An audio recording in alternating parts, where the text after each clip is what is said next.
buried on the moon. The structures that they found,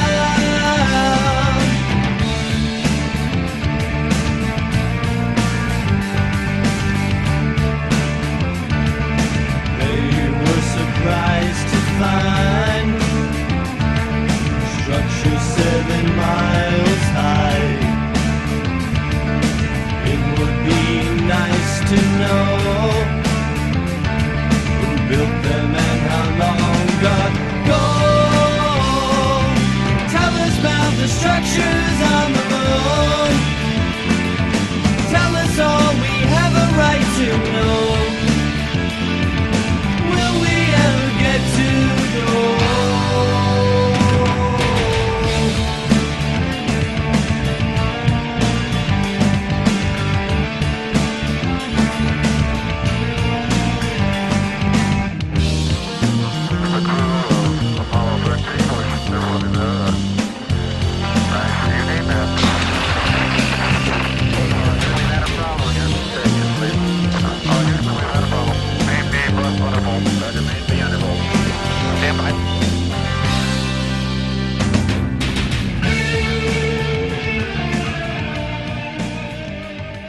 How did you and Bob Dean actually meet? What were the first words that you guys said, or where did you run into each other for the very first time? I was in the street in front of his house or mine. He said, I understand you're Air Force. I said, yeah. He said, I'm Army. And he said he was retired, and I was retired, so we got to visiting each other. When I retired from the military in 1976, I bought a house in Tucson. I retired from the Presidio of San Francisco, where I had been a command sergeant major there at the 6th Army headquarters. Bought a house in Tucson, moved to Tucson, so help me. The house I moved into was directly across the street from Wendell Stevens. Talk about coincidence. So, our friendship blossomed more. At that time I was working for the Sheriff's Department. He was the deputy sheriff, and he was bringing a staff car home at night, parking it in his garage. But he fascinated me because he had been to Japan and he got interested in the Japanese swords. He had a nice collection of swords on the wall in his house. Got by, we used to just get together and drink beer in either his yard or mine and talk. So whenever we were together, when we were in the same town, we would share information. As I said, we were both part of APRO for many years, until Coral and Jim died, and we had to put APRO to bed. We both had learned the reality of the extraterrestrial presence, and I think that's kept us good, close friends for years. And I've known him and considered him a good and dear friend for many years. We have a lot in common, particularly this interest in the phenomenon, as people like to refer to it, so-called alien presence. I hate the word UFO. I just don't like to use it because it's so silly. It doesn't really say anything. We're talking about a presence of extraterrestrial intelligence on planet Earth. And Wendell and I share that view. His mail, as you probably have heard him say, was monitored very closely. Mine was too, as a matter of fact. His telephone line was bugged. My telephone was bugged. Just being members of APRO, I think, being on the board, we attracted attention from whoever shall remain nameless, but somebody bugged our phones, monitored our mail, and let me tell you something. They attempted to threaten me a number of times over the years, particularly when I came out of the closet, so to speak, and began speaking publicly and openly about what I had seen and what I had learned. There were attempts to intimidate me and threaten me. And I threatened right back. Wendell was an officer and a gentleman. I had been a commissioned officer for some years before. When I was in Korea, I was an infantry officer. But after the RIF in 1956, reduction in force, I reverted back to the enlisted grade and worked my way up to command sergeant major, and I was a grunt. I was an infantry officer. I was a field soldier. And I carried a gun, and still do. I don't have one on me at the moment, but, you know, I carry guns. And when I was threatened, I threatened right back. And I think my first marriage went on the rocks because of my involvement with the UFO field. My first wife, my son's mother, was scared to death of the whole subject. Because I said we had our phone bugged and our mail was disturbed, and we were followed in traffic many times. And, they had a repertoire of little processes where they intimidated you. The phone calls probably were the worst. As I said, my first wife, I think our marriage went on the rocks because of the UFO field. But I was not easily intimidated. Having been an infantry soldier and being a grunt, both in Korea and Vietnam, I was not the kind to take kindly to someone trying to threaten me. And I put it out publicly. If you mess with me, bear in mind that I'm packing, I carry a gun, and I'll defend myself. And the government is not going to open the files. We have people, prominent people, that know all about what the government is sitting on. Dick Cheney, vice president, was photographed at level 2 of S4 looking at one of 7 crash disks.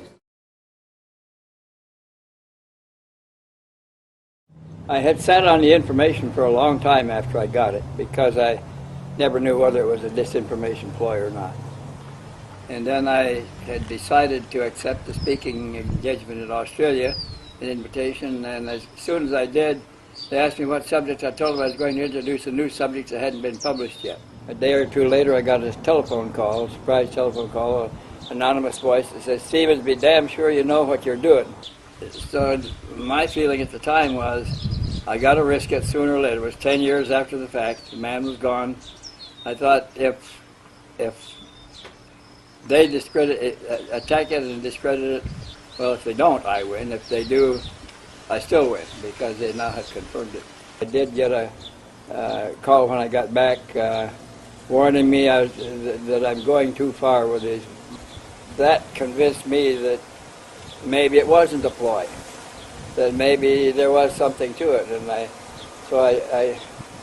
decided to release it here after that, and I did at the conference, and nothing happened there. But then I began to think that maybe I had acquired a stature that they began to fear doing something to me. They knew what I knew, that to confirm the story by doing something to me would only activate a whole bunch of other investigators that would want to know what happened to me and why. Kind of the safety that Bob Lazar had. I got a call one time from, I get a lot of calls, and this man said that he'd like to come over and look at pictures. I usually discourage that. And he said that he had some pictures for me. I said, "Oh, to trade we can exchange?" He said, "Yes, we can exchange." And I said, "Well, okay, come on over then." And he said, "I'll see you," and he hung up. And about an hour later, I got another call from him. He said that he had checked out of his apartment, gone to the bank to get some money, and when he put his card in the teller machine, it came up account sealed or account frozen or something like that.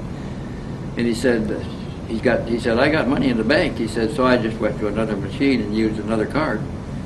That one was frozen." He went to the bank to draw it out over the counter, and they told him that his account was frozen. He couldn't get any money out. So he called me back. He said, I fear something serious. He said, "I can't get any money anyplace. All of my accounts are frozen. I have $300,000 in the bank." I said, "Well, what do you want to do?" He said, "I want to come over and show you and trade some pictures with you." I said, "Okay, how much is your bus fare?" He was calling me from the bus station. He said, "It's about $100, but I can't get any money to cover it." I said, okay, is there a convenience store around there? I'll wire you enough money for the bus fare. By Western Union, you can go over there, give my name as control, and draw the money out, which we did. Money transfer, where I sent money for him to buy the bus ticket to come over and see me. He said he had something for me. This is a follow-up. When he said he didn't get it, I went back to Western Union, had to make me a copy. And he got the money, and then he called me and he said, I'm a little worried. He said, I see the same man wherever I'm going, reading a newspaper. And he said, this is suspicious. And so he said, but I'll see you, and he told me when the bus would arrive. When he got there and I picked him up at the station, he said, I didn't bring the pictures. He said, I got a little worried about possibly being followed.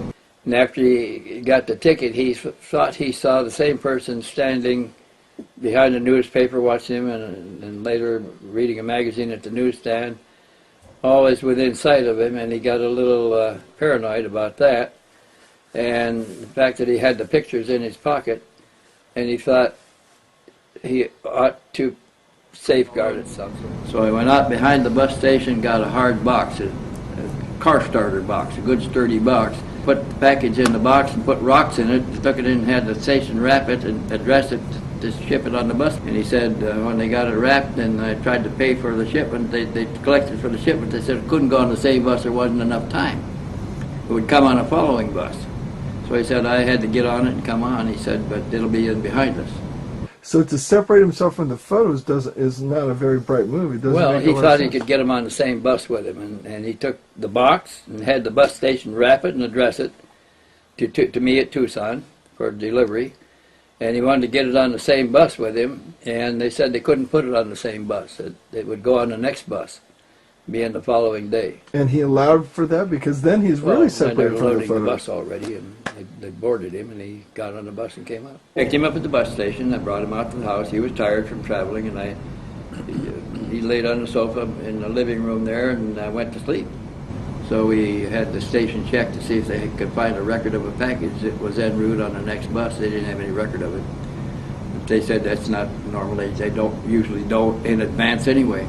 And at what point did Bob Dean get to meet him? Well, I was anxious to tell somebody, and Bob was my next door neighbor, and I knew that I could depend on him to keep the secret. We were afraid that we were being watched by 4 men in a white carryall that circled the block. But he was living around the corner from me the whole time that Connor O'Ryan was there. He was keeping an eye on the house to see who else was hanging around or trying to look over the wall or anything. Had Bob ever let you know about the details of S4 at this point in time? Discussed it. Never discussed that at that I point. was still keeping my oath of security, which I swore to.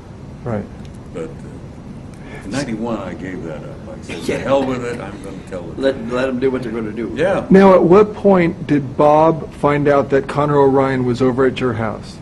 Connor was sleeping, and Bob came by in his sheriff's car, stopped in front to say hello, and I said, I got to tell you something. I've got a man in here says he was a sentry at level 2, and he's sleeping on the sofa now, but I don't know what to do with him. He said, well, just listen to his story, see what he's got to say. We don't know anything about that. And so we waited for him to wake up. And Bob had to go out back to duty. He got back in his patrol car and left. Came back again later that evening, stopped again. And it was the next day, wasn't it, when you came back about the third or fourth time, Connor was up, and I said, he's in the living room, but he's a little gun shy. If you want to take a look at him, that's what he looks like. I'll introduce you in a couple of days. Wasn't that it? I think so, yeah. And what was your impression? Did you get a chance to meet Connor O'Ryan, Bob, and what was your I think impression? I met him briefly, didn't I? I can't remember. Just to shake hands. Connor didn't want to talk to anybody. He was scared, and Bob didn't want to get too involved in it. Bob was in uniform, and that was kind of scary to I Connor. think that was wasn't that the time you asked me to take a video or something? No, that was a little later, but Yeah. we can go into that. He and his co-conspirators decided they would have to find somebody that they could trust. And they knew that all clubs, UFO clubs, were infiltrated by agents of one kind or another from the government that were controlling them. And so they went to the public library to look up UFO personalities, and they rejected them one by one until they got down to me, and I found that I was not affiliated with anybody else. I wasn't a member of any group. First of all, what's your background? Can you tell me something about your background? Okay, well, I joined the Navy in the early 80s. I went into the Naval SEAL program and became a SEAL. I've been attached to the Special Forces and Special Operations Department of Naval Intelligence for approximately 8-9 years now. I've been on a number of covert operations, and just recently, well, about a year ago, I was assigned to a place in Nevada, which most people know as S4, as a sentry, which all sentries there are Special Forces personnel from all 4 military branches. I've been there for 9 months. I was there for 9 months. I've recently been discharged for medically, which I'm still checking that out. While my tour of duty there, I was a sentry in the complex, which is an extremely sensitive complex, which they have discs there. I have positively identified 7 of them, and I've also identified 7 humanoid creatures with like grayish skin. I don't know if that's because of the being in the tubes and the solution that they're placed in right now. Right now I'm basically on the run there. I don't want to mention any names or colleagues. I don't know what basically my destiny holds for me at this moment. I know that this has to be said and brought out, and I've made contact here with Mr. Stevens because I feel has adequate connections to someday bring all this out in the open. He was a sentry from level 2 of S4. There were 8 of them on duty at a time, 8 of them, and a sergeant in charge. The sergeant sat at a desk that overlooked the patrol area. They had to walk a beat inside of level 2. They were supposed to be walking it at attention. They weren't supposed to be looking around. They were supposed to, they were there to arrest intruders if they came in. There were visitors that came from level 1 down to level 2 to go to levels 3 and 4, and if their right eye retinal scan and palm print and card didn't all match at the elevator, a bell would ring, and their job was to arrest and hold them until somebody came down from level 1 and carried them away. And what was his name? His name was Derek Hennessy. He used the name Connor Orion at my house. I don't know why I was picked for it. I have no idea at all. I've never expressed an interest in those or find publicly, you know. When you were first informed that you were going to be doing guard duty a secret base, were you given any kind of written military transfer orders? Or No. How did I that went come to about? 36. I got off a submarine in Holy Lock, flew to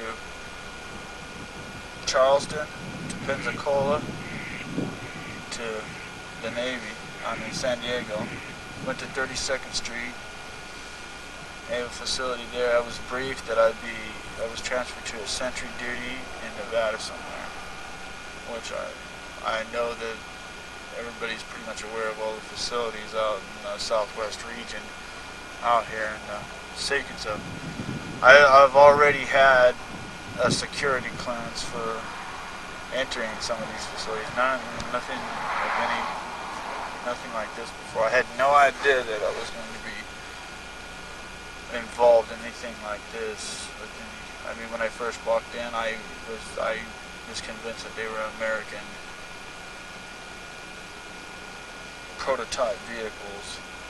The Americans were, and until I viewed the bodies, then I knew something was a little different. So Connor Orion starts telling you, Wendell, that he's been to S4, that he's been a sentry at level 2. A sentry at level 2 of S4, and he told me that they live at that level, they have barracks facilities, they sleep in, their meals are catered into them. They're told not to talk to each other at level 4 except in front of the television set watching ball games or at the table where they're eating. Otherwise, they're not supposed to be talking at all. Their names were taken away when they got the jobs, and they were given numbers. They were supposed to address each other by number. They wore number tags, not name tags. He'd been in the service for over 10 years. He was assigned to Delta Team 6, that was a special security team that was called together when they needed them. He said he'd been on patrol, perimeter patrol around the base and other things like that with his team, Delta 6 team. And that they did, that was their outside activity mostly. All the rest of his service was inside in level 2 of S4. Did he answer to the service commands? He said that they had a direct line, a separate line of command that they responded to. He thought it went directly to the Joint Chiefs of Staff.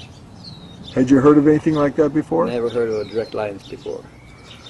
He told me that they weren't allowed to socialize inside. They weren't allowed to know each other's true identity. They all arrived alone, and apparently they all arrived at the same time because they all had numbers in serials. 121, 122, 123, 124, and 125. Now, he said that they worked regular shift, 4 hours on and 8 hours off, round the clock. He said they weren't allowed to do anything but check people using the elevators to go down. He said they didn't look at their cards or anything. They had a right eye retina scan, a palm print, and a card, a plastic card. And if they didn't match, a bell would ring when their duty was to arrest them and hold them until somebody came down from upstairs to take them away. He never got below level 2, never knew what was going on down there. He said that there were separate elevators down to level 3 and a separate elevator to level 4, and they heard strange sounds coming up from the lower levels sometimes up the shaft, but they were driven from their S4 facility to Nellis Air Force Base in a bus with blocked out windows that went right into the back of the Imperial Palace to a secure facility maintained by Wackenhut. And they got out of the vehicle in the hotel, and they got in the vehicle to leave again in the hotel. Nobody ever saw them outside. When we returned from their rest and recuperation leave, they were given a hypnotic regression to see shortly, and he didn't know what happened during that. They never knew what took place. But he told me that they were given an annual physical every quarter. And during the annual physical, they were given a full annual physical, and the last part of the annual physical was a 1-hour induction. And they didn't know what took place at that time because they were not allowed to remember any of it. So this was a hypnotic session? It was a hypnotic induction, and he didn't know. He worried about him probing his subconscious because they weren't allowed to remember anything that happened in the induction. Sometimes there were strip searches, but not always. Yeah, up to a week before he came to my house, he had just gotten back to Los Angeles to his parents' home and had just rented an apartment in town there. And now he's out, and he's afraid for his co-conspirators inside. And so he decides to come to me to hold the story for their safety in case something happened to them. And they had already prepared these stashes of pictures, and he was going to give me one of them to hold. And he wanted me to tell the story, and the rest of the people holding would refer to my stature in reporting these sort of things. There's 15 sentries there that live on the base. We live in level 1. There's a barracks there, which gives us TV. The food there is all right. equivalent to being on a submarine, basically, the barracks quarters. Of course, you had experience on a submarine Yes. in preparation for this kind of isolation. Yes, I've been on a 688 class submarine. I did 3 tours on it. We wore hats like this, but they were just all black. This is this old set of black uniform fatigues. The shirts were just the same, just like a regular camo fatigue jacket. We carried Glock 9mm, which is a European-made 9mm, and sometimes we were distributed M16s, and sometimes we were distributed Ingram MAC-10s, 9mm. What would be the occasion for changing the weapons? Anything in particular? I think if they feel that there's an outside threat on the base, I don't know if that's just information that they're receiving, or a sensor's been breached like the night before, and maybe an M16 would be better for a long-range weapon, but a MAC-10 would be used just for in case somebody was going to sabotage the plant from inside personnel, or an overrun, because a MAC-10 is excellent for an urban warfare, an urban weapon. An M16 would be a good long-range shot. There's no identification worn at the facility. No people walking around with identification cards. No name tags, nothing. No, but the sentries, there's no name tags on our uniforms. No. We don't wear no military medals. We don't.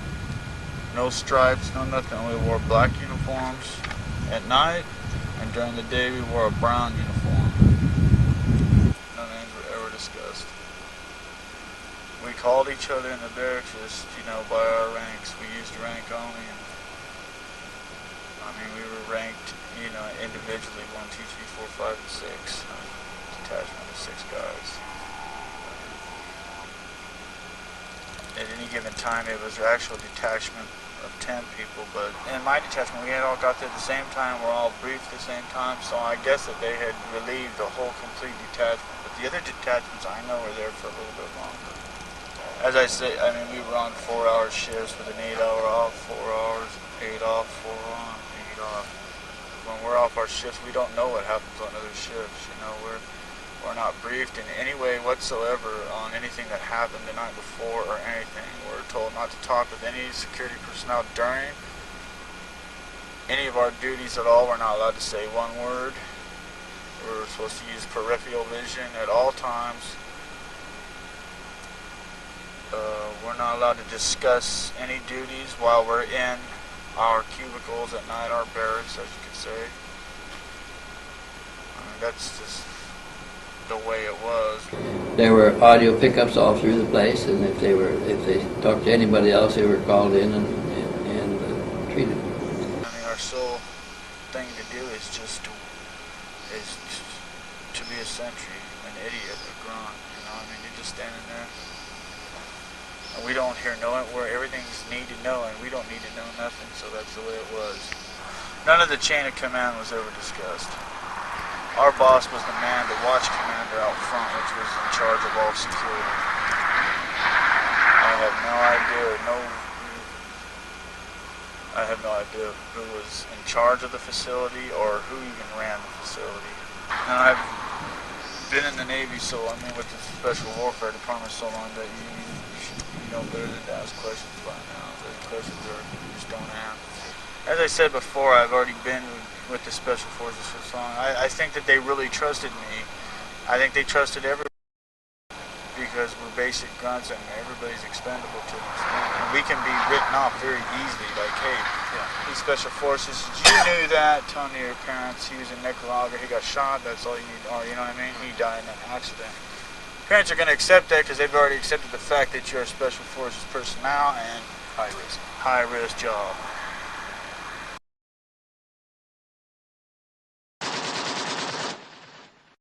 He was a strong, healthy young man, robust. He joined the Marines and then stayed in the Marines, and he kept training up to a SEAL status and then a Black SEAL status.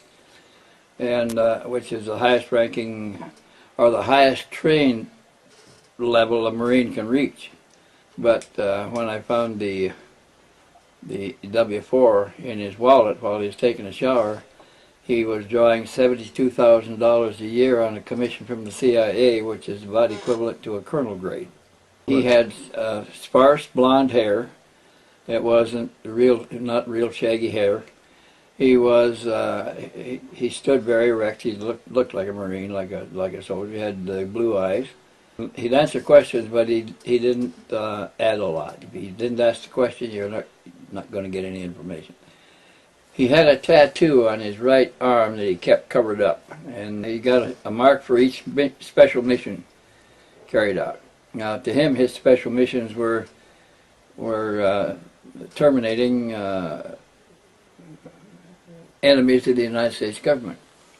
If they were characterized as enemies and they didn't want them to go to trial because information might come out that would be of a sensitive nature, they would just terminate them instead, and he understood that that was what he was doing, and that was his job. To me, it's murder. To him, it was a mission. He was also living the life of a government assassin. All the special troops there apparently were being used for the same purpose. And they thought those assassinations were called missions, special missions. They got a special bonus for each special mission and a hash mark on the arm. And these young men were selected when they were in their high teens, very impressionable age, and they looked for people that already were patriotic. And they worked on the patriotism in boot camp until they became so patriotic that they would weep when the flag would go up and down the flagpole. And they were training to take out America's enemies. And so for them to carry out one of these missions, all their leaders had to do was characterize somebody as a traitor or an enemy of the United States or a spy, and their job as top Marines was to take out the enemies of the country, and they would do it with no compunction. But even if it was a brother, they would do it, or a sister, a close relative, because they were trained to implicitly believe their leaders. Their leaders could not err, and so these missions were simply missions to kill spies, internal spies within the system, and they thought that's what they were doing, is ridding the system of its betrayers, of its traitors. So it didn't bother him at all about murdering people. These guys were exempt because they were carrying out a special mission, and they really believed this. They didn't feel bad about their hits, because they sincerely believed that they all were traitors and enemies of the country. He'd gone to take a shower in my shower, and he laid his keys and wallet on the coffee table in front of the sofa where I was sitting when he went in to take a shower. And I thought, oh, I'll look in his wallet and see if he is who he says he is. And when I did, I saw there's no Connor Orion in the wallet. All the names in there were Derek Hennessy. So I looked a little further. I took out a group of credit cards in an envelope, in a pocket in the wallet, and folded in between the cards, folded four ways so you couldn't see it. And when I separated the cards, there was this piece of paper folded tightly. It turned out to be a W4, which is the employer's statement of withholding, salary base and withholding, and it showed that he was earning $72,000 a year. Well, I didn't want him to know that I was snooping in his wallet, so I folded it all up carefully, put it all back exactly the way it was, and put it back on the table. He did not know that I had discovered this. I had to kind of bait him to get some answers. So I asked him what he was doing, and he said something about a special mission. I said, what's a special mission? He said, taking care of government business. He said, we were trained, recruited and trained to take care of enemies of the American government. He said, if they're spies, they're spies. They're enemies of the government. That's our duty. He was also drawing the sergeant's pay, and he told me that he was drawing special pay outside of the country, was deposited in accounts outside of the country. He said he had $300,000 saved up. He said, I got $5,000 bonus for each special mission. I said, what's a special mission? He says, that's carrying out a mission for the government to terminate a person that they can't afford to bring to trial because it might reveal too much. So they terminate him another way so that the secrets don't get out. in the same cards, folded the same way with the W4 statement, was a copy of a hit order and a mug sheet. The mug sheet showed a front and face photographs of the hit, the 18th hit, handprint and fingerprints for all the 10 fingers, and a name and an address.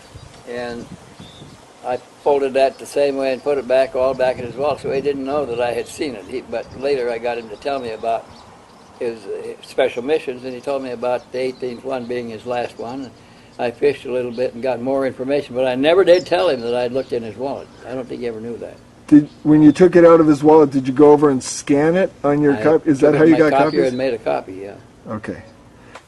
This is the hit order that he received under his, in a valise with his clothes, was the hit order, and his instructions to report to, says, Ghostwalker, you are to report to the American Embassy in Budapest, Hungary. You will be received by S.A. Grey Wolf.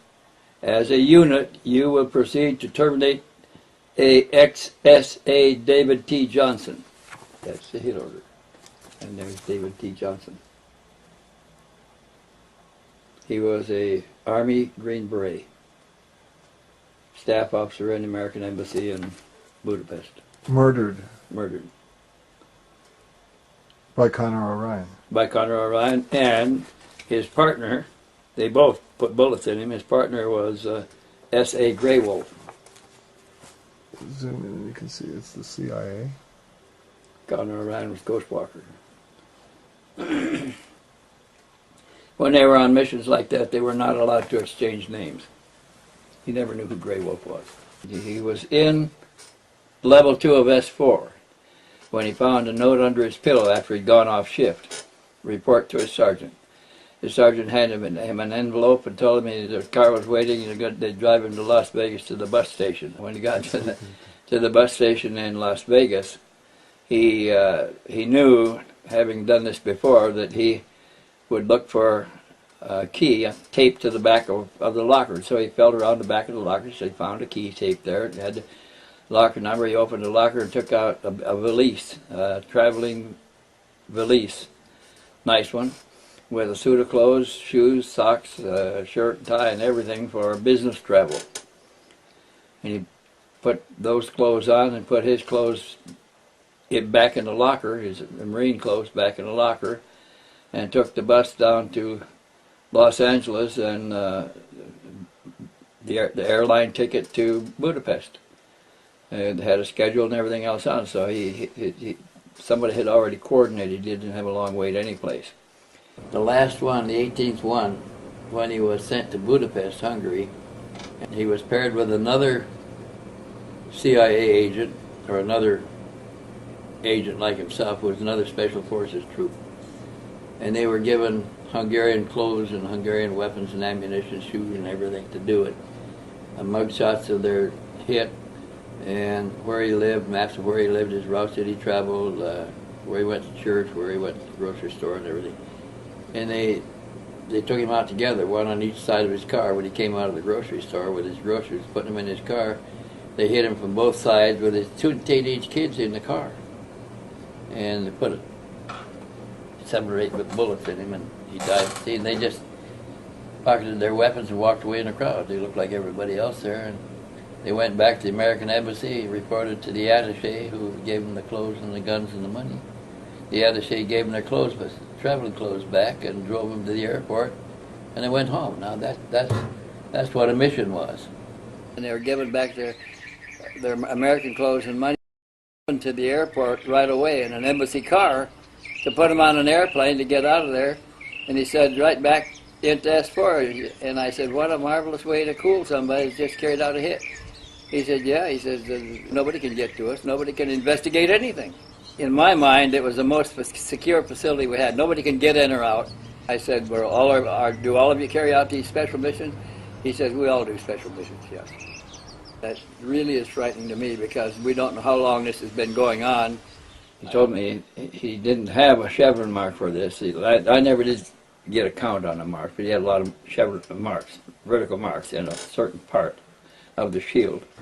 And the Army Green Beret sergeant who was the target of their assassination in That's what it Budapest, turned out to be, and that worried him some. he was, why? Because he was a senior special service officer himself, and the Green Beret was the same as him. He was also a special officer, special services officer in the Army. They were about equivalent status, and he thought maybe this guy was like him and just happened to know too much after he'd already carried out the order. He didn't question it until they killed him, and then he began to have some remorse about it. They killed him in front of his teenage kids sitting in the car. And he began to wonder what he had done to become such an enemy of the American government.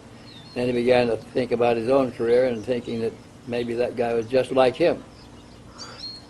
So I said, don't you think you might become vulnerable here someplace along the way, that you know too much? He said, I think that's what's happened now. What's the purpose of this? Why is this in the file? There was a helicopter crash in the S4 area that he told me that the crash was that the government sacrificed an airplane to dispose of 6 people.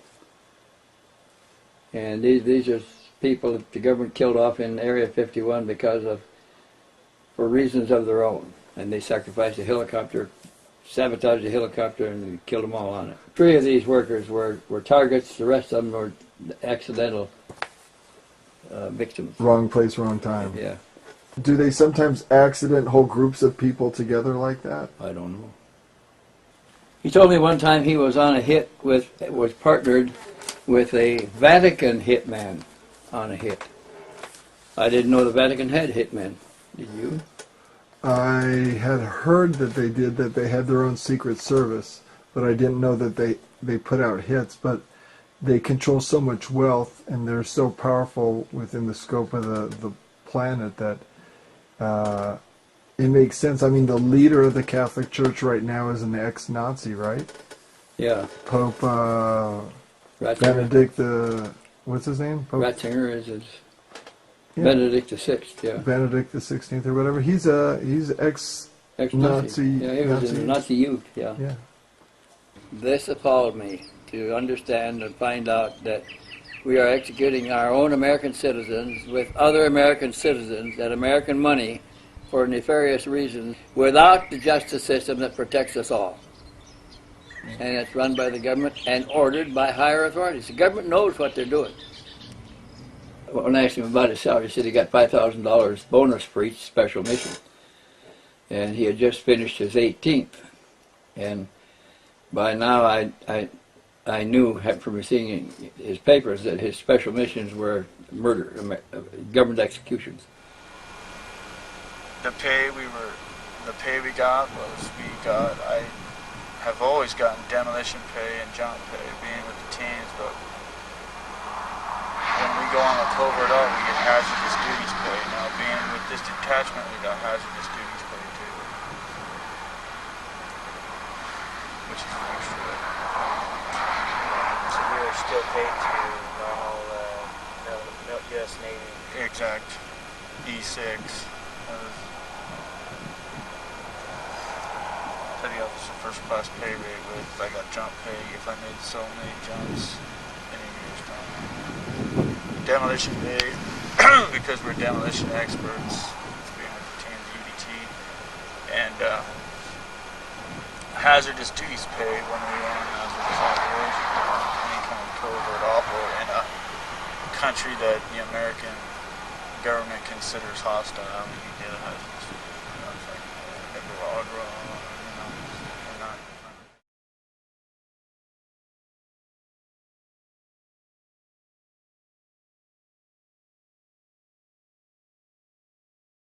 First of all, it's the Atomic Energy Commission area.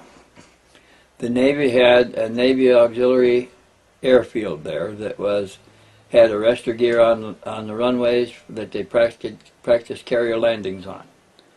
And that's all it was. I used to stop there and get gas when I was ferrying aircraft across the country because the gas trucks were always sitting there and they were not used very much, and I could get gas immediately. There was a little snack bar right at the operations center where I filed my flight clearance.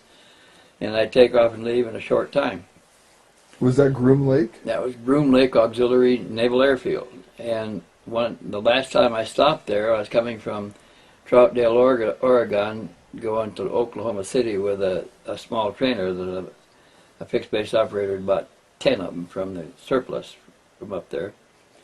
And I was ferrying it through, and when I landed, they wanted a copy of my special orders.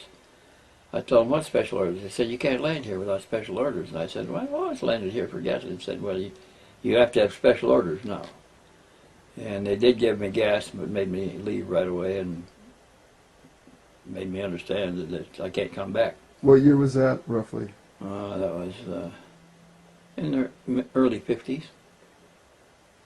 Later, I began to hear about a Project Red Light going on at Groom Lake.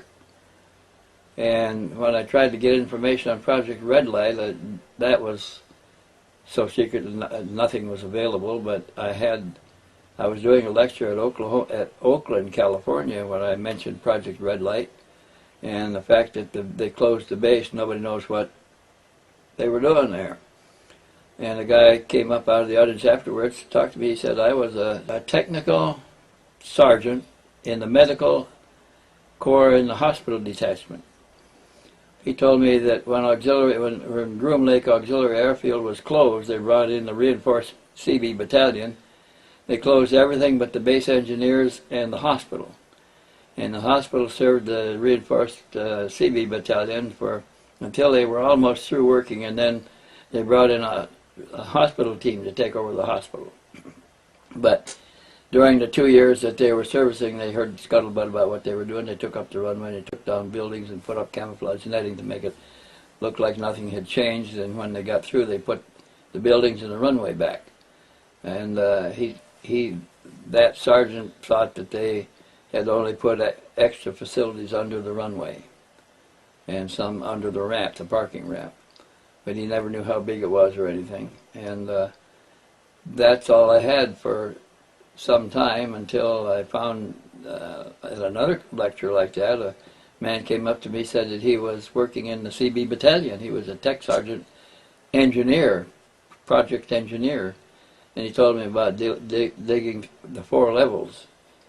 And then they started putting the runway all back together again above. But he said that within those 4 levels, they prepared a habitat that had a controllable atmosphere in it. But he said that the CB battalion only dug the hole in the ground and laid some foundations. Then they brought in other contractors to put the facilities in on top of the foundations and finish it and put the runway back. So nobody ever had the whole project. It was always parceled out like that. And that was the Groom Lake project, That was Area Groom Lake. 51 That now. was Area 51. The most infamous and notorious secret military site in the world, Area 51 at Groom Lake, Nevada. A restricted government site that guzzles down black budget funds, hidden in plain sight, exotic, dangerous, highly classified. Parts of the complex require Q-30 clearance or higher. Above top secret and deadly, and may be controlled not just by human beings. Testimonies suggest that beings not of this earth may even share control of the base. Area 51 was originally constructed in 1955, 1 year after the Edwards and Holloman treaties in 1954 were arranged, clandestinely in utmost secrecy, between officials in the U.S. government and off-world beings who possessed highly advanced technologies that lured in the lusty, weapons-minded military brass.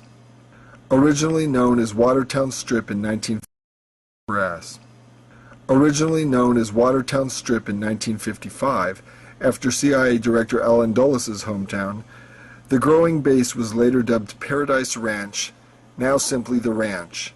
The 575 square mile rectangle of land was officially designated Area 51 outside the control of our 50 states by the Atomic Energy Commission in June 1958. The Area 51 control tower identifies itself as Dreamland in radio communications and warns off all aircraft from flying over the box, its forbidden airspace known officially as R4808N. Some insiders have even dubbed Area 51 the dark side of the moon. The town of Rachel, Nevada, with its population of just around 200 people, is known for the Little Alien restaurant, complete with its own UFO video and book library for patrons and visitors from all corners of the world. Just to the west of Rachel is a back gate guard entrance to the Nellis Bombing and Gunnery Range, 8 million acres large, inside whose boundaries is Area 51. The townsfolk of Rachel can see the 9,000-foot bald mountain peak just to the south, which is capped with an observation and communications facility directly connected with Area 51. Highway 375 runs through Rachel and along the northeastern perimeter of restricted land, which was officially dedicated in the mid-1990s as the Extraterrestrial Highway, a twisting 98-mile stretch of single-lane road, absent of gasoline stations anywhere. Amid the Joshua trees and cactus and tumbleweeds of Tikaboo Valley lives a generations-old cattle ranching family. The ranchers are known for their famous black mailbox, which marks the commencement of a dirt road between mileposts 29 and 30 that leads toward their ranch, and also towards Groom Lake just beyond to the southwest. A little farther southeast on Highway 375, between mileposts 34 and 35, Groom Lake Road begins its trail across the desert floor of Tikaboo Valley toward Jumbled Hills. Almost every morning, buses with blacked-out windows carrying Area 51 workers speed along to the top-secret facilities by way of the Groom Lake Road. The perimeter of Area 51 shares a border with the Yucca Flat region of the Nevada test site, where over 900 atomic tests have been conducted since 1951. Beginning in July 1962, all its atomic detonations were exploded underground, but for what purpose remains unclear. The Area 51 land is managed by the 99th Air Base Wing at Nellis Air Force Base. However, Area 51 is also an adjunct to Edwards Air Force Base Flight Test Center, which appears to have control of operations at Groom Lake. And just 40 miles southwest of Groom Lake is the Yucca Mountain Nuclear Storage Facility. Groom Lake is a dry salt lake located in Emigrant Valley, north of the Papoose Mountain Range, and Area 51 is on Groom Lake's southern shore. In 1995, federal land grabs have expanded the scope of the base and eliminated certain mountaintop viewing spots for civilians, including Whitesides Mountain and Freedom Ridge, despite substantial public outcry. Intruders are subject to the use of deadly force, which was supposedly authorized under the terms of the 1950 McCarran Internal Security Act. Enforcing security are hired personnel from Wackenhut and Sandia security companies, along with a contingent of Navy SEALs and Delta Force. Black Hawk and Sikorsky helicopters, Jeeps and Humvees patrol constantly, seeking out intruders using every technology at their disposal. The ranch, as insiders know it, is the most protected known base on the planet's surface, and its personnel are required to take a lifetime oath of secrecy. Area 51 is likely run by the United States Navy, even while it appears the Air Force maintains operations out of Edwards Air Force Base in California. The radar facilities always have at least one radar pointed straight up to monitor the skies above, as it is well known that modern satellites from foreign nations can see through topsoil with synthetic aperture radar and infrared imaging to detect tunnels below the surface.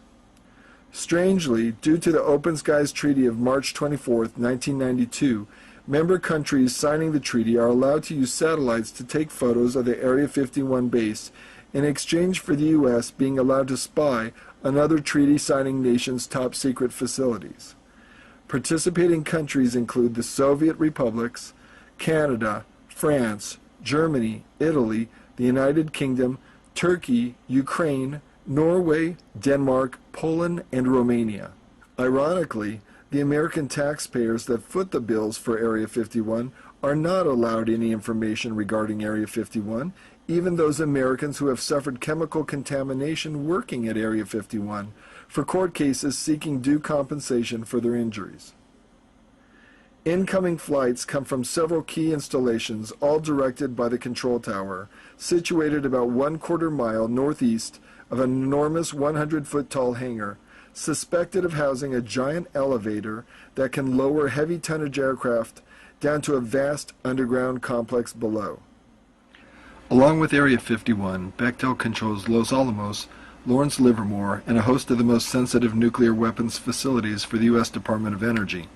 Defining the word cronyism, the Bechtels have lorded over White House political decision-making for decades, especially administrations headed by Nixon, Reagan, Bush Sr., Clinton, and Bush Jr. It was Bechtel that was awarded the no-bid contract for Hurricane Katrina relief. Bechtel is where our tax dollars go to die. George Shultz and Caspar Weinberger are Bechtel alums, and so are former NATO Supreme Allied commanders. Among Bechtel's many major construction projects are countless oil platforms, refineries, and pipelines, including the Alaska Pipeline and countless tracks of railroad, including the entire BART urban transit system in San Francisco.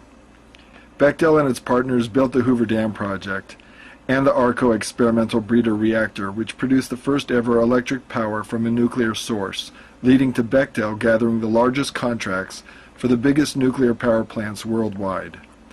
Unfortunately, numerous hazardous waste violations, ballooning profits in Boston's Big Dig, outrageous behavior in the reconstruction of Iraq, inciting Bolivians to riot against Bechtel, which was trying to privatize the water supply, and membership in the Trilaterals, the Council on Foreign Relations, and the Bohemian Grove has not endeared Bechtel to the vast population of tax-paying Americans. In terms of financial transparency, Bechtel is not. As a private, multinational corporation with a jaw-dropping list of subsidiaries, Bechtel is much more opaque than all publicly held multinationals, having no need to go public for money. Only big oil money like Avery Rockefeller's money is capable of behaving like this. Now Bechtel wants control of the world's fresh water supplies. Bolivia told Bechtel, no way in hell. The control tower ushers in the Janet facility flights operated by EG&G from Las Vegas' McCarran International Airport, but personnel are also purportedly brought in from Lockheed's Skunk Works facilities in Palmdale, from Lawrence Livermore Laboratory in San Francisco, and from Los Alamos National Laboratories in New Mexico. Area 51's main runway is 30,000 feet long, nearly 6 miles, which when compared to runways where the Space Shuttle lands, which are barely half that size at 3 miles, makes Area 51's runway seem extreme. Area 51's southern hangars have held the A-12 Oxcart and the SR-71 Blackbird, and likely craft much more exotic. The northern hangars, or Red Hat hangars, house what is dubbed captured foreign technology, which is disassembled and blueprinted. Other buildings and facilities allow for on-site avionics modification, but below the buildings is a deep underground tunnel complex with tunnels 30 feet high and 70 feet wide, and what goes on there only a few brave souls have ever shared publicly. Most personnel choose to enjoy the privileges of a top-secret base. Key personnel are spoiled with lavish meals at Sam's Place, a recreational facility for members of Club Fed. Worker housing buildings are on site for lower-level personnel that live on the base. The most insidious of the dangers for the lower-level Area 51 workers was the chemical contamination from waste burned in open pits and trenches at Groom Lake. In 1994, law professor Jonathan Turley of George Washington University represented Area 51 widows of government contractors Walter Kazaa and Robert Frost and sued the Air Force and Environmental Protection Agency. Professor Turley demonstrated in court that high levels of dioxin, dibenzofuran, and trichloroethylene led to skin, liver, and respiratory failures and death in numerous Area 51 personnel. However, the United States Air Force responded by classifying all evidence of contamination in order to skirt the lawsuit, according to Congressman Lee Hamilton. Furthermore, the federal government invoked the state secrets privilege, citing the lawsuit as a threat to expose national security secrets. U.S. Judge Philip Proh rejected the government's argument, so a majestic 12 lapdog, President Clinton, issued a presidential determination exempting the Air Force's operating location near Groom Lake, Nevada. Clinton's action forced Judge Prout to dismiss the case for lack of evidence. Turley appealed to the Ninth Circuit Court of Appeals on the grounds that the federal government was abusing its power, but the Ninth Circuit refused Turley's appeal, and the Supreme Court refused to hear the case. 60 Minutes ran their investigative inquiry on March 17, 1996, in which Congressman Lee Hamilton stated, "I'm not personally prepared to take the word of a person who has, or an entity which has, a huge financial stake in the outcome here, that this information needs to be classified." Professor Jonathan Turley added, "The question is whether they are going to be held accountable, because ultimately that is what this case is about. Whether there is something unique about the United States government that either makes it accountable or exempt from its own laws." While Area 51 has produced aviation advances for the U-2, SR-71, F-117, B-2 stealth bomber, it has also secretly produced the still unacknowledged TR-3Bs and Aurora spacecraft. And besides devouring hundreds of billions of dollars, maybe even trillions, for its projects, the federal government is also turning a blind eye on billions of dollars of fraud and tax evasion by selected government contractors who are not claiming the true taxable value of their facilities to the Lincoln County tax assessor, who is not even allowed into Area 51 to perform his county's tax assessments. Area 51 has claimed only $2.5 million of property value to Lincoln County, even while accepting annual budgets in the billions of dollars from us, the American taxpayers. Dangerous underground atomic detonations, nuclear storage and waste concerns, the use of deadly force against civilians, lavish treatment of high officials, uncompensated chemical contamination of its workers, abuse of the law and its own power, tax evasion, and evidently secret extraterrestrial alliances. These improper government practices should impel Congress to hold open investigations into the nearly 60-year history of corporate and federal abuses at Area 51. Area 51 is a big area. It has the Groom Lake Naval Auxiliary Airfield in the valley with a long runway in the dry lake bed, but through the mountain in the next salt valley south, and you got there's a mountain range in between, and between there's a tunnel now that runs all the way from Groom Lake through to S4. It's about 8 miles through mountains. That tunnel is over. The tunnel is over 100 feet wide, and nearly 100 feet from top to bottom, and that's where super secret aircraft are stored. It becomes a huge hangar. And the vehicles can be taken out either the S4 end or the Groom Lake end. S4 is where the hangars were built at the end of that tunnel on opening into the valley is where S4 facilities were built, and they were built into the mountain, but they were camouflaged. They had a side of the mountain slid aside and to make the doors, and rolled away and opened the facility, and that's how they took the captured vehicles in and out. Was they'd roll the door back and take them out, and when the Russian satellites had already passed or were not due, they bring them back in before the satellites were due again. Did you ever hear talk about S4? Let me explain something about Area 51. It was, at the time, simply a range as part of Camp Mercury. When you look at the map, you had areas such and such, 49, Area 50, Area 51. These are all part of the original Camp Mercury atomic test site facility. So 51 was part of Camp Mercury initially.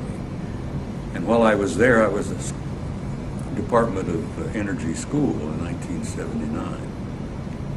And the weekend in between, and some of the contractors who dined with us in the mess hall, we'd gotten to know pretty well. They were instructors as well.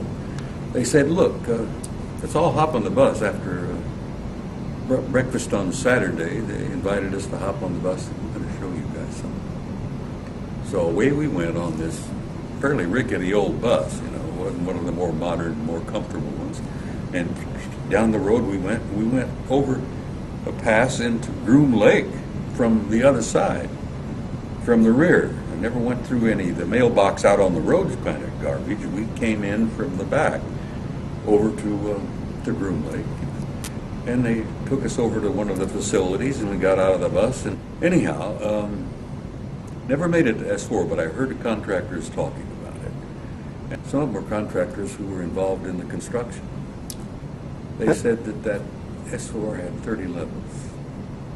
You take a 30-story building, put it in the ground, and that's where apparently the aliens were. And some of the contractors had seen them. What were their but they had descriptions? not got very close to them.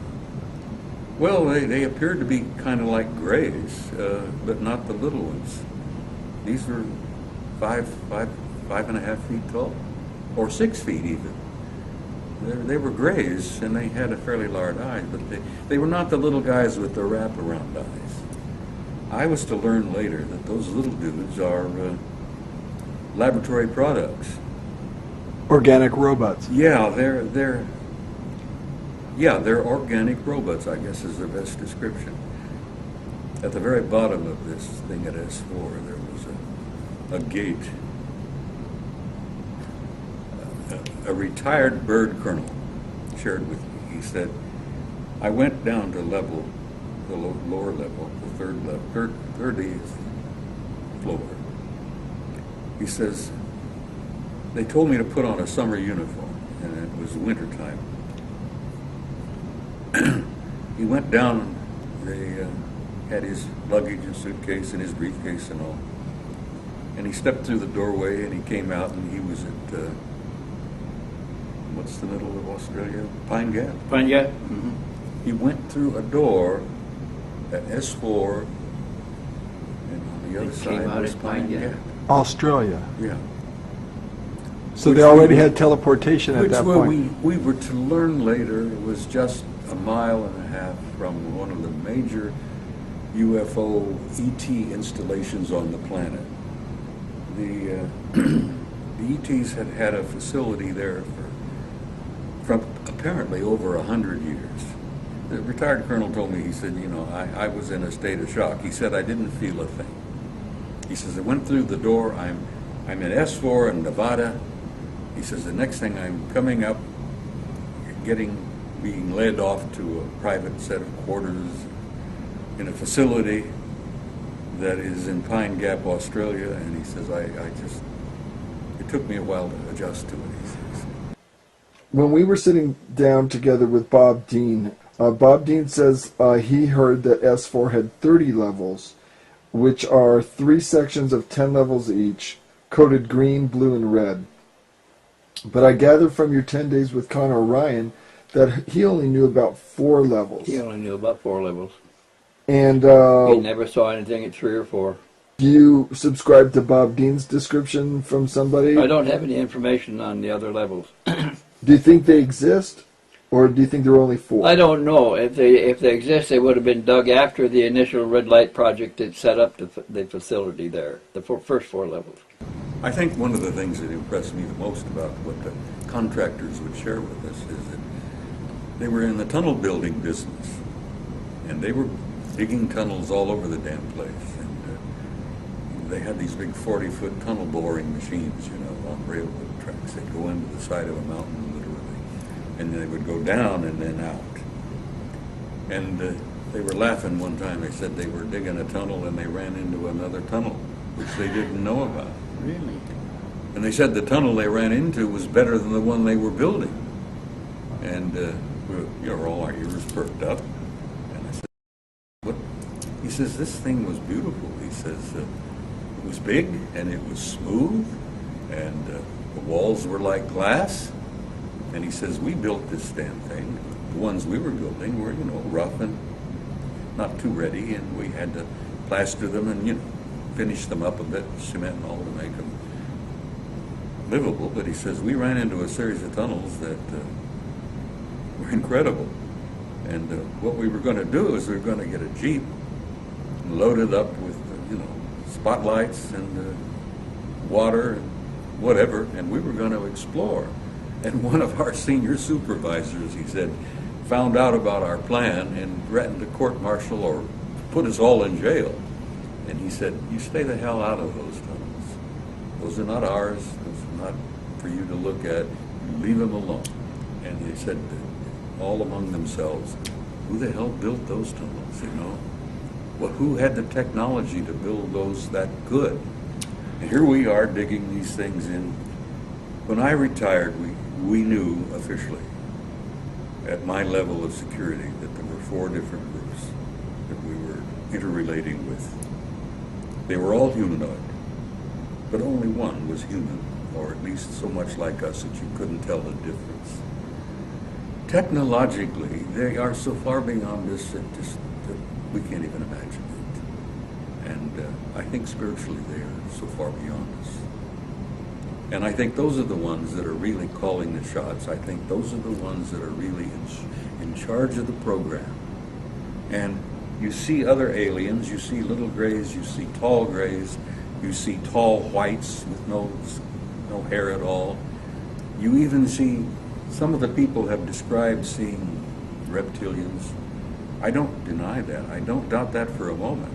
But I've concluded that the one group that seems to be running the program, at least on planet Earth, are the Anunnaki from Nibiru, our cousins, our forefathers, as it were. So it's possible that they had built those tunnels. I think so. They said that there were tunnels all over the damn place. There were tunnels going from Groom Lake to Nellis, which is what, about 10 miles? Yeah. 20 miles or something like that. There were rumors that some of the tunnels went over to Fort Huachuca, which is in southern Arizona. And you had been stationed there at one time. And I had been stationed at Huachuca. And I knew there were some, mysterious goings-on there, but anyhow, they said that there were tunnels all over the place. So when I hear these rumors about tunnels across the continent with high-speed rail, yeah, I'm not surprised. So the Phil Schneider reports about underground tunnels and some of the maps that he provided, that kind of thing, do you guys have problems with No, that? it makes sense to me. I know the chemical structure and the application of construction value explosives. I earned a reputation on it. I helped hollow out over 13 deep underground military bases in the United States. I worked on the Malta project. I worked on West Germany on its military bases, in Spain on its, and Italy on its. Anyway, of these 129 bases, they've been building them day and night unceasingly since the early 40s. Some of them were built even earlier than that. The average depth of each base is roughly a mile deep. They are basic whole cities hollowed out underground. They're somewhere between 2 2/3 cubic miles and 4 1/4 cubic miles hollowed out underground. These bases comprised basically of large cities underground. They're connected by high-speed monorail magneto-leviton trains that can go up to Mach 2. Several books recently have been written about this activity, all of which is verifiable through bibliography. Richard Sauder's book, he's a PhD architect, and he alone also is risking his life by talking about this. He worked with a number of government agencies on deep underground military bases. I have helped build 2 main concerned bases within these United States that have some significance as far as what is it called the New World Order. Number 1 is Dulce, New Mexico. I was involved in 1979 in a horrendous firefight with alien human type, whatever you want to call them. And I was one of the survivors. I'm probably the only talking survivor you'll ever hear. 2 other survivors are under close guard somewhere in these United States. One is not in very good shape. He's living in Canada. So I'm about the only one around that knows the firefight. that knows all the detailed files of the entire operation. 66 Secret Service agents, FBI, and the like, Black Berets, died in that firefight. I was there. My father, Otto Oscar Schneider, there's an interesting story about him. He fought on both sides of the war. He was originally a U-boat captain. He was captured. He was captured by the French. He was turned over to the United States Army, turned over to the United States Navy. He was repatriated here to Cocoa Beach, Florida, and Fort Lauderdale, and taken up to Philadelphia Navy Yard thereafter. And he was a master machinist as well as an MD doctor. He later became an MD doctor and never did anything with it. But basically, he was involved with different kinds of concerns, such as A-bomb and H-bomb and Philadelphia experiment and these other kinds of projects. His groundwork, he invented a camera, a high-speed camera that took pictures of the first atomic tests in Bikini Island on 12th of July 1946, to which I have original photographs of, which show unidentified flying objects fleeing the bomb site at a high rate of speed. Bikini Island at the time was infested with things in various depths of its waters. The natives always saw them. The natives had problems with their cattle, basically pigs is what they raised, and other things, although this story has never come out. This is basically what happened. Maybe somebody knows a senator or a congressman or has had help by such. There's one outstanding in Oregon. His name is Mark Hatfield. That man helped me fight the federal government. See, my father left me these pictures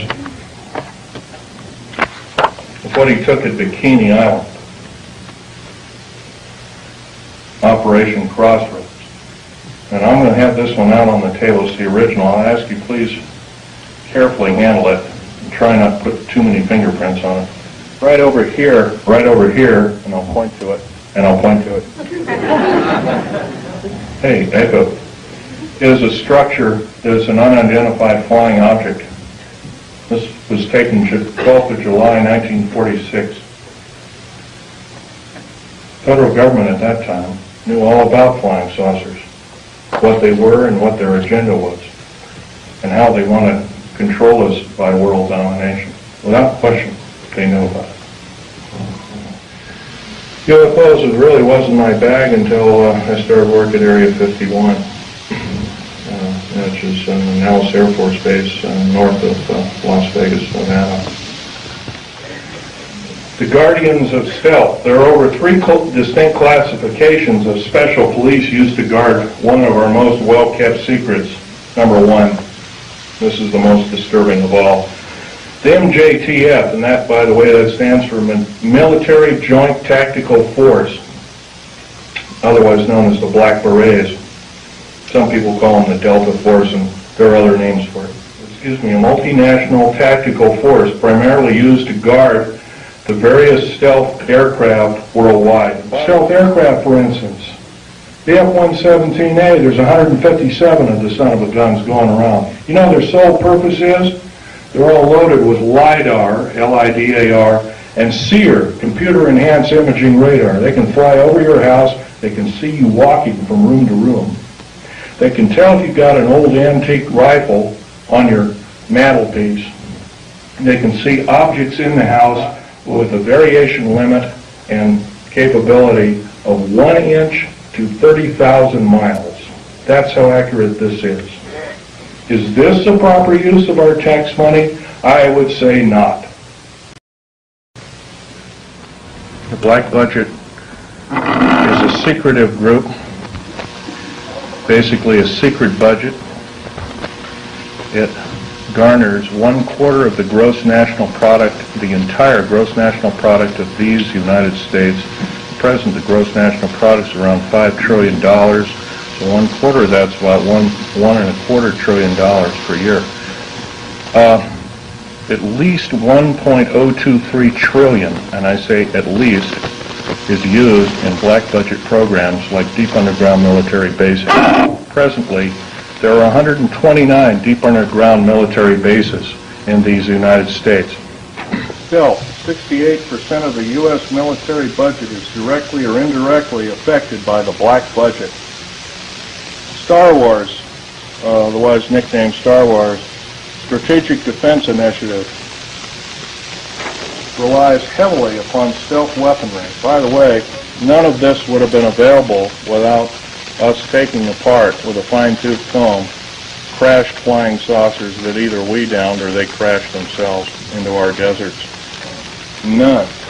Budget from U.S. Congress 5-year plan that we're told about is $247.6 million. You couldn't buy the spare parts of all the black helicopters and the F-117As and the B-1, the B-2 bomber, and all the other 24, 25 prototypes. Couldn't even get the nuts and bolts for that.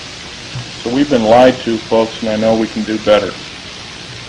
Black budget garners this figure, roughly $1.25 trillion every 2 years. Trillion. I'm not talking billion, folks. Trillion. If you don't know what a trillion is, it's 1,000 billion. It's a big number. If you were to regard that in dollar bills, it would be 11 tons of dollar bills. That's how big a trillion is. Okay, the black budget literally means hidden budget. The U.S. Congress never sees the books of this clandestine pot of gold. Contractors of stealth, and I've listed quite a few here. EG&G, Westinghouse, McDonnell Douglas, Morrison Knudsen, Wackenhut Security Systems, Boeing Aerospace, Lorimar Aerospace, Aerospatiale of France, Mitsubishi of Japan, also Mitsubishi Heavy Electric Industries, Ryder Trucks, Bechtel, IG Farben, that's a chemical company, plus a host of hundreds more. Now, I've talked about a number of topics that are rather controversial. I'm not advocating the overthrow of any government. I don't believe in such. For the main reason, the number one, it always kills the wrong folks. But I believe if I have the chance to tell people about these atrocities, I think that there will be some serious letter writing, if not letter writing, some serious conscientious voting done in the very near future on various elected government officials, if not the whole category of elected government officials.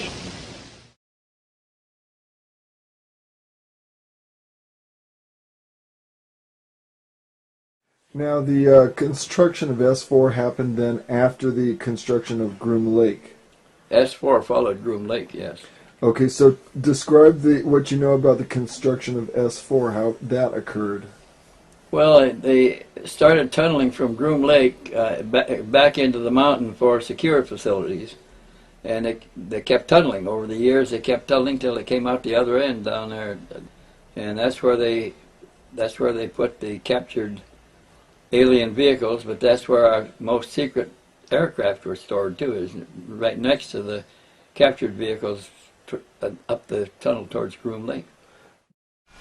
There's 4 levels in Site 4, excluding the top level, the surface, which is basically a hangars with the satellite. There's really not too much to it, but the levels are all operated. There's the first and second levels are all elevator where they keep the flying disc, ships, whatever you want to call it.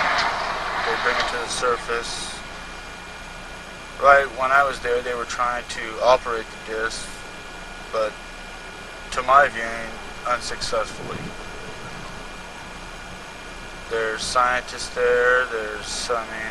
I've personally witnessed high White House officials being there.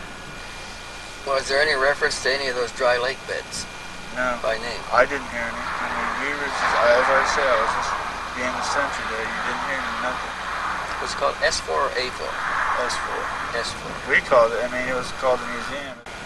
So for you to actually leave base or get on base, they would take you down in a government vehicle and drop you off, what, in Las Vegas? At the Tropicana Hotel. The Tropicana. So that was the pick-up and drop-off point. At 12 o'clock on a Thursday evening. At the end of each month. If on. But usually it was on the last Thursday of each month. Me, and they would rotate. Every week they were taking somebody for their weekend. They were rotating their sentries.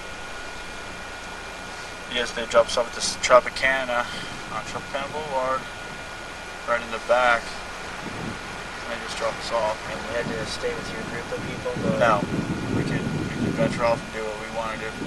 Like I said, if you can get me in view of the facility itself, or get me in the thing, I could recognize where I'm at and get on with it. Because we could see through the front windshield driving, but you just didn't. There was like a cover gate, like a boot in a camper. Mm-hmm. Like a little gate, and then the guy could shut it and open it at any given time. Most of the time, it was open partially. You don't know where the hell we're going. My first thing, I thought, that I was going to a secret Navy base myself, and then we got out, and that was it. My first visit. But how long would you ride from you left from Nellis, did you? Vegas. From Vegas. How long would you ride from Vegas until you got to this facility? Well, we'd ride to Nellis, and then Nellis we'd ride for about another hour, stop for about 20 minutes, ride for another half hour, stop, ride for another hour, stop for about 10, 20 minutes to relieve ourselves, which was in back of the van. Then the guy would come around and empty the thing. I think that they drove us around endlessly sometimes, Because it was different times. Different times. Sometimes we'd be there in 4 hours, sometimes it'd be, 3 hours, sometimes it'd be 6 hours. It was, the security for the place for arriving and getting there is extremely strict. They don't... So you couldn't sit down with a map and try to trace the route, it'd be impossible. Yeah, even if you were sitting there, you're not allowed to have a pad and pencil in the van going there anyways. You're not allowed to, they take your watches, so you lose track of time. I see. You get your watches and jewelry back when you get onto the facility itself. You're not allowed to carry a pen? No. So they didn't get to see the routes to and from as the transportation came and went. They weren't able to look out once they were in the bus. The facility, the doors were closed and then the windows were blacked out. Nobody could look in and they couldn't look out. Wackenhut intelligence people controlled The Area 51 area. They were driven in by Wackenhut, and they were watched by Wackenhut.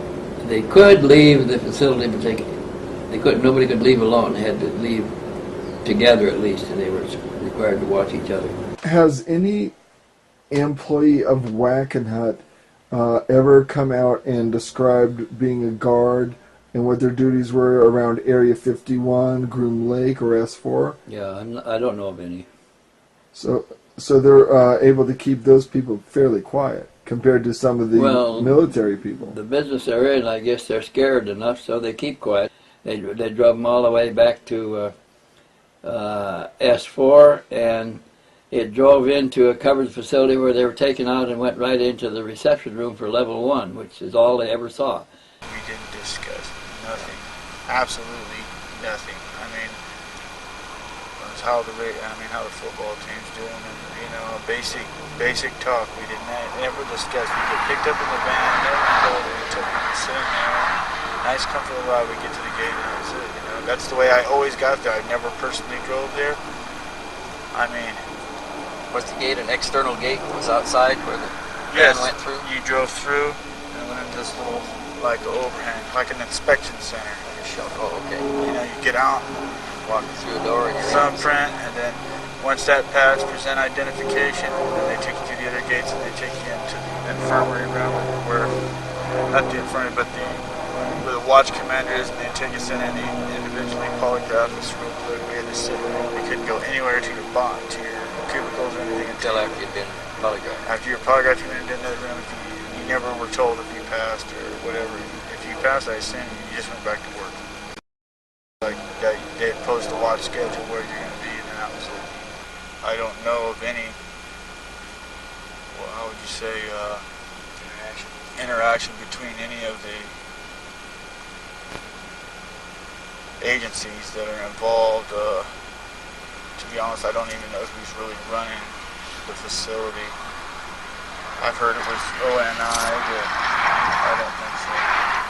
The sheriffs have strict That's all government land. That there's absolutely, if a sheriff comes on the land without authorization, then we have orders to shoot. There's no question, no badge. I mean, there's no limits to what. Now, if a sheriff catches anybody, I don't know, because I've never been there when a sheriff caught anybody or anything like that. You know what I mean? But they're not called out. We don't call out outside any kind of outside law enforcement intervention whatsoever. They usually deal with security all by themselves. How many people do you think are on the facility code? The levels 1 and 2 and the ground levels, I'd probably have to say maybe 75. Levels 3 and 4, I believe there's a whole new set of barracks down there. As I say, we see people coming and going. As long as they get through that elevator, they come up to it. We don't ask no questions. If that light hits red, then we detain people. I mean, believe it. I've never detained. We've never detained me. I've never witnessed anybody being detained at the facility. Okay. Do you want to talk about any of the base security systems, detection equipment? Yes, I know a little bit about it. Within a circumference of 200 yards completely surrounding the facility is all completely mined with explosives, what they call a C-26, which is a really super high and intense plastic explosive, a lot different than C4, a lot more dense. Then there's an infrared systems around, but there's 4 snipers on duty at all times with starlight scopes. And then there's laser setups all around, which presented a problem a lot of times because of the vermin outside would penetrate it. I believe the last 2 months I was there, they upgraded it so it had to be somebody walking on 2 legs to completely tow it. It had to be an upright walking person to penetrate it instead of a 4-legged. I mean, I guess these things, from what I've told, can determine weight when something walks through it, which are, I believe, are about 2 feet off the ground, which are disguised, I believe, in cactus. I've never seen anything out there, but that's what I've been told is out there. I mean, when we go out on a search patrol, they'll turn it off when the search patrol. So if anybody was going to penetrate the base, if you're looking at a search patrol, then you know it's all right to get through the laser system, to get through that security type of blanket. To get through the mines and stuff, you'd have to be an experienced. You're going to have to crawl on your belly for at least a half of a mile and jab and move before you can get through it. I mean, if they go off and you're within a 10-foot vicinity, then you'd be dead. You'd be very fast, because that C-26 is a classified. I mean, it's supposed to be classified. I don't know what too many people know about it, but it's a high-grade explosive. It's a lot more volatile than C4. As I say, satellites pass over that area, especially, I mean, Eastern Bloc satellites used to pass over. I don't know about now, but in the last couple of months it's pretty rough. I don't know, but I assume they're still passing them over. They pass over pretty periodically, and they shut that place down. There's one satellite, I don't know the name of it, but when it passes over, we shut it down completely until it's completely off, then they open it back up again. Bring everything inside when Everything. the satellite is due. It's like once every 2 days or something like that. It'll zip around. I know I assume it's a Russian, or it might even be one of ours that they don't want ours, with a high sensitivity to see, you know, some guy at the National Security Agency pretty much controls with Cheyenne, you know, they jointly control those satellites. So. He knew that sometimes the craft from level 2 were taken up to level 1 and taken out. They had to wait for the Russian satellites to pass. They'd get them all ready, so as soon as it passed, they could take them out and work on them until it was due again. They'd bring it back in and close the doors once more. Okay, this is the dirt road comes on in. This is guardhouse 1. You have to drive into an enclosed building, a little one. Guard comes out, you go over here for a thumbprint check and your identification. There's 2 other gates you got to go through, but being security personnel, we never had to go through that. We would just go straight through. Now the facility here is the ground level facility where they bring the disc up themselves. There's a door right here that completely opens up. There's a big satellite and kind of in the rear here, and there's one in the front over here. It's usually pointing straight up at all times. The mess hall is over in this corner. There's a door to the parking lot, which is a wall, and you can come right into the mess hall. It goes around. Which is a hallway. Over here is, what you'd say here, CIC Center, like on a ship, you know, where they monitor satellites and anything that's, if anything's moving over the facility, then they'll shut it down for a while. I've never been in it. I've looked inside it, but I've never walked in and looked in it. Looks like a submarine controlled CIC room. Over here is a big access door.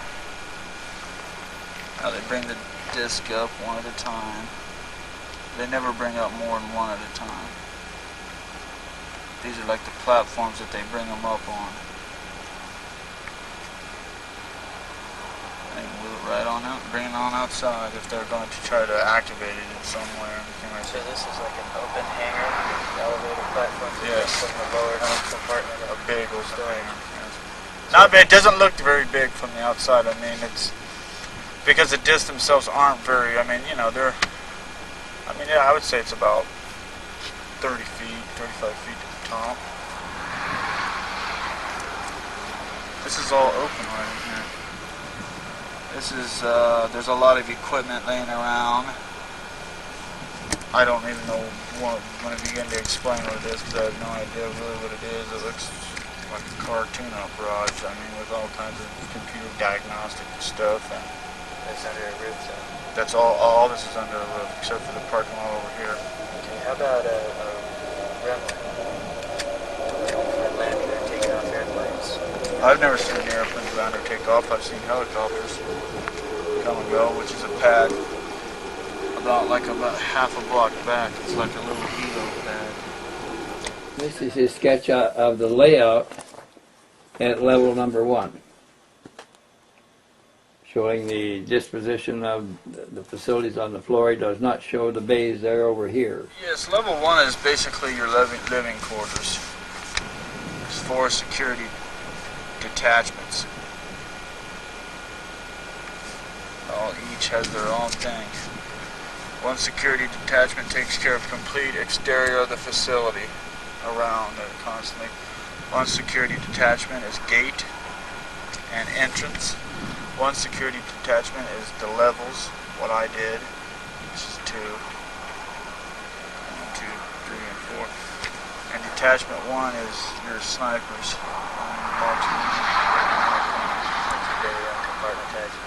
They keep everybody compartmentalized. We're not allowed to interact with any other security whatsoever. We're not allowed to talk to them. We can talk to the people in our detachment only, you know, a football game, regular shop, no shop talk or anything like that. And then back here, right here is like, this is a very good drawing. Right here is a medical infirmary that they do.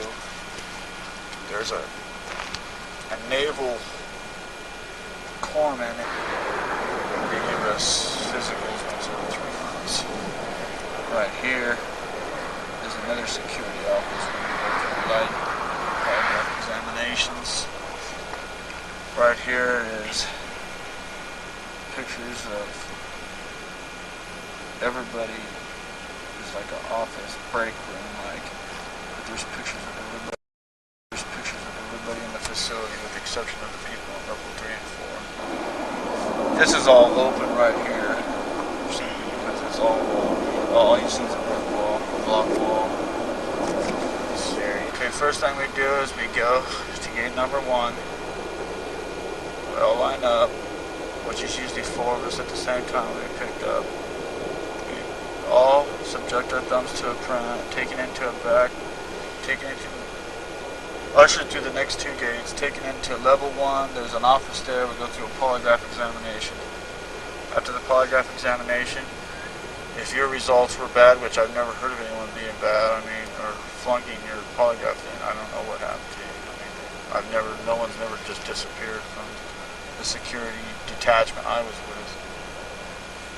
But you're subjected to a polygraph examination every time you come back from your 1 weekend of leave.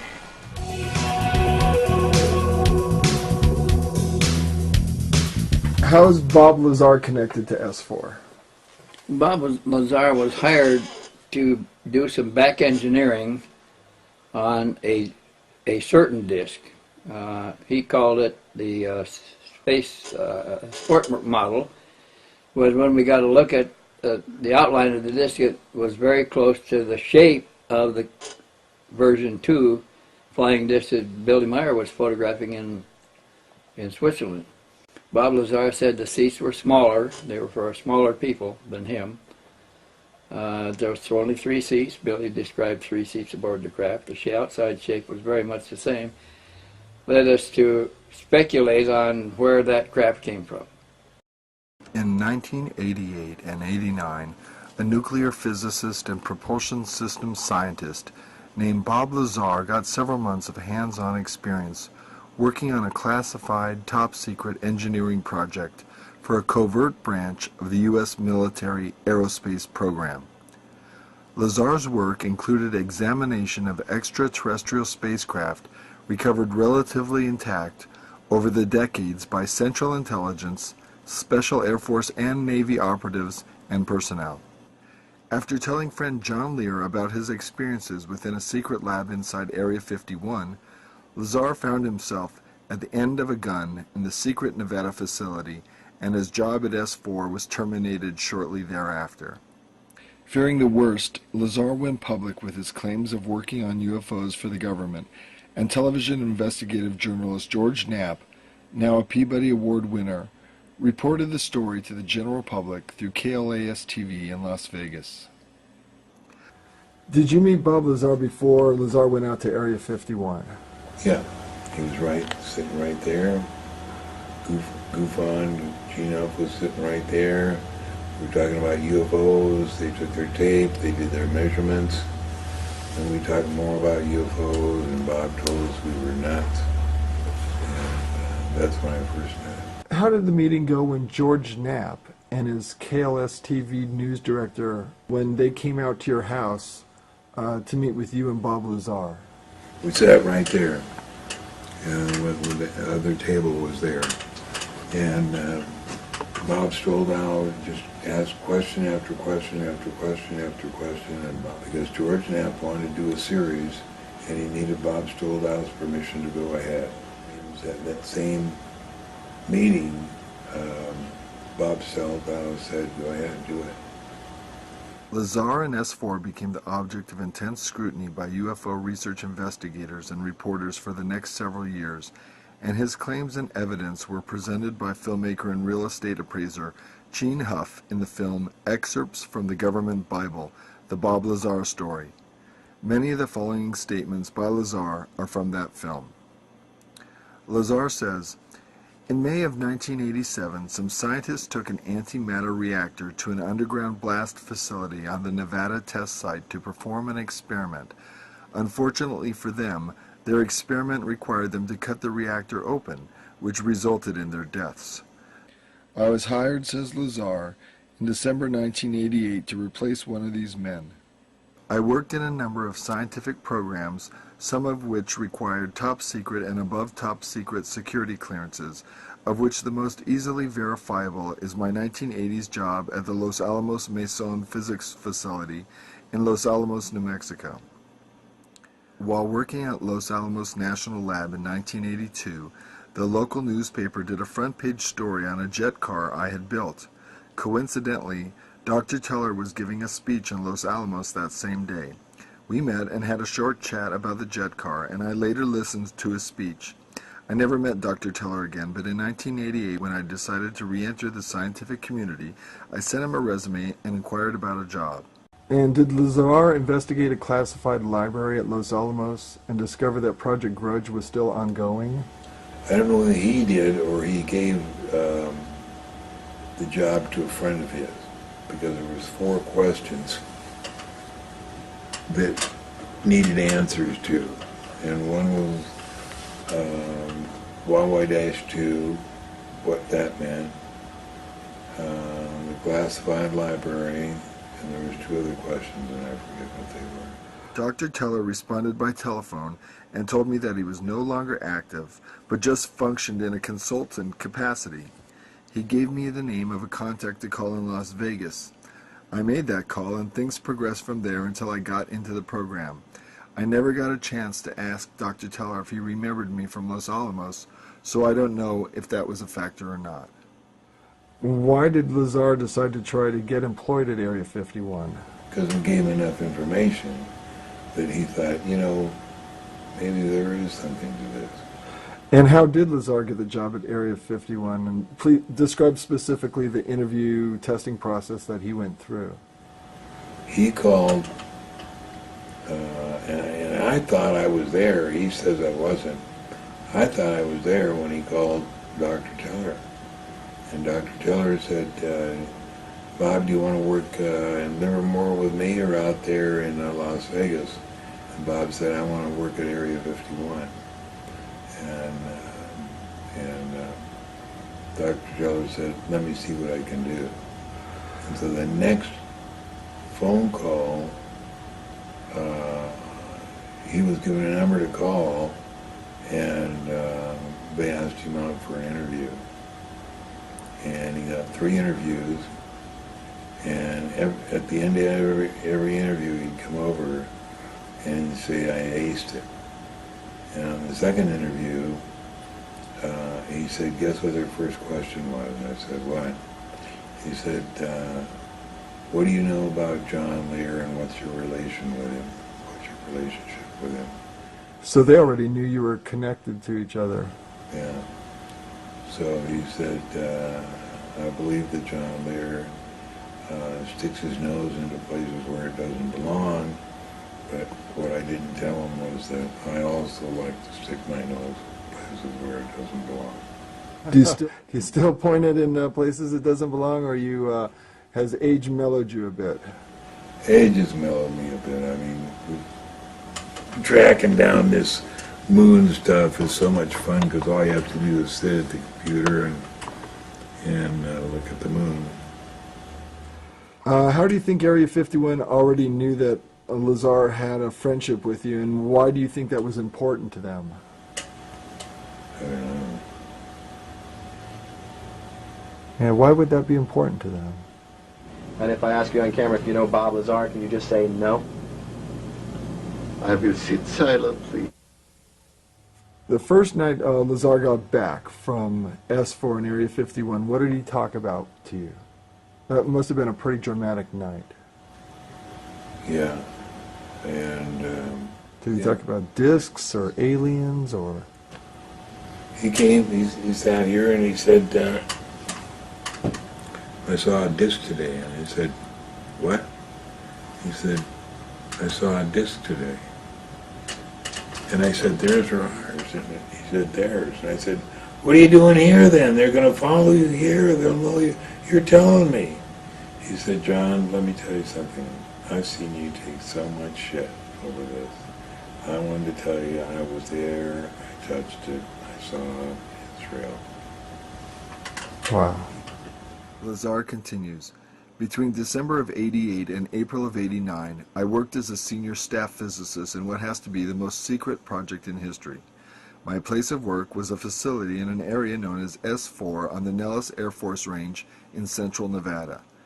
Area S4 is located approximately 15 miles south of the infamous Area 51 installation at Groom Lake, where the U-2 and SR-71 spy planes were developed. For the duration of my employment at S4, I was paid by the United States Navy. When I went to work, I was flown from McCarran Airport in Las Vegas to Area 51, which is a highly secure government base on the Nevada test site. From Area 51, I was bused to an even more highly secure facility located about 15 miles south of Area 51 called S4. S4 is situated at the base of the Papoose Mountains by the Papoose Dry Lake Bed. The airspace over Area 51 and S4 is highly restricted, and any pilot or aircraft that may stray into Sector R4808 is subject to pursuit by jets scrambled for intercept or subject to outright destruction by surface-to-air missiles. Tell me about the overflights over S4. Is that allowed by any pilot? No. Not even red-blue teams? No, Bob says that there's an automatic ground-air missile that nobody has the power to stop. That if you fly over S4, it goes immediately. The S4 installation is built into the mountain, and the 9 hangar doors are angled at about 60 degrees. These doors are covered with a sand-textured coating to blend in with the sides of the mountain and the desert floor. The hangar was equipped with typical tools and extensive electronic equipment. It also had a machine with an X-ray emblem on it and an overhead crane rated at 20,000 pounds. Equipment in this hangar was marked with a black number 41 with a white circle around it, asserts Lazar. It was outside of this hangar that I saw the sport model tested.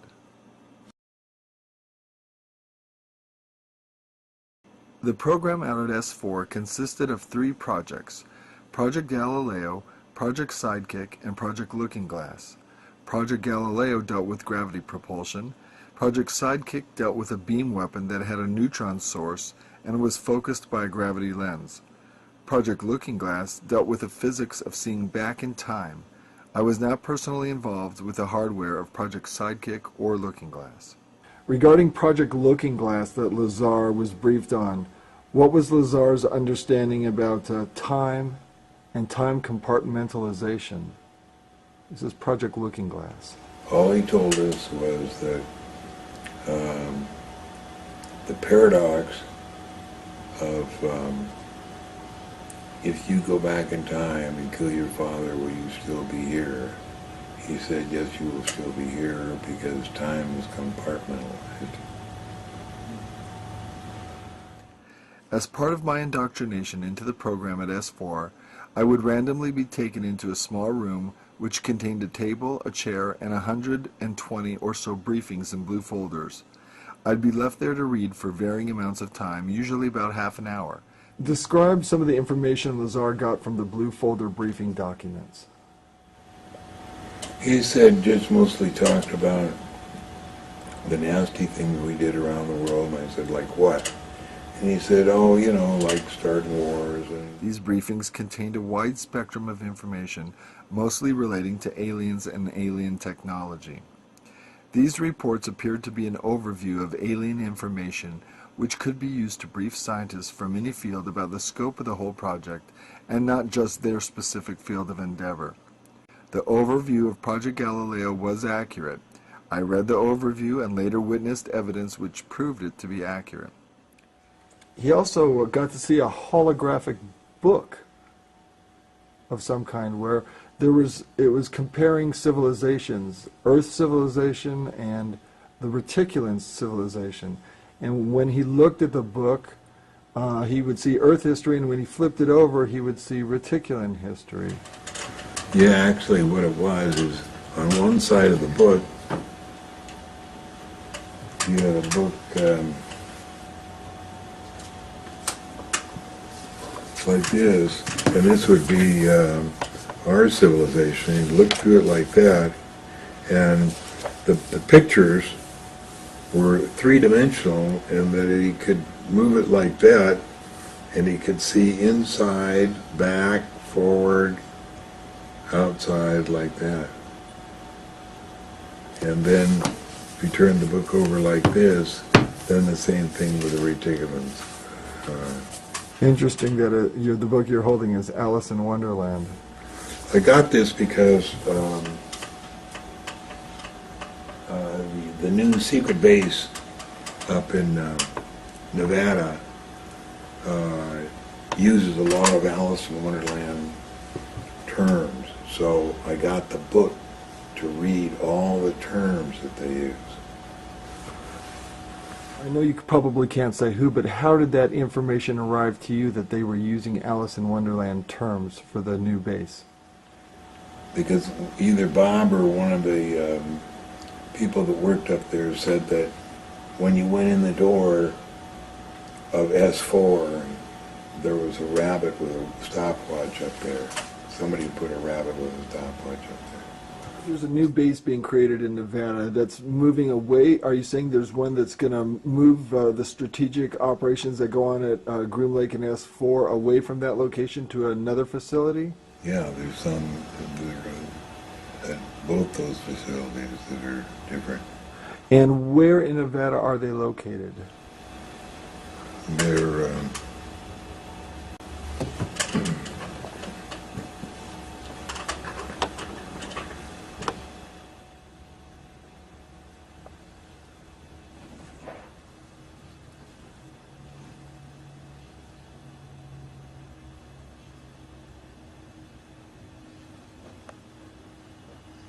oh, here it is. Wait. No, that's where it is. I don't know where it went. If I come across it this evening, I'll show it to Well, what area of Nevada? you. Northeast. So towards the Utah border. Yeah.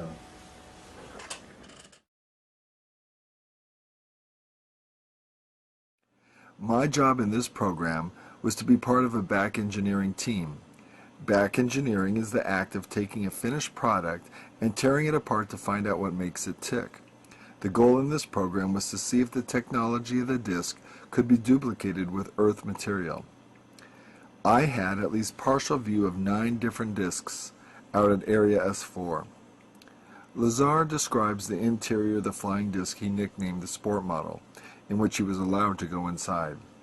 I not only saw 2 of the 3 interior levels, but I also saw it fully functional in flight. And no, unfortunately, I didn't get to go for a ride in it. This particular disc appeared to be in excellent condition, and because of its sleek appearance, I nicknamed it the Sport Model. The Sport Model is about 16 feet tall and 40 feet in diameter. The exterior skin of the disc is metal, which is the color of unpolished stainless steel. The Sport Model sits on its belly when not energized. The hatch is located on the upper half of the disc, with just the bottom portion of the door wrapping around the center lip of the disc. The interior of the disc is divided into 3 levels. The lower level is where the 3 gravity amplifiers and amplifier guides are located. The gravity amplifiers of the disc can be focused independently, and they are pulsed. Well, describe the time Lazar had been inside the flying saucer for work, for the propulsion systems for the Element 115, for 2.5 hours, and when he came out, hardly any time had elapsed, and so Lazar had concluded the saucer was time shifted. Well, that's weird. I hadn't heard that time. I hadn't heard that story in years. I've forgotten that story, but I remember it now. I remember he did say that. 2.5 hours. Wow. God, it's been a long time since I heard that story. Is that accurate? Is that what he told you? Yeah. So what does that mean to you now that you're remembering that? I don't know. I just remember that before he went in, he had to take off all his watches, rings, everything, bracelets. The space-time distortion around the disk achieves maximum distortion and is folded up into this heart-shaped form. The disk can't be seen from any vantage point, and for all practical purposes is invisible. All you can see would be the sky surrounding it. I was never given access to the upper level of the disk, so I can't enlighten you as to what the porthole-like areas are, other than I can assure you they're not portholes. The center level of the disk also houses the control consoles and seats, both of which were too small and too low to the floor to be functional for adult human beings. The walls of the center level are divided into archways. At one point in time, when the disk was energized, one of the archways became transparent, and you could see the area outside of it as if the archway was a window. After the panel had been transparent for a while, a form of writing which was unlike any alphabetic, scientific, or mathematical symbols I have ever seen began to appear on the transparent archway. and I was never informed as to how all of this was achieved, not that any of that would have required alien technology. The reactor, explains Lazar, is located directly above the 3 gravity amplifiers on the center level and is, in fact, centered between them. The element 115 is machined into triangles and is then inserted into the reactor. This piece of element 115 is the source of the gravity A wave, as well as the target, which is bombarded with protons to release the antimatter.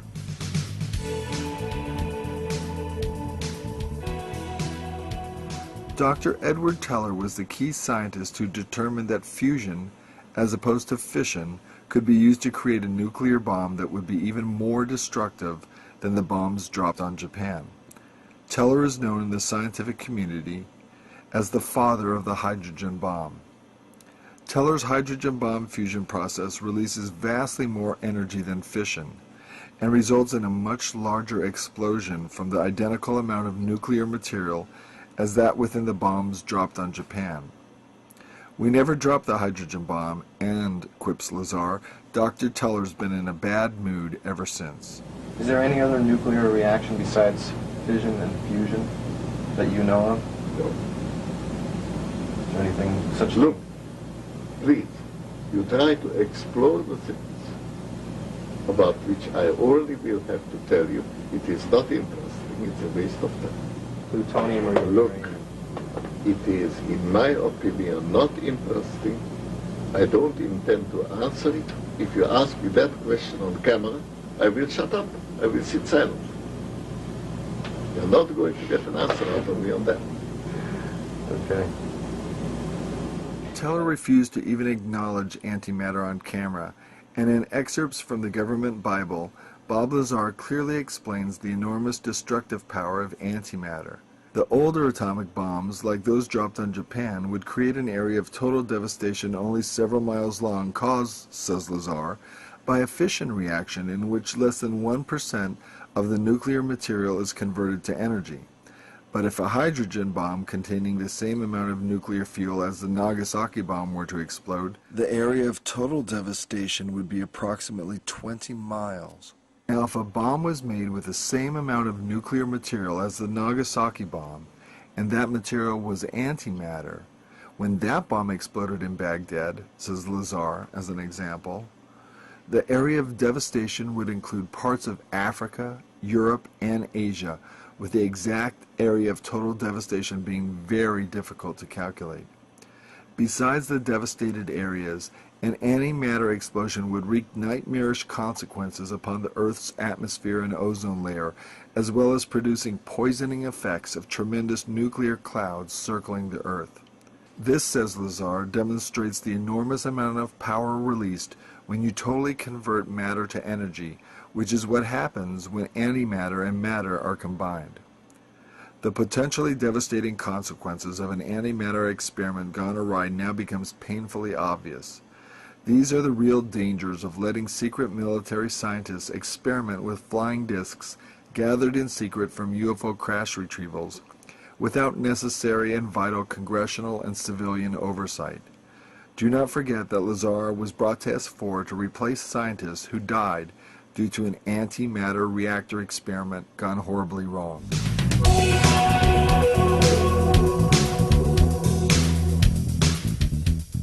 Says Lazar, there's a small segment of the United States government that makes scientific and technological judgments from a knowledge base that is not available to the general public. If the following information is true, the United States government also makes judgments on a historical, philosophical, and even theological level from a knowledge base that is not available to the general public. This technology was brought here by some alien beings from the Zeta Reticuli 1 and 2 star system. These stars are located in the constellation Reticulum, which can only be seen from the southern hemisphere. Zeta Reticuli is a binary star system, which means that it is 2 stars and is located approximately 30 light years from Earth. These beings are from Reticulum 4, which is the 4th planet out from Zeta Reticuli 2. The beings are 3 to 4 feet tall and weigh 25 to 50 pounds. They have grayish skin and large heads. Not only did Lazar see discs there, he also saw aliens. What did these alien beings look like? He saw several different types, or one type, or...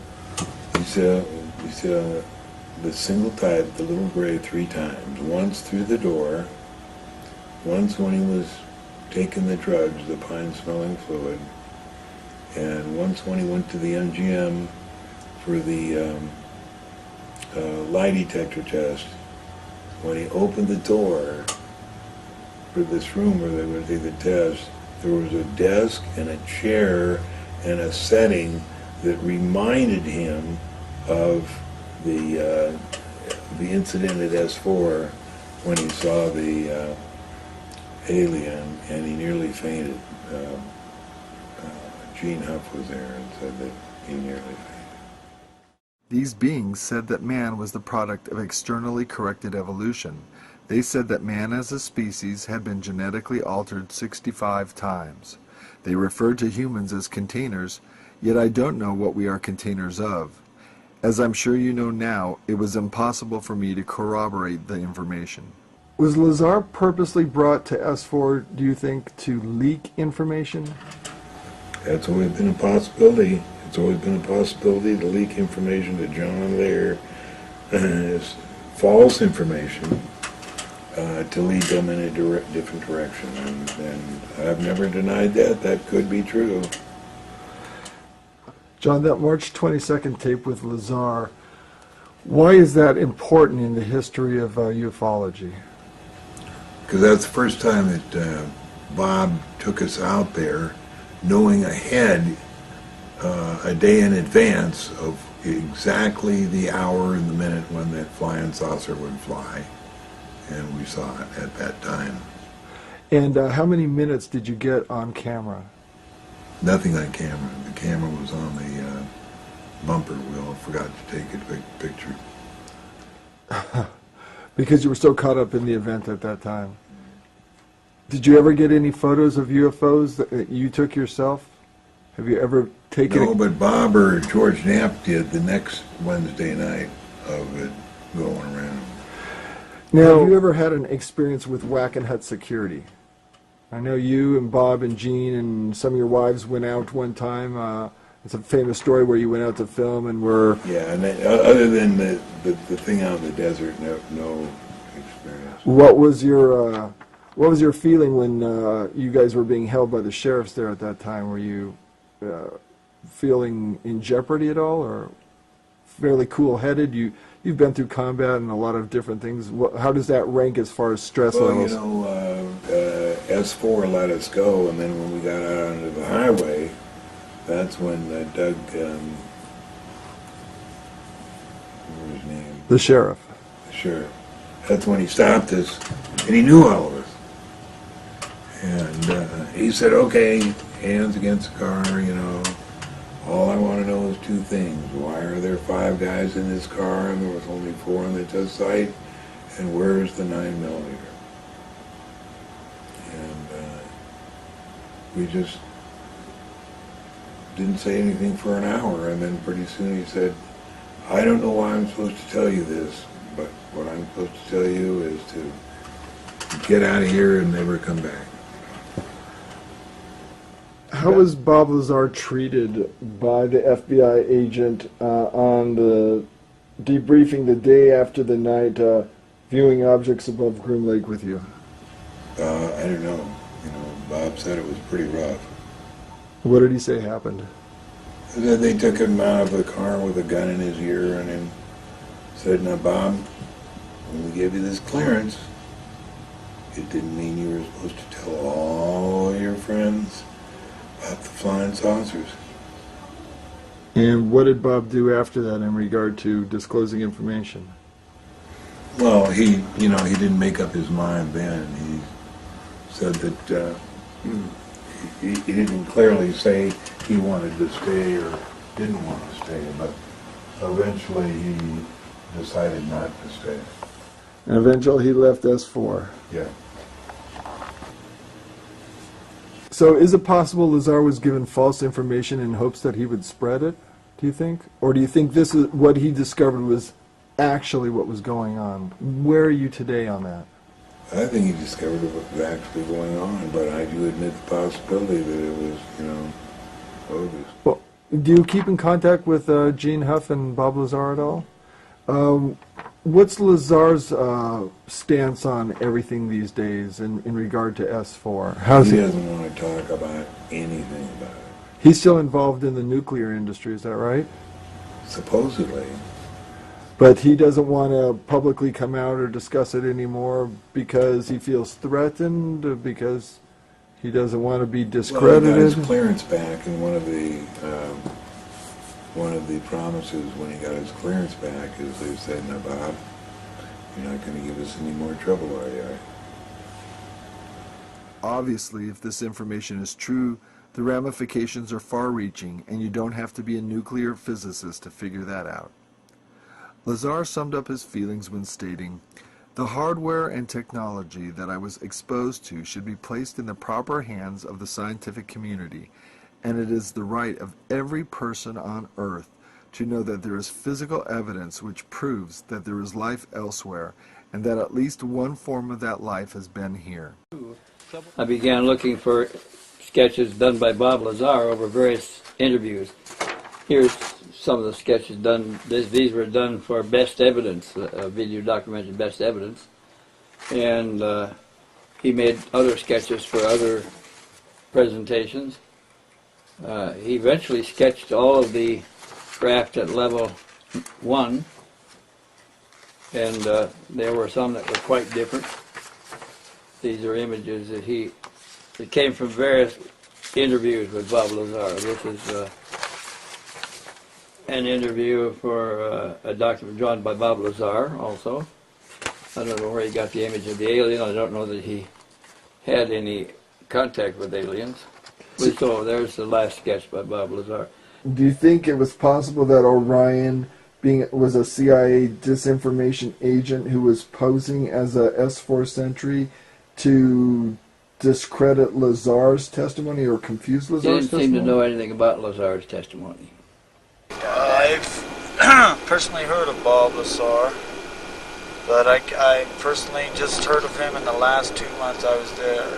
We were never told anything about him.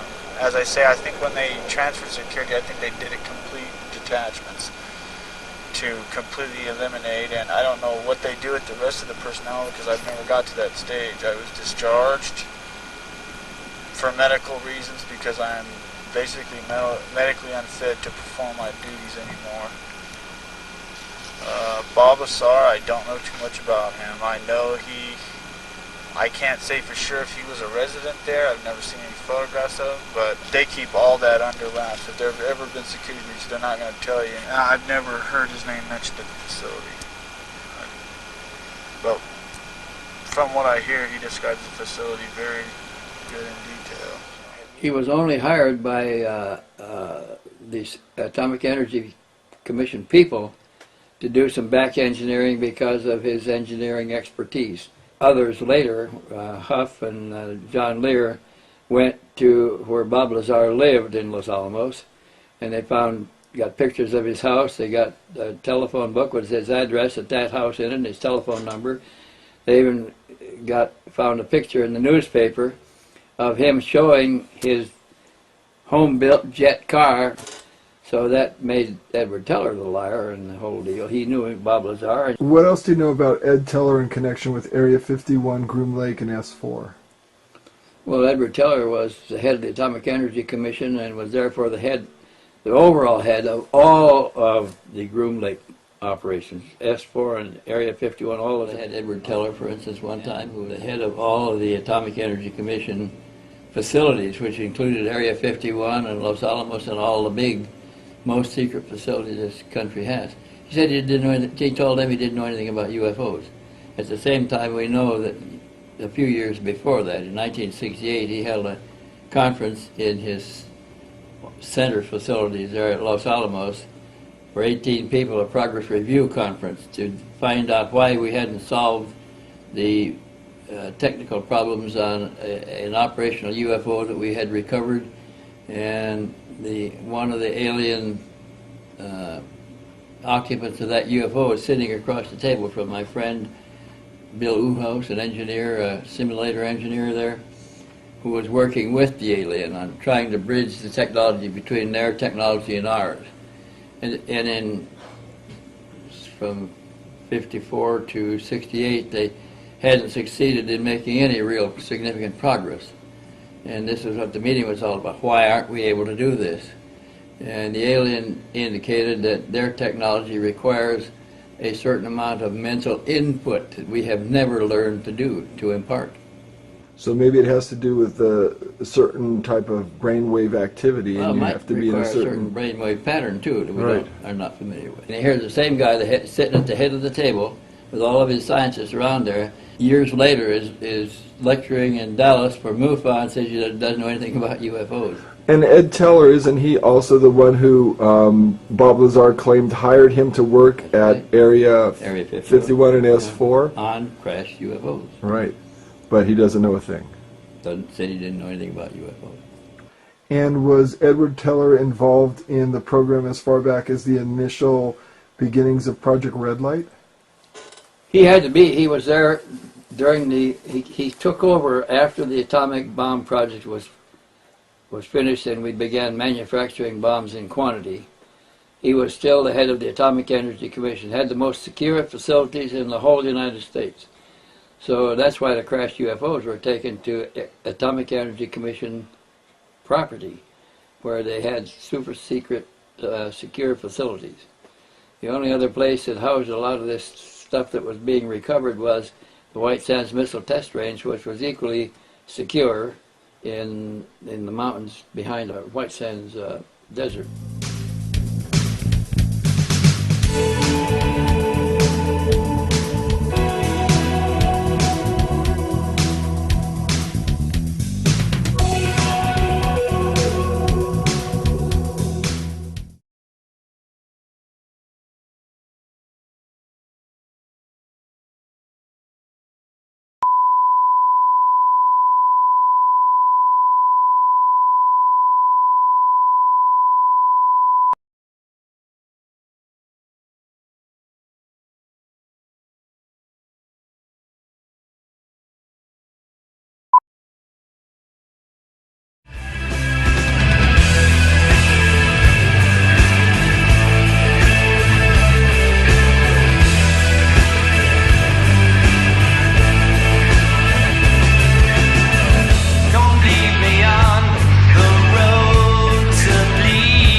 Street and cleared in, they were taken down the elevator to level 2.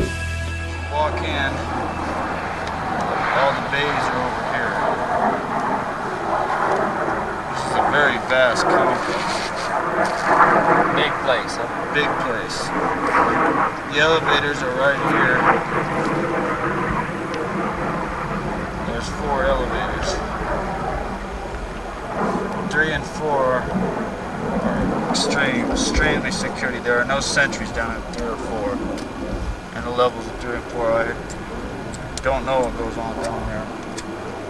I heard something about an Abbey or EB down there. I'm not too familiar with what it is, but as you get off the elevators,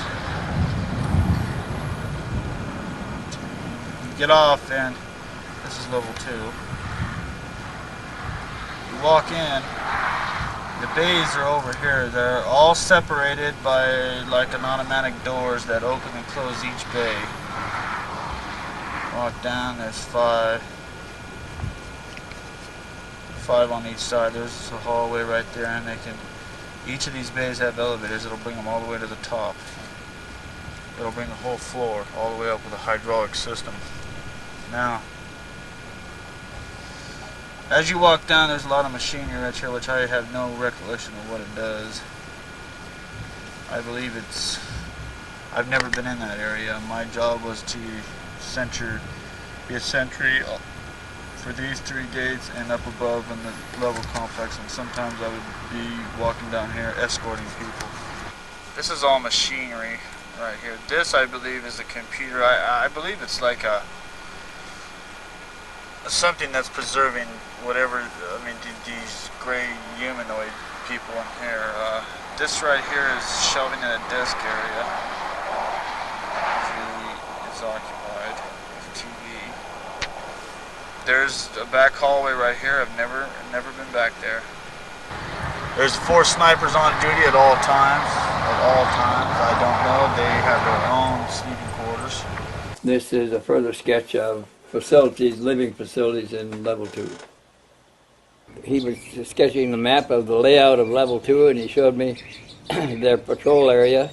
They were not allowed to look around. He showed me where they slept and where they ate. And he said they were not allowed to talk except in front of the television or at the dining table. They were not allowed to talk to each other in the dormitory. There were audio pickups all over the place so they could be detected if they tried talking. He said we learned not to do it. Their food was catered in. They slept in the facility for 28 days, 4 hours on and 8 hours off around the clock. The place was popularly regarded as a museum internally. And he says, why all of this security and the expense of running it if it's only a museum? You say the security levels 1 and 2 have sentries, guards. Guards. But there's no guards below level 2. How? Sentries aren't allowed down in guard. We guarded the elevators for 3 and 4. You have to have 3 keys, a thumbprint, and a retina print to get in. 3 keys? 3 keys. 3 keys, a thumbprint, and a retina. And a retina print, which is like a look at a camcorder. Like you look in, and they stick their right eye up to it and their left thumb at the same time. At the same time? After they turn the keys, they stick the keys in, which is on a row, 2 inches below. And then they look. The doors are open. They get in, and I don't know where they go. I assume that there's 2 more levels below too. I could not be for sure, but I know there's 3 and 4. I don't know because there's 3 and 4 elevator. They don't use magnetic cards? No. Keys are metal keys. Mm-hmm. It's like a house key. Yes, just a regular house key. They go in.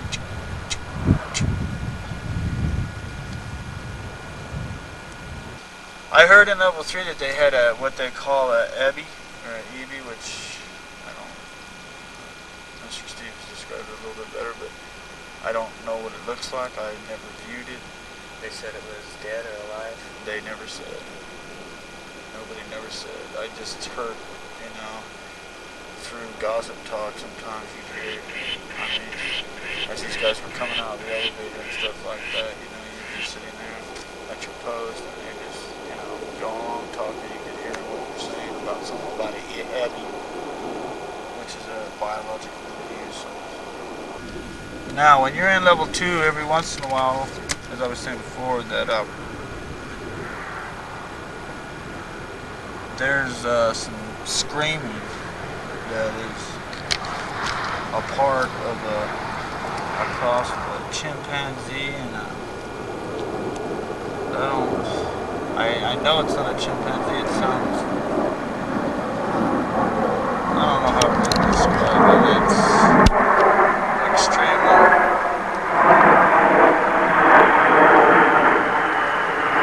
blood-curdling, I guess you would say. I mean, it's like Eventually everybody goes up.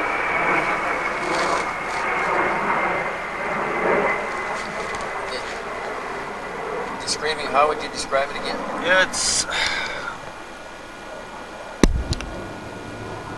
okay. It's a cross between a chimpanzee and maybe and it's kind of ridiculous, but an elephant. I mean, like how an elephant roars, but it's like he's got a vocal cord that's kicking. That's, you know what I mean? It's. I never want to hear it again. I mean, And you hear that on level 2. And it's you coming hear that on from- level 2 if you're down there long enough during the day, during working hours, during when the people are down there. But there's always 10 to 12 people down there on level 3 and 4. It seems like they would have a better system of knocking out the screams. I don't know if it's just the extremely high octaves of what they are working on or what they're doing.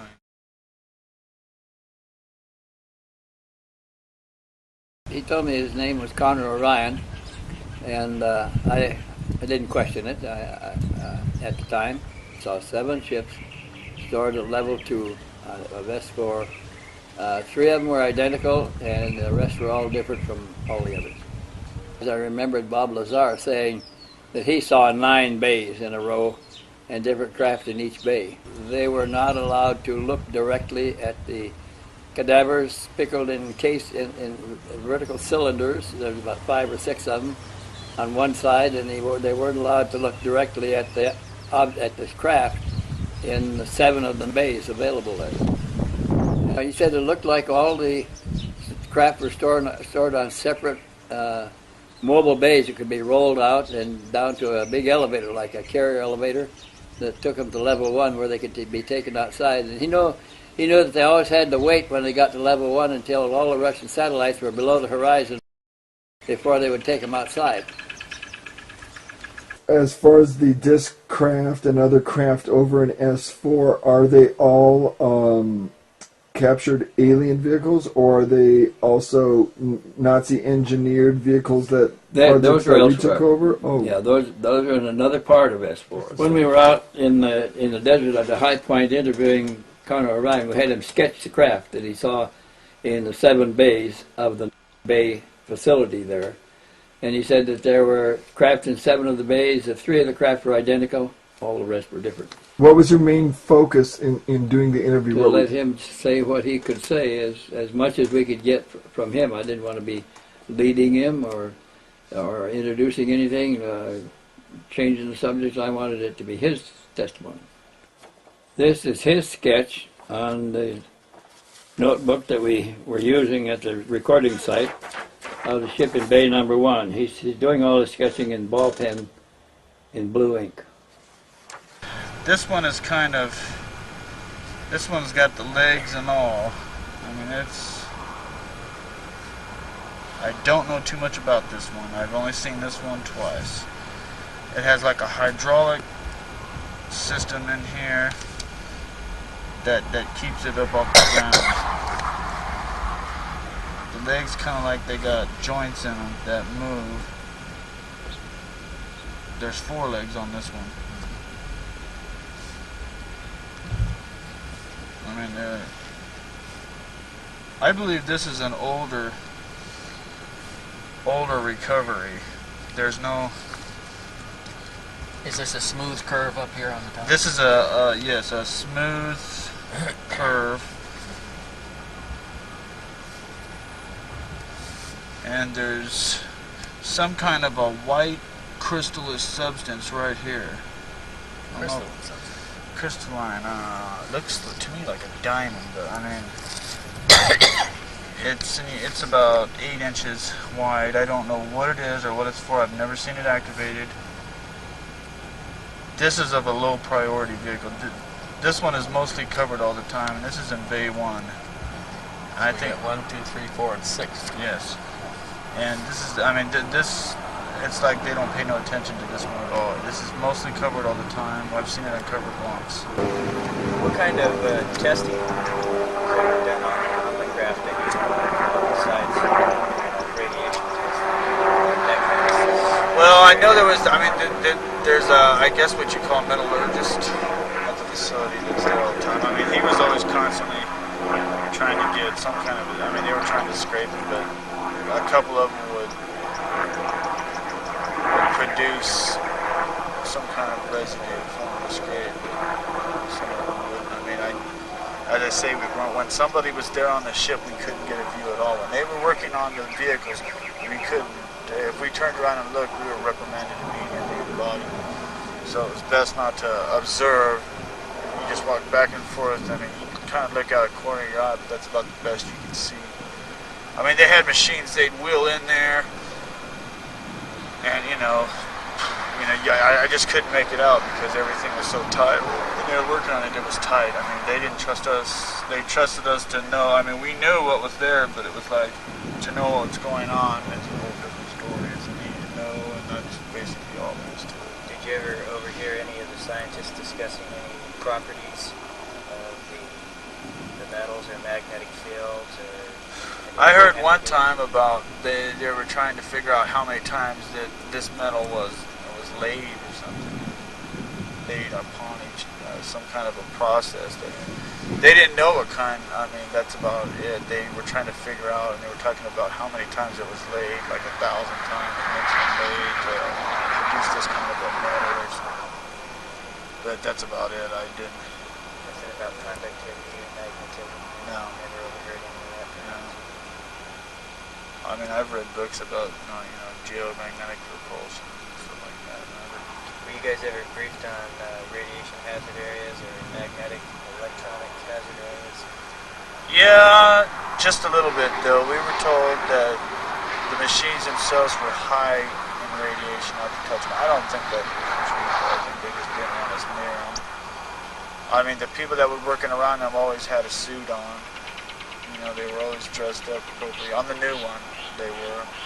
Does the first one there look like any other ships that you've seen or photos in your catalog? Or in Bay 2, 3, and 4, there were 3 identical ships just like that. That's a sketch of the Bay 2, 3, and 4. What's the rectangle you just sketched on the bottom? Is that what they sit on? Or This is like what they sit on now. I have personally witnessed when they somehow activate this vehicle and a bottom pops out, and then it kind of pops out a little bit and comes to about right, I'd say maybe a foot below the vehicle, and it sits on a cushion of air about 2 inches. When you're near the vehicle, the static electricity is extremely intense. When you put your face up to it and breathe up against it or anything, there's no fogging of any sort at all. And I also found kind of peculiar is there's no dust ever on these, and I don't never seem to see anybody wiping them off. There's no residue of any kind on any of these vehicles, on these 3. what's this? Is this retractable? This part right here comes down, it's retractable. The bottom. It sits on the ground, and when they activate it, it seems this part pushes it like a hydraulic mechanism, brings it up off the ground to about a foot. And then you don't hear nothing, absolutely no sound, and then it just picks up, and it sits on about 2 inches of air. This was another attempt to get a better drawing of the craft in Bay 2, 3, and 4 from another angle. Can you describe the shapes of the openings or the way the doors opened on the craft? Most of the time they had them turned around so we couldn't view it, but one time I seen let me find the one. On the ones, they got 3 identical ones in Bay 2, 3, and 4. These right here.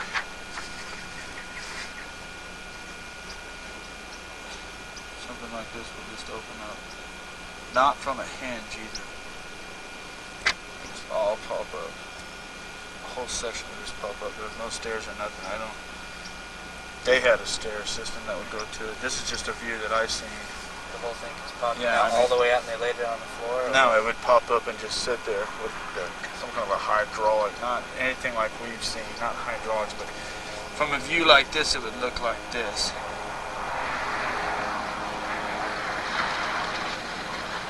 You know what I mean? It would pop up, and know what I mean? And then it would, I mean, when it came back down, you could barely see a crack. Barely. I mean, it almost looked, if you were looking from 15 feet away, you couldn't see it. So the door basically just lifted up and Lifted out. up, and that's all I've ever seen of anything being open. Most of the time they'd have them turned around while they were working, while you were walking back and forth. I mean, we weren't privy to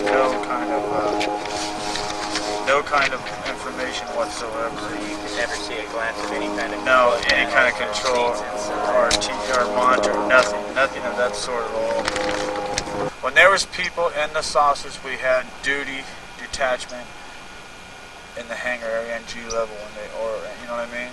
We would walk back down the hallway, do an about face, walk back, and just to make sure. I mean, if somebody sabotaged it, then we would catch anybody that's coming in or out. There would be two people. They'd pass each other in the middle, go down, and keep doing it until they were done.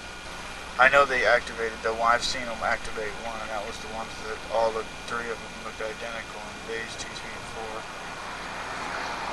I mean, I would assume it was some kind of a reversal of gravity or magnet. I mean, When you say you saw one or more craft activated, one craft at a time. one craft activated, when you knew that it was activated, did you notice anything different about it? Did it seem to come alive in any sense of the word, or was it just as inert as it always was? It was inert as it always was, with the exception of the bottom of it being kind of blurry, like I explained, the heat coming off of a hood and like it was.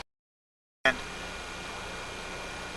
the first time they activated it, it knocked out completely the whole top facility in electric.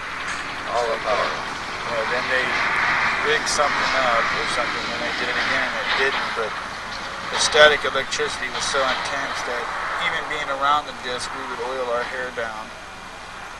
I mean, oil it down with baby oil to keep it, and put baby oil on us to keep our hair from just staying straight up on that at all times when you pass and walk by them. Especially, I mean, some of them were nothing. They were just, but the ones that 2, 3, and 4, I think they feel that they're still, maybe, I don't know if they're flying them or not. I would take a good wild guess and say that they probably were. I don't think they fly them in daylight, though.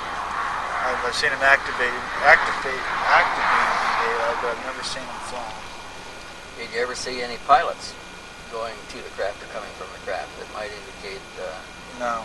They wheeled out the one in Bay 3, which is identical to 2 and 4. They wheeled it out and activated it. I mean, I was still back by Bay 3 walking down my periodic up and down route, and I seen it. I mean, it just kicked on and we lifted right up off the pedal about 2 inches. You could see it just sitting above the ground on a cushion of air. Did you ever see a glow of any kind, a dim glow associated with the activation phase? No, because when they did activate, it was in the middle. I mean, the sun was out, and The sun was bright. The sun was bright. I mean, in Nevada, it's pretty much all bright. There was no cloud. I mean, that you could see. I mean, I was looking out from the building, so the big door that I was looking at through the building. As I said, to turn around and keep coming back. I could never take a peripheral vision of it, except when I'd be walking back. You had to turn around, and that was it. It stayed activated for about, I'd say, 4 to 5 minutes. The second shut time, it down. Then it would just shut down and it just set right down. As I say, a little flat black substance would automatically pop out of the protruding part, and it would just pick right up. I mean, instantaneously pick right up. There was no noise from what I could hear, unless you got up close, but I wasn't that close. I could see it out there. As I could say, I could see the blur of substance. There was the ground around was not, it was all pavement, so I couldn't see if there was any movement or No leaves or dirt were blown. Yeah, no leaves or dirt or anything like that. I couldn't see a glow or anything like that. Well, or any pilot or anything. I mean, they turn around and wheel it right back in again. Did you ever get a chance to look into any of the discs at all, open No. doors? No, we weren't allowed. I just say I'd go up and I went up one time and put my breath on one because I was just touched it and it felt very warm. But we were never allowed anywhere near or to get near the discs when people. I mean, we do what we can, but we never look inside.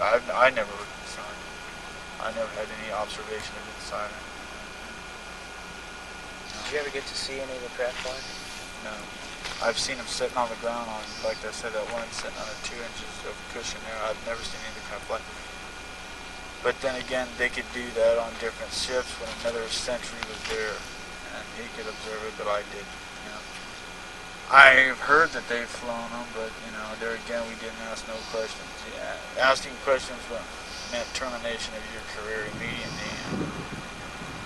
This is the ship that he saw in Bay 5. It was different from all of the previous ones. And as he's describing these and drawing them for you, what kind of remarks is he making about these? He's just describing that this was, he gave me colors too that I don't remember now exactly what it was. As he was sketching, he'd say that this was a kind of a yellowish and this was kind of a copperish. What's in Bay 5? Okay, Bay 5 is kind of a unique one. It's got some hieroglyphics on it. Now I know because I've seen this one rotate. I've never seen it leave the ground, but I've seen it rotate.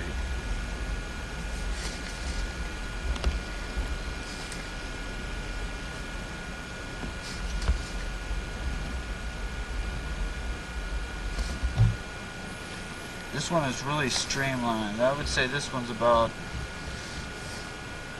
7 meters diameter, which is about 21 feet. 21 feet. This is this is the smallest disc here. Now this one's got a port bubble. You can't see through it. This is a total polished. In fact, it looks chromed. It looks like somebody is. I mean, it looks chromed. How about solarized glass? Could it be something that's transparent? Yes, from one direction. it's possibly that this. I mean, the whole thing is the same exact, but you can see the different parts. Oh. This part right now, this is a rim going around it. Looking from this point of view. Projects. Now, this is the outer rim right here that circles the vehicle. I've seen this. I mean, they've managed to do this. This sits flush right just like this. Right on the ground. Right on the ground. I have no idea what kind of propulsion, but they're doing a lot of work. This has been moved to the levels, sub-levels 3 and 4 quite a few times. This has got hieroglyphics on the bottom. Right here. Where would you show the hieroglyphics? It's like it's a name tag, like say an identification for a vehicle. Symbols of sort, like the United States warships or something, they got their numbers on. The hieroglyphics are, I mean, I never have got a close look. It's something.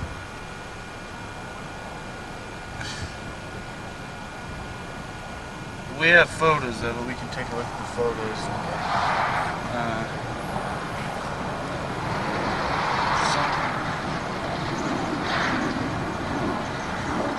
And then the one in Bay 6 was entirely different. It was flat top and flat bottom. Okay, then there's a gold anodized vehicle that is. It's never been activated. I've personally never seen it activated.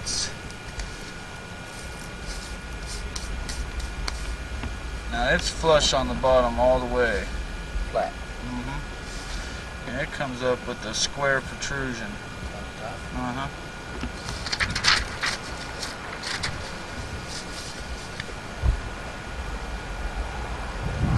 Now it looks to me like, I've never seen it do it, but it looks to me like this part circles around this part. Rotates? Rotates. around this part. Now, underneath here, I've never seen the underneath of this vehicle. It's always sitting on a ramp that is movable. They move around. It's like a lift. A little It lift. just sits right down on the It ramp. sits, and they're not doing a lot of work on this one right now. It's a goldish color all the way, completely. These are relatively sharp corners. Very extreme. I mean, everything is extremely. It looks like it was machined. I mean, So we got 1, 2, 3, 4, 5, and 6. Is there any more bays? there's 10 bays. 10 bays? What's in 7? Okay, now base 7-1 is one they've just pulled in. I was there when they brought it in about 4 months ago. They pulled it out, which was covered with a lot of sediment and dirt. I was told it was brought from the southwest region. I don't know for sure. I'm not going to say I do. But it was apparently brought from south region, and it was apparently buried deep in sediment, at least 1,000 to 2,000 years old. Now that's a round. It has a round dome top, and it too has a little protrusion down here of about 6 inches. And this one looks like a smoked, a grayish. It's not shiny. It's smoked.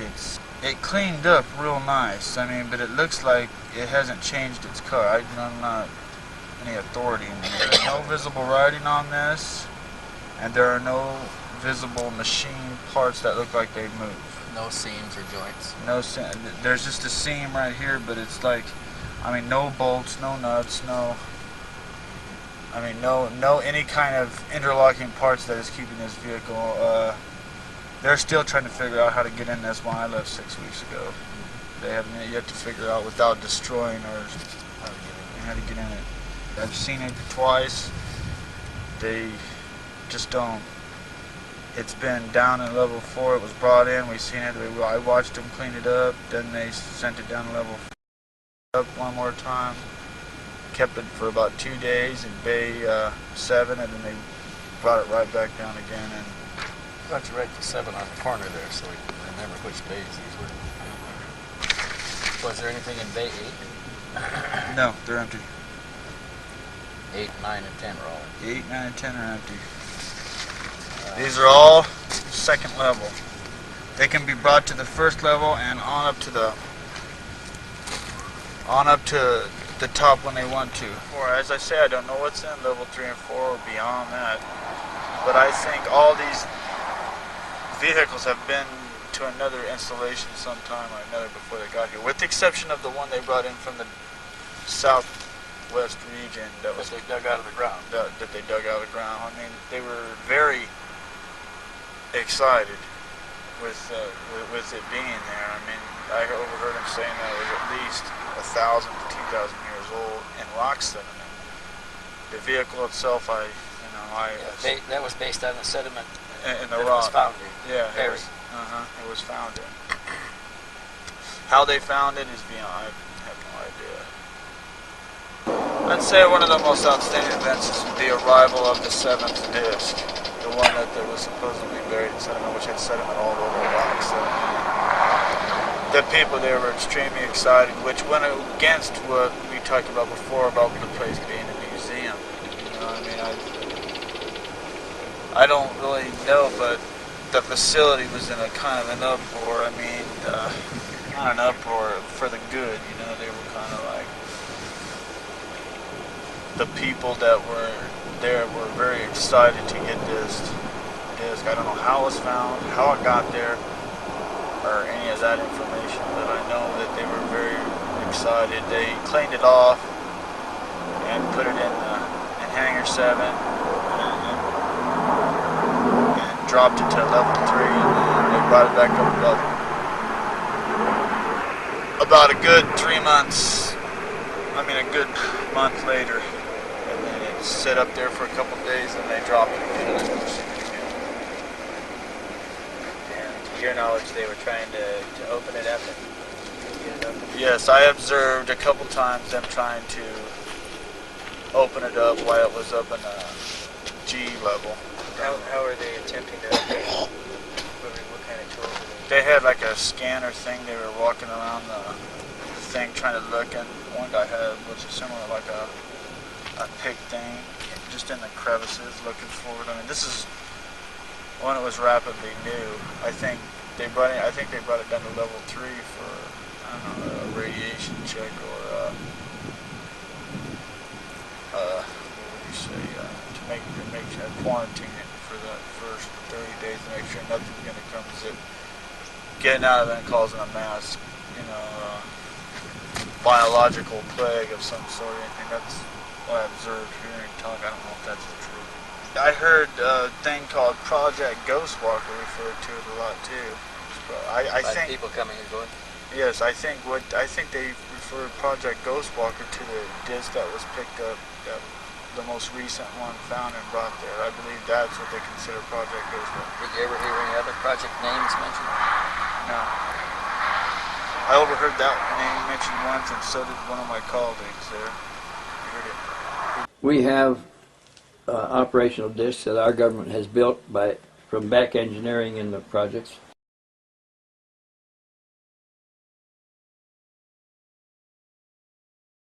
You said that we had craft that were up there on patrol. Tell me what sources you have for this information, and then tell me what craft are being shot at and shot down, and why this scenario is as it is. Our operational discs, we can keep them secret because they're all operating in a special program.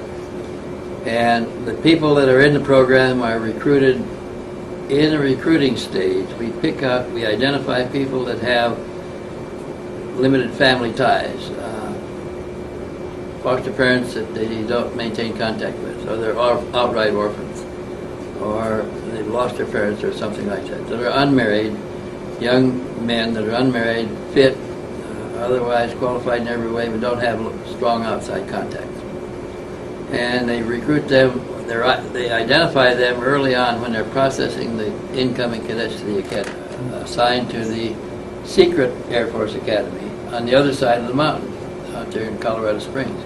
And few of the instructors know anything about the other academy, which has special instructors, special trainings programs, and they train the disc operators and the disc maintenance men.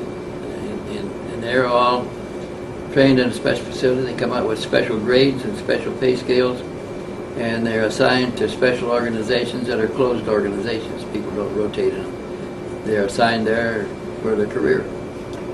They don't talk because when they're recruited, they're shown that they're getting better paid than anybody else. They're getting all the perks life can give them. They have their internal recreation. They have their internal facility. Get the best food, the best pay, the best clothes, the best environment, everything the best and top of the line, and they're constantly reminded that they are a special elite force. And to break any of the rules is not only to be kicked out of the force, but probably if you're not allowed to leave the force alive. So it often means a death sentence too. And they know this. And they live that lifetime. It's a career lifetime. In all the other services you rotate on your job. Here in this group you don't rotate. The organization remains the same. There remains the same people in it for an entire career. And when they retire out, they simply move from a high-level active position to a high-level support position in the same facility. Stay there till they die. So the perks are great and the punishments are severe. And there's very little comes out.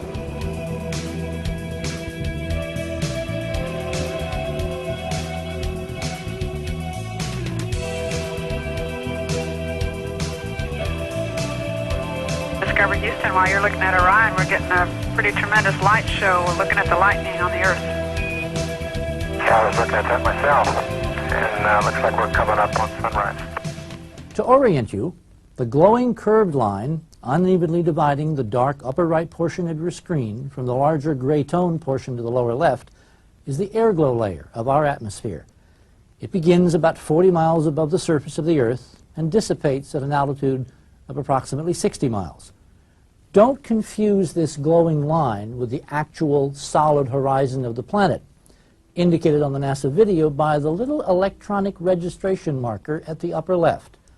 This real horizon is slightly darker, opaque, 40 miles below. That's the actual Earth's surface. Remember, the shuttle's flying 355 miles above that surface, about 300 miles in airless space above the airglow. Now pay attention to your screen at the top center. You will see a dot of light appear and begin to move from right to left. Watch carefully. The dot will turn hard right in apparent response to a brief flash from the lower left. 3 seconds later, 2 contrails move sharply upward from the lower left.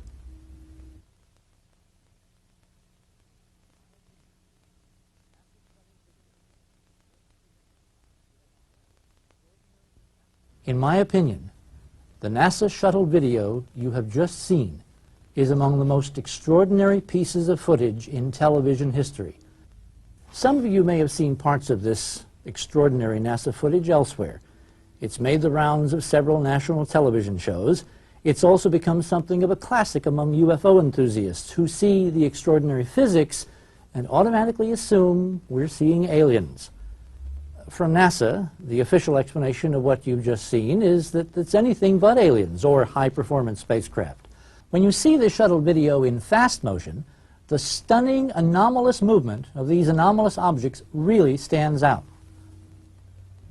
When I first saw the shuttle tape, I was overwhelmed. If these are not mere ice flakes or something equally mundane, their existence and their behavior is confirming the fundamentals of our entire hypothesis and 10-year investigation.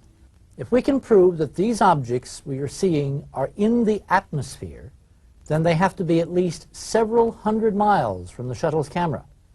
To see ice or other debris at that distance, it would have to be bigger than the shuttle itself. The physical horizon of the Earth is the distance reference visible throughout the entire NASA video. The fact that one key glowing come up over that horizon was to us a vital clue to the possible importance of this fixed reference point in space to solving the entire distance problem from the shuttle. So let's look at our video again in close-up. Pay careful attention to what I call the target object, which now suddenly pops on, then moves smoothly to the left. Its behavior is exactly like something suddenly popping into view by coming over the physical, very opaque horizon of the Earth. Let's take another look at that.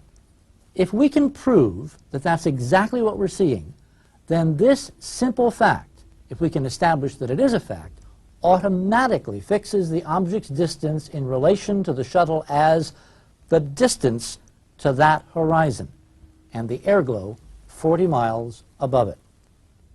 At the peculiar flash, the dot immediately turns hard right and undergoes extreme acceleration, heading upward on our two-dimensional TV screen across the airglow limb. This limb, which we have just established is some 1,700 miles from the space shuttle, physically marks the boundary between the upper atmosphere and airless space. At the precise moment that our object crosses this bright limb, it dims out as if someone was turning down a light. The glowing object we are seeing is at the physical horizon of the Earth, in the atmosphere, some 1,700 miles from the shuttle's TV camera. If the glowing dot were only debris lit by sunlight, as NASA flatly argues, the object's sudden upward motion must make it brighter because it's flying into growing daylight. Instead, the dot grows dimmer, consistent with a much more distant physical location, because the Earth's horizon, 1,700 miles behind the shuttle, is still in total darkness. NASA's explanation for the flash is that you're seeing a thruster firing aboard the shuttle. If this were true, the thruster firing would change the attitude of the entire shuttle and therefore the direction of the setting stars. Since this does not occur, this cannot be the explanation for what we've been observing.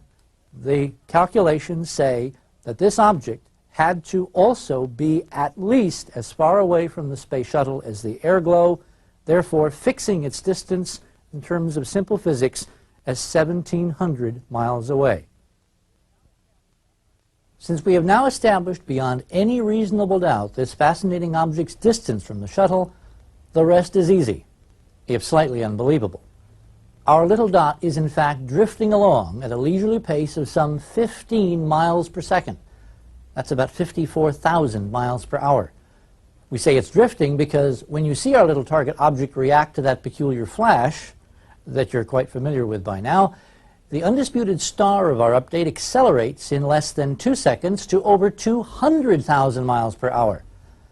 And for those of you who may be wondering how many G's this little guy experiences when it accelerates in reaction to that flash, its numbers clock out at a cool 14,000 times the Earth's gravitational acceleration.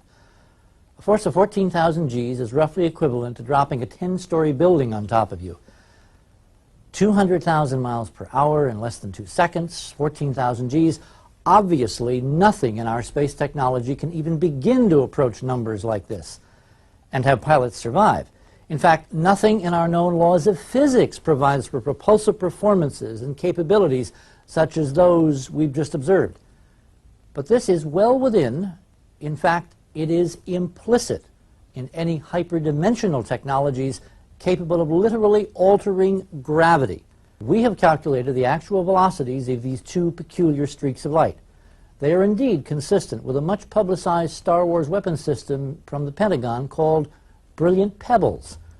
Essentially a high-tech shotgun burst of thousands of tiny plastic pellets accelerated to about 1,000 miles per second by an electromagnetic accelerator called a railgun.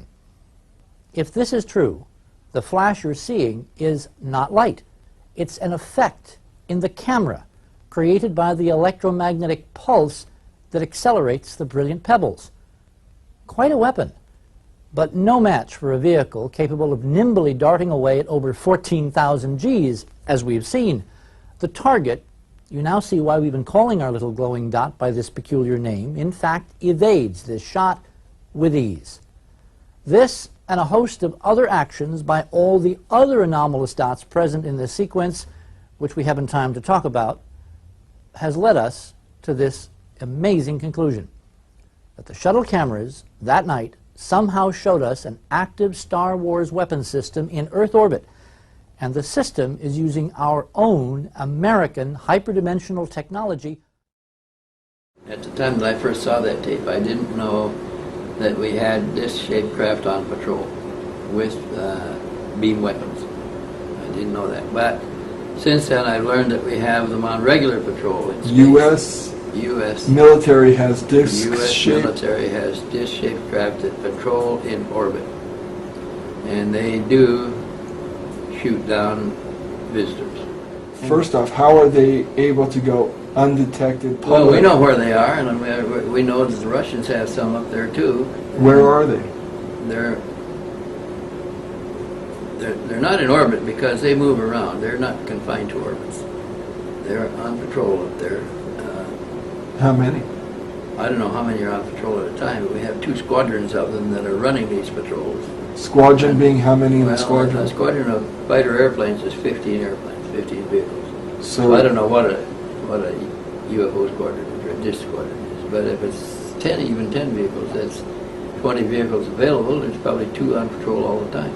Are these the result of successful back engineering projects? Yeah. The discs are not built by one company. The modules are built by different companies, so no one company has the whole vehicle. And then assembled? And then assembled by the government out at Lancaster, and then flown to their... Lancaster where? Lancaster, California. What base is that associated Edwards with? Air Force Base. Edwards. And then they're flown to their operating facility. I understand there's one out in California near Point Mugu and one under Beale Air Force Base. But the operational discs were built, the ones that are on patrol were built over 10 years ago. And they evolved from the gravity control technology that was developed at Alice Springs out in Australia. And from that we designed operational discs to go on patrol. This was the original Star Wars project that was envisioned by President Reagan, yeah. The money that was put up for Star Wars was really put up to finish the development of the operational discs, but we let the public think we were spending it on telescopes and other research materials. It's probably doing that too, but the impetus for the Star Wars program was to get patrols in space. I think that operational discs were used the first time on the first Iraq War, when we went in there and pinpointed all the command and control facilities and took them out in one night. We alleged that the F-117s did it, but the F-117s couldn't sit still and target an object and remain on it, hold a laser beam on it. And the F-117s made a noise. There's a lot of reasons why it probably was not an F-117, although that's what we said did it. I think that we used our operational discs that are nearby to go in, and they're invisible and they make no noise and they can sit still in the air, and they just put the beam on the targets, and the missiles came in and homed on the beam. These organizations they operate under their own command structure. They don't report up through the Chief of Staff of the Army, the Air Force, Navy, or anybody else. They have their own mind, and it probably reports only to the secret government and not anybody else in between. They are on patrol, have been for 10 years. They carry beam weapons. They've solved the gravity control problem. They don't carry a lot of fuel. Gary McKinnon, the computer nerd in London that broke into black projects and got this information. That hasn't been published in the newspapers. We've been very carefully trying to cover up what he might have known, but the underground knows. I think one of the reasons we're trying desperately to get Gary McKinnon in our hands here in this country is to successfully discredit what he has said about the black projects that involve a space carrier fleet.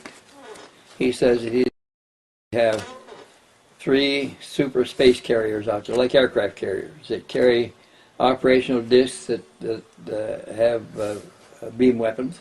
He even found the names of the 3 craft. They're christened with names like battleships. And he found the complement of discs that are aboard and who's managing them and a number of things. And he claimed in the black project research he was doing, he's trying to deny that he saw this information now. We want to get him here to silence him, because he apparently discovered something that we don't want our public to know.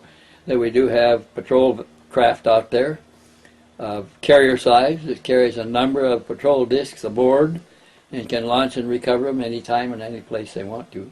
When they return to the surface to be serviced, their operational facilities are entirely underground, just like the deployed squadrons.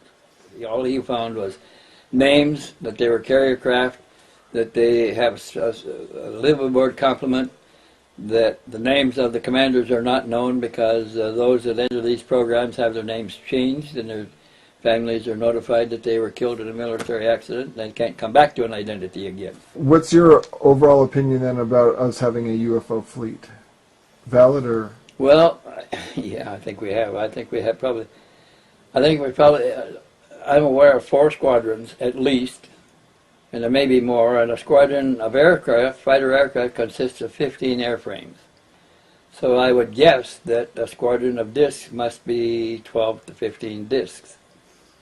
The crew members are all picked out from the plebes that go into the Air Academy, and there are probably some taken from other academies too that are identified when they clear in as being unmarried, have no close relatives, have they're orphans or have foster parents that not making close contact with, not going to be missed. And once they get in the program and experience the perks and the benefits and the dangers of trying to get out of it, they're there forever. It's a career job, and they don't change positions. They remain in the same job until they retire, and they work in it again as in civilian status after that.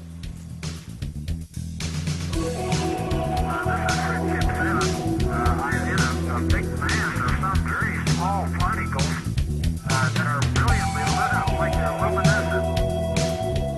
did you happen to meet Bill at Uhouse? He came to me one time, a long time ago. Back about what year? Oh gosh, about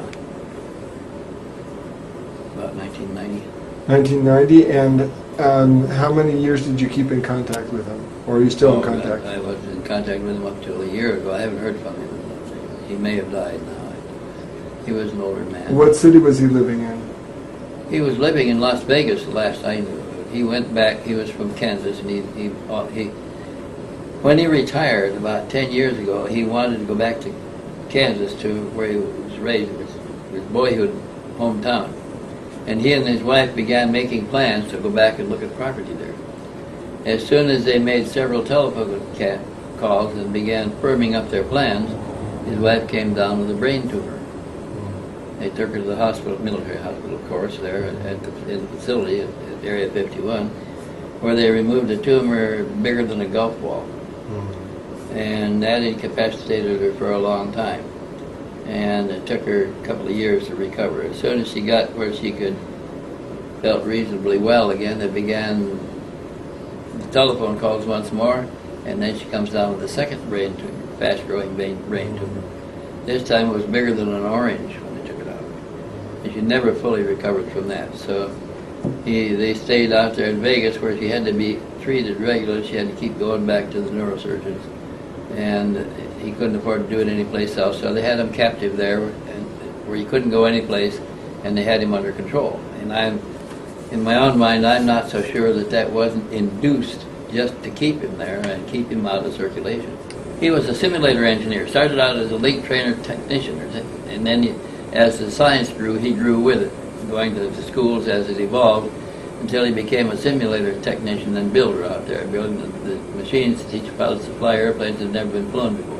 We began to assemble our new airplanes at Lancaster and take them out to Area 51 for testing. So that Bill Uhouse was involved in that also, and in the simulator training of the pilots. After some experience flying in World War II, and as the first generation of jets were being developed by the U.S. Air Force, Bill Uhouse gradually became involved in the development of jet simulators. These simulators were built alongside the jet prototypes and were exact replicas of the jet aircraft, from the cockpit down to the steps on the side of the plane. The simulators were programmed to allow the pilot who was training on the jet prototype simulator to experience anomalies that he would likely experience in the actual jet. Changes to a jet's production design would come into the engineers even up to the last days before coming off design, going into its initial production run, or even just before its test flights. Uhouse and crew would have to repeatedly modify the simulator's complicated and bulky electronics, instrumentation, and avionics to make the simulator remain identical to the jet prototype. So S4 became a simulator facility to train, mostly to train pilots to fly our new aircraft, our new generation aircraft. After nearly 5 years in jet simulation, Uhouse claimed that he was recruited into a very secret project. I didn't know what it was. We didn't know. The fellows I was with at the time, we had no idea what we were doing and exactly what we were going to build. Everything is compartmentalized. You have your electrical design, your mechanical, your instrumentation, and so forth. And if I had a question that might have been related to instrumentation or some electrical portion, I'd have to go back through my boss, and he'd have to go through various chains, and then I'd get the information back. Uhouse claimed that the strictest security was employed, which he labeled BS, humiliating, and degrading. When Uhouse decided to relocate to Las Vegas, security officers went through every possession in his home and then physically searched him, even looking over his skin to see if he had written down anything top secret on his body. The only thing they can't take away is what I've got up here, and he pointed to his head. That's the only thing. And I want to say again about the security, in this particular level of security and activity, it's a different type of security. You have permanent security officers that are assigned to you. I know I had one for 20 years. 20 years this guy was my security officer to monitor me. Uhaus testified at the 1993 International UFO Congress in Nevada that the secret project was specifically for gathering crashed extraterrestrial avionics that had been seized from private and public lands by the U.S. military from the late 1940s and early 50s, and taking the retrieved flying discs apart and back engineering the avionics. Uhaus named Roswell, Aztec, and Kingman as sites of these crash retrieval operations. The one at Kingman was more or less the one that came down where there were some live bodies. That particular one, I know about the flight deck and the instrumentation that they brought in. Uhaus explained that not even the best American pilot could fly an alien disc because of the vast differences in avionics and propulsion systems, along with vast differences in the language used in transmitting flight data to the pilot. What we were doing was taking the technology and transferring it into known technology with instruments that we are aware of that our pilots could use and people on Earth were familiar with. They were trying to bridge the gap between the alien technology and ours so we could learn to operate their ships.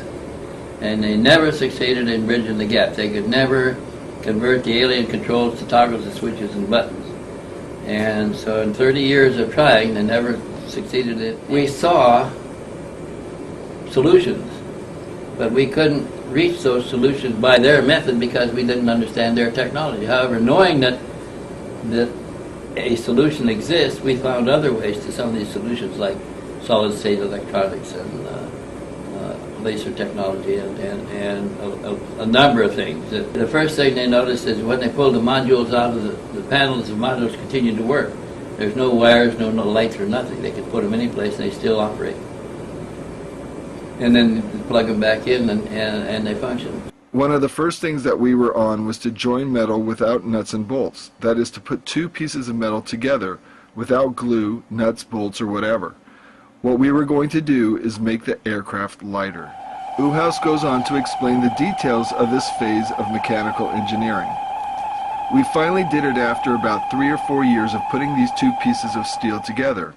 Of course, there were curvatures and so forth, and angles that we had to make to, with this material, and we finally did. It was years later after we got through our training with the simulators in this particular portion of the project before we found out exactly where and how this process was going to be used. On the simulator, since it was large, I'm going to go with the 29-footer, which it was, it had to be done in sections, and these sections had adjoining L-type separations. Some were pi sections, some were hexagons, some were squares, and the equipment that we built was in individual pods, so to speak. For example, the flight deck, the avionics, that was split up into about 3 different ones. But when they broke it all apart and shipped the unit, and they put it back together, it would all fit just like a jigsaw puzzle. It worked out well, real well. Like I said, all I did was the mechanical part of it. I knew nothing about the instrumentation on it. We were the mechanical design engineers for the avionics that's for the flight deck. On this particular thing, the portions that I was involved in were the flight deck and the equipment bay being the bottom of the particular disc. Uhaus claimed that these top-secret disc projects went quickly into development in the 1950s. He also testified that he had seen operational discs flying in New Mexico. Sure, there are flying discs around. We started back on the simulators back in the 50s. Uhaus admits that he has very little knowledge of the disc's propulsion systems. Whether or not they go into time warp, that I don't understand. I know they go into some other mode of speed that I'm not familiar with. The reason why you see them go so fast, you see it now and then you see it over there, is because they power down and the ship is visible. They actually power down the ship, so now the ship's visible, so when they power back up and reappear over there, that's what you're seeing. Referencing Bob Lazar, Uhaus has several observations. If everyone here has seen Bob Lazar's poster, that's the closest thing you'll see until you see the real one of a flying disc. The reason why Lazar got out there so fast was because of Teller. All Teller had to do was write that letter and sign it. And I'm sure they were investigating him while they put these Gestapo guys on his butt, and that's like it is. I met a fellow and his name was Gene Huff. As a matter of fact, he knew Bob Lazar and he did the appraisals on my house. He had mentioned UFOs and so forth, and of course I couldn't say anything, didn't say anything. He gave me some information. I bought some books and started reading and so forth.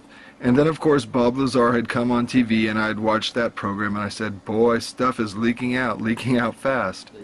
The alien project was a side project that very few people know about. It was a highly classified side project. The habitat was apart from everything else in S4. They keep their ship there. They can come and go as they please. They're not detained.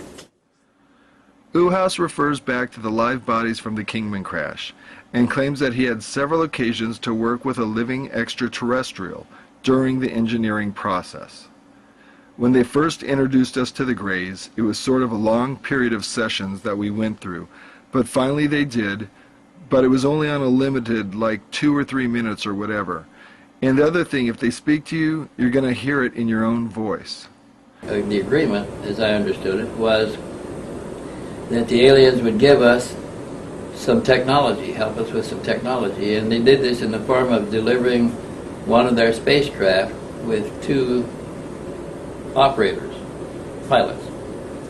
And before they delivered the spacecraft and the pilots, they laid a requirement on us, which I got this from the man that built it now, a requirement on us to build a proper habitat for their visitors, for them to live in.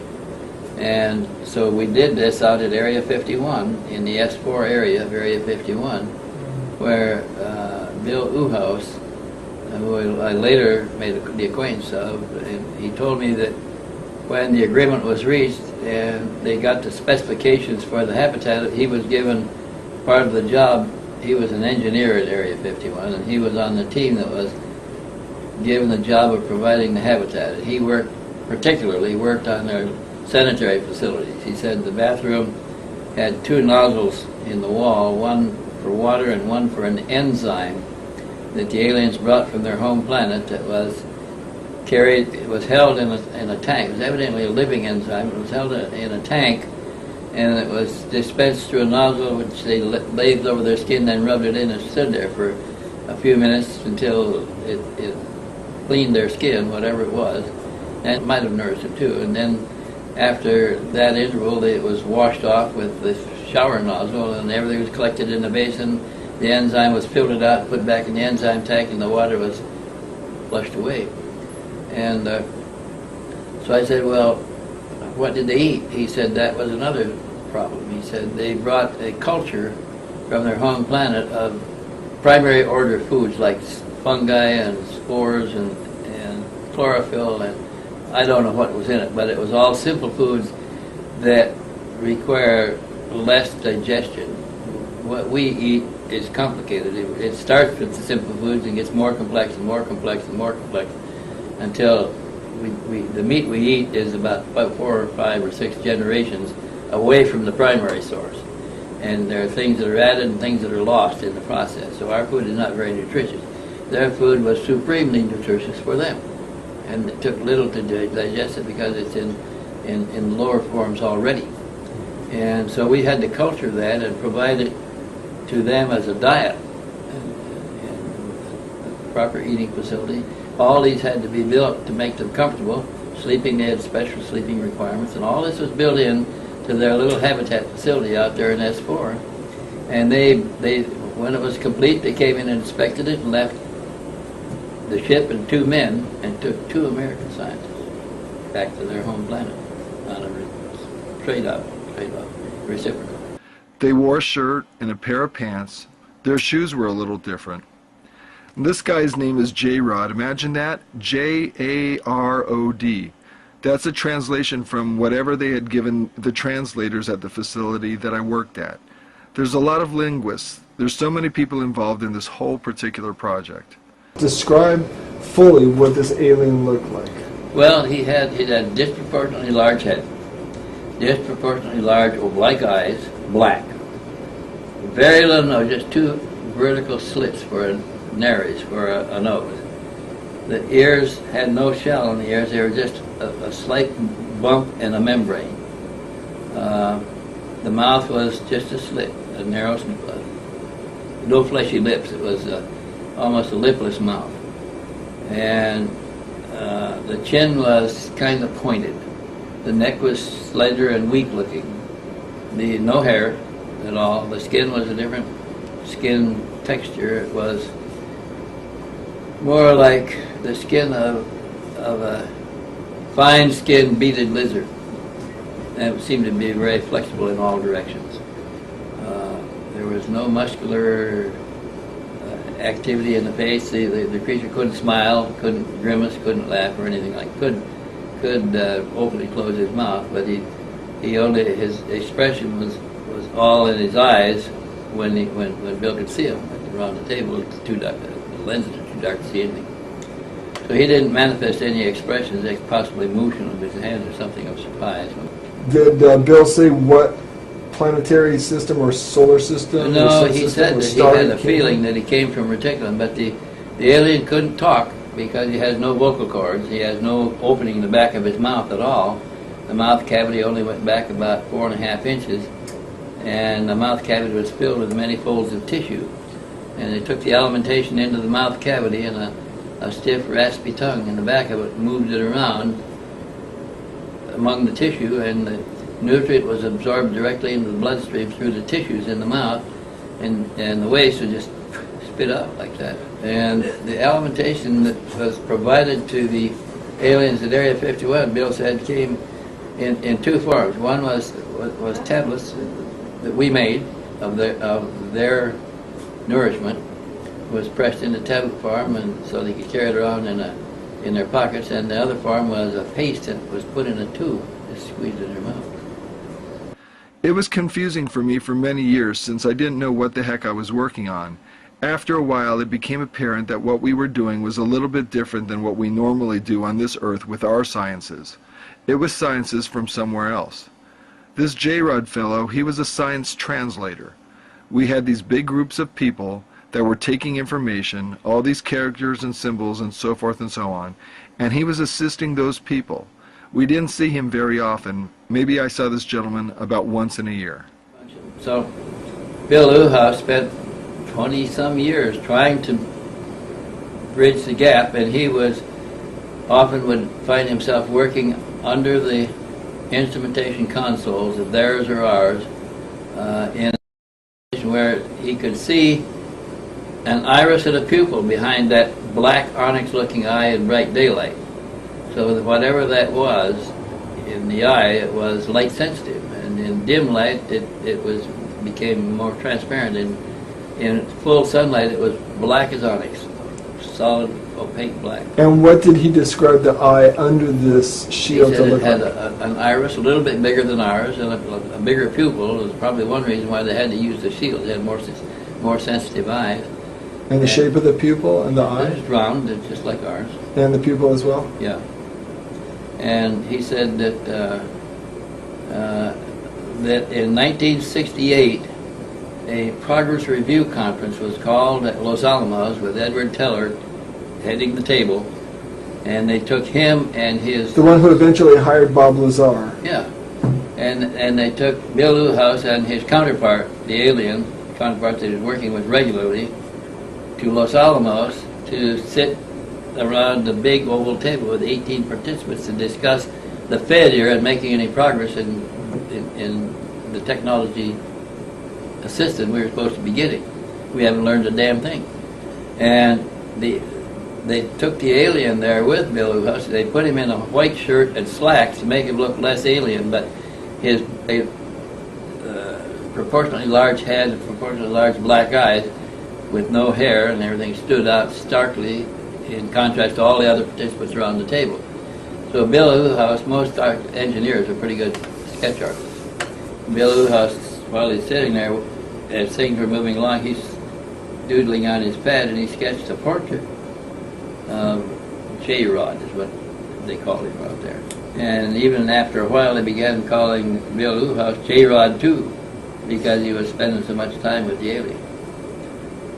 What did Bill talk to you about the possibility of disease, non-terrestrial diseases that might have been... He said that we didn't understand all of the physiology of the aliens. The alien couldn't talk, but the alien was telepathic, and he tried to communicate with Bill enough so that Bill finally learned to pick some of it up.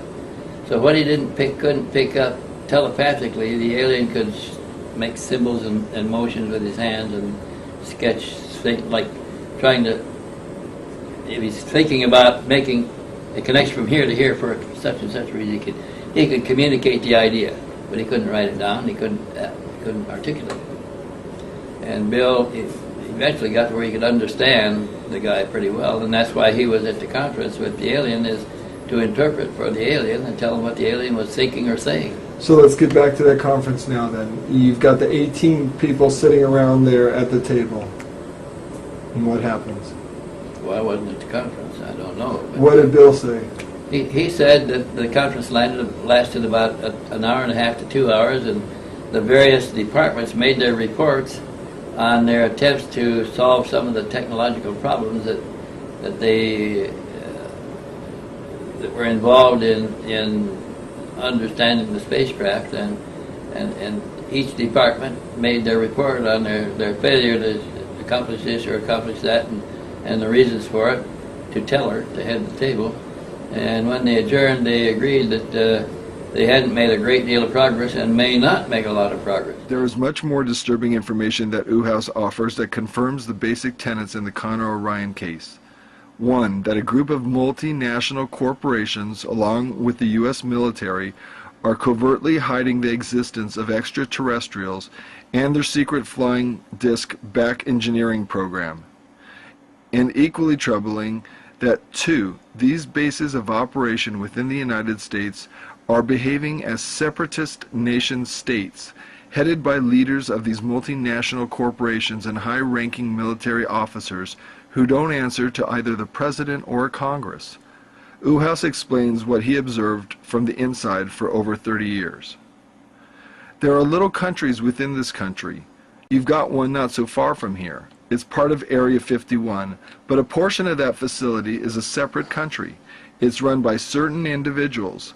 They've got their own rules, their own laws. I've been out there many times. I've been in some of the tunnels. But New Mexico has their own little country, and that is not the government. That's a separate entity in its own. And there's certain levels of clearances that you'd have to go through for certain aspects of that particular work going on, whether it's the flying discs or other things that they're doing. You're not going to get into any of these facilities. Now, these little satellite countries here in the United States, they have nothing to do with the government. As a matter of fact, if anybody read the paper, you'll find out that this suit that's against Area 51 for burning toxic waste, they wanted to set it up so that it would be held in Washington, D.C. And of course, the justices there said no, they wouldn't take it, and it's transferred back here to Las Vegas. They won't even handle it. Impossible. They just can't do it. And I'm sure Wendell knows about some of this stuff. He's probably been involved, and a few other people here that I know that are very familiar with the way certain parts of this U.S. government interact with these particular areas. There are certain people up there in D.C., I'm sure, that are aware of everything that's going on, and there's a wall that's put up between that group and the groups that are at these satellite facilities. I mentioned Teller's name before, and he's probably one of them. They have their own organization that's controlling all of this, and it's their own government. It's Gestapo, really. It's Gestapo, and these guys are tough. Until all the information is going to come out, which is going to take many years before it does, you're going to keep getting trickle, trickle, trickle, and maybe one day, if we're still alive, maybe we'll understand everything as our little satellite governments know it here in the United States.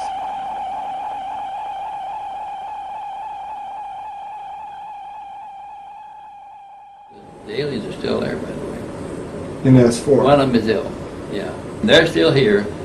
We rotated our scientists. We wanted them to bring our exchange scientists back in 2 years, which they did, and we sent 2 more. And I think we rotated them every 2 years. So we must have a dozen or more scientists that have been to that home planet for a year or more and come back. Now, also down in level 2, there are 7 gray bodies, little humanoid type creatures. We're in a solution about how tall would you say? I would say max 3.5, maybe almost 4 feet max. Oh, they're absolutely identical. I've never had a chance to sit and observe them for more than maybe a minute, but I couldn't see no individual identification on any of them. I mean, no different lines on their face or anything of that sort. You said a little earlier that they called this place the museum. You got any idea why they called it that? Yes, I think it's because, I mean, we all referred to it as a museum because I think that all of this stuff has basically been analyzed before. Yeah, he said that he saw 5 or 6 tanks, the vertical cylinders that held a human-sized cadaver pickled in some kind of solution and visible through the glass tank, like a big glass test tube. But he could only see the front two, the details of the front two, because the rest were obscured by the front two in the line. It looked like the bodies were held erect by a metal band around the waist. Otherwise, they were completely naked. The eyes of one of them was sunken back quite a bit, indicating that it had been there for some time. Now, over on this, there's a hallway down here that breaks off, which is there's a big computer system right here. I believe it's a computer system. I'm not going to say for sure.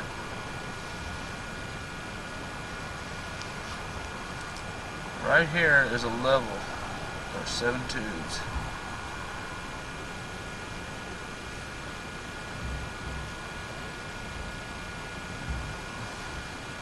These tubes are about 2 feet in width.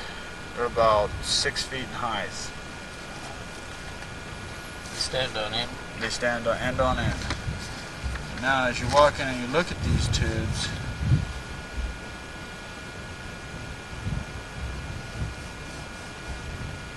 I'm just going to go push a 1. They're all exactly the same. The creatures inside are completely identical. There's absolutely no way that I can see of identifying each and every one of them individually. Now there's an aluminum part right here. I don't know if it's covering genitals of them or not, but the rest is filled with the solution. There's a couple tanks right here. I don't know if they're oxygen. I don't know what they hold. There's no identifying marks on them whatsoever. There's absolutely no air in the tanks. It's all solution. And the grays are just in here, right here. They're suspended, so I imagine they're being clamped somehow, some way to hold them in this completely, where their feet is completely off the ground and stuff like that. And under here, there's about a 1-foot pedestal of black iron steel, like it's polished, but it looks like a black polished anodized iron. Now the things inside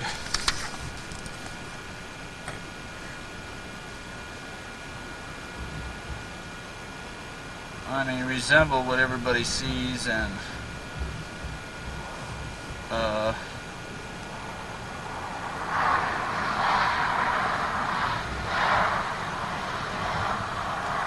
only thing that's different about them from what I see on all the pictures is the eyes appear to be have deteriorated, or they look like prunes. They're like your fingers get pruned. They're all shriveled up, and you can't see no eye sockets, and there's no visible eyelids or anything like that. They have a grayish, like a grayish pigmentation. It's not scaly or anything. It's like a pigmentation. There's no apparent hair on them. There's little holes, not really slits, but a little hole, maybe an ear cartilage, I don't know, maybe hearing. Slits are really kind of small for the nose and the mouth. The bodies themselves are very, very thin. They appear not to have any breast or navel or anything like that. Not that I can see. Yeah. I wasn't able to sit and study them in full view for a while. But I don't think I have heard talk there that I know their systems aren't like ours. But they're very thin and they look very, very frail. Did you notice the hands? The hands got a little bit of webbing. Minute, very minute. There's 4 finger-like things, and they're very, very minute piece of webbing. There appears to be no fingernails. As I say, I couldn't look in detail because the hands are turned like this. They're just like a full view, so I really can't see. You can see where there is one joint in each finger, it looks like. Where like ours has 2 joints, I think they only got 1. I'm not sure. You can just see the crease in where they only got 1. And 1 acts as a thumb like what we do. The feet are not in view. The pedestal from before covers the feet completely, so Didn't get a look at that. I didn't get a look at and they are all completely identical. This is his sketch of the tank that the cadavers were suspended in. And he mentioned that this was some kind of a regulatory panel that controlled the temperature and the solution in the tank. This is his sketch, rough sketch, of the alien figure in one of the tanks of liquid. And he said it's not a very accurate sketch, but it's the best he could do.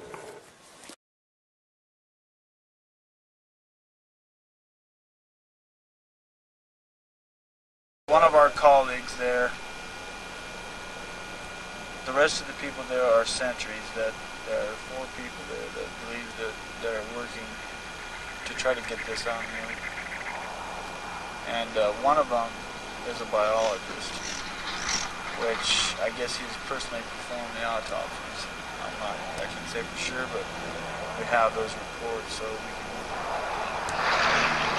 when we receive them, we go over them in detail and see what you think. Have you taken a look at the autopsy report yourself? Yes. Can you describe some of the anatomy of the... I don't know too much about biology and the anatomy.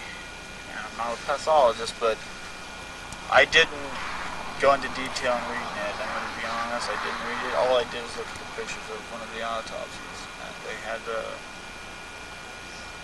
extraterrestrial little gray, opened up. They did what they call a scalp, and they cut the top of his scalp off, and we're looking in there. I know there's brain weight, they weighed everything, and the organs are in a little bit similar to what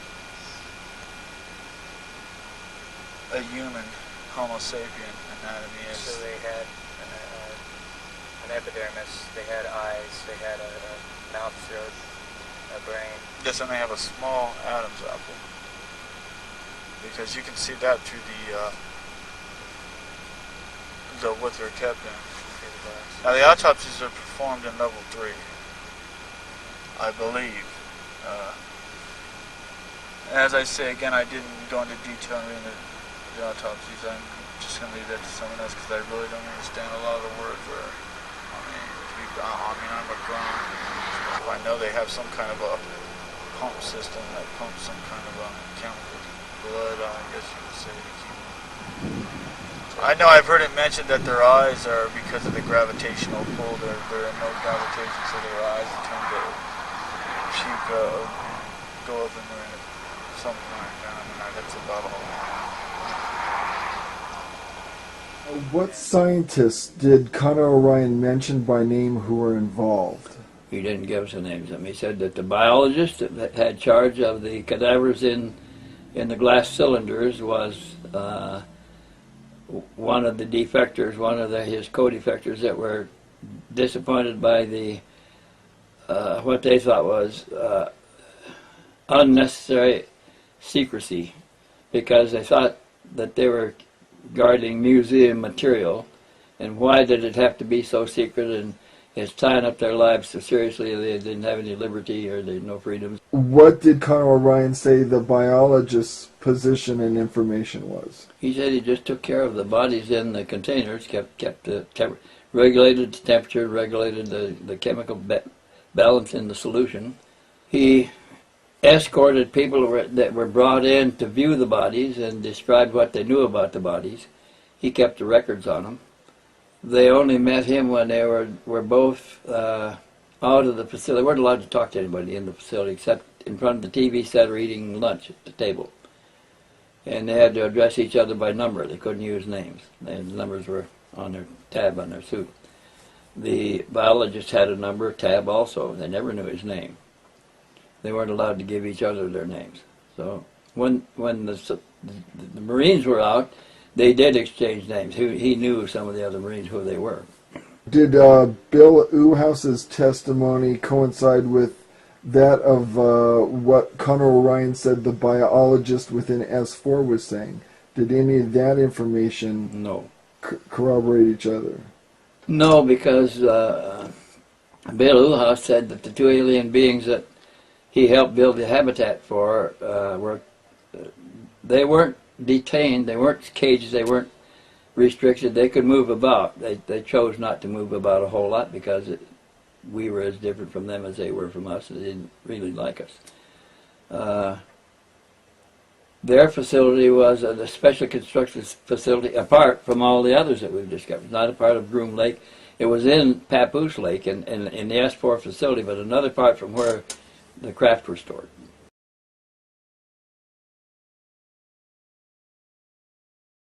After Carter rested up and got some, we took him to the restaurant and had something to eat, came back. He told me what he was there for. He said that he had become disenchanted with the security there. And he, on their R&R, he discovered, when they could talk, he discovered that there was some other security guards that were equally disenchanted and didn't think that thought the security was overplayed and that they didn't like living that way under the security. And they thought they ought to make a record of it in case something happened. They knew they'd been in, all of them were Special Forces troops. They had been in military security long enough to know that it's dangerous to break the rules. But they really wanted up, and they weren't allowed to transfer. They knew too much. There are some colleagues there that believe that it should be brought out into the open, and that's what we're doing right now. We want to do it slowly and surely, and but I don't want to mention no names. No names there, I was just wondering about ever. I know who they are because I spent my leave with them and we discussed it in detail, how it should be done and who we should contact in this situation. On their rest and recuperation, they could talk where they couldn't talk in the facility. And they just talked a lot. Yeah, they found out that the biologist was disenchanted too and approached him. And when they asked him what he could do for the project, to safeguard themselves by stashing information that could be released if anything happened to them, because they're all thinking they're vulnerable because of what they know and what they're doing. And he agreed to furnish documents and papers from his files when the time came to let some of it out. Did any of that information get out with the 52 photos? There was a statement on paper by the biologist along with some photos of the bodies in the tanks. I would buy books. I bought a lot of books. Not a lot, but I'd send home my mom. I'd read them. When I was on leave, I'd go to the libraries and read what I could. I read Light Years at the library. I mean, I didn't really do too much when you're on leave because, I mean, you just, after a while it became kind of an obsession to find out what I'm really dealing with here because I kind of almost feared for my own safety. I mean, I don't want to walk away with some incredible, crazy-ass disease or anything like that, you know, I mean, plutonium poisoning. I've been discharged now for almost 7 weeks. I met them in Vegas. I met two of them in Vegas 3 weeks ago. and we discussed MUFON. And I did a little bit of calling and stuff, and we came to conclude that MUFON is an organization with way too many leaks. We thought it best to go with the private person that is not going to get greedy and ignorant and sit on the information until we can get it all out. We feel that a big organization like Center for UFO Studies and any nation abroad won't sit on it like we want them to. We need it to be sit on. I mean, we need it to be hidden away and sit on. So you guys are basically looking for us to do is to gather the information and store it. Think of more that we need so that we can put it together into a good, logical, solid format, and then eventually a documentary of what it would be to bring out and basically to shove it right up the governments, and to make them. Naturally, they're never going to admit it. But the other 4 people that are still currently working there will be willing to come and testify when the time comes. But they have to be assured that they're going to be safe, because they do have families, and we don't want to destroy their family structure or ruin their credibility like what had happened if we went to a big organization. It would be destroyed within hours. I mean, have you ever been I called MUFON. I did call MUFON. I didn't destroy myself. I just asked them what their procedure was for investigating government secrets, and they gave me some big old line of, and I just hung up on them. They don't. And we knew about Mr. Stevens here, and we know he's been in trouble before and on trumped up stuff, and we just decided that he'd be the best private person to investigate this for us and document it the best they can be documented. He said we went to the library looking for somebody to approach for this purpose, and we rejected all of the names available to us down to yours. You didn't seem to be a member affiliated with any UFO organization. You were familiar with the APRO people, but you weren't an APRO member. You didn't. You seemed to be working alone, and less chance of you being infiltrated. So we decided to come to you with the pictures.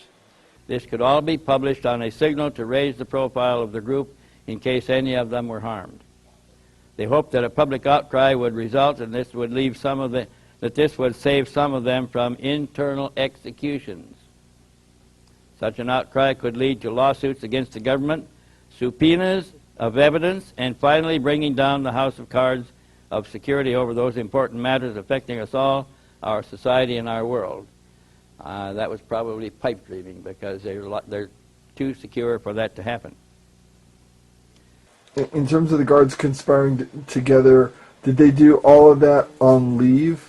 They could only communicate on leave. And did Connor say... Everything inside the facility was monitored and recorded.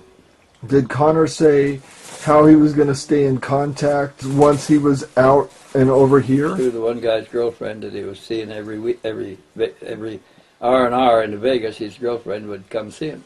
Do you think they already figured out who she was? And I'm sure they did, because when she lost contact, she was sure that her boyfriend had been picked up. If he was picked up, they would be aware of the others. And yeah, you've seen those little cameras. They just fit a roll of 112 film, and they managed to bring the camera in with a roll of film in it. And they even got another roll of film in later.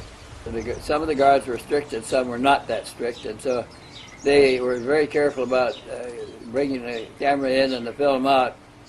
So they had, when they were out on R&R, had conspired to bring in one of those little tiny Instamatic 110 cameras that just fits the reel of film, and they watched the guards. They knew which guards, screening guards, when they came back through, were lax and which were strict.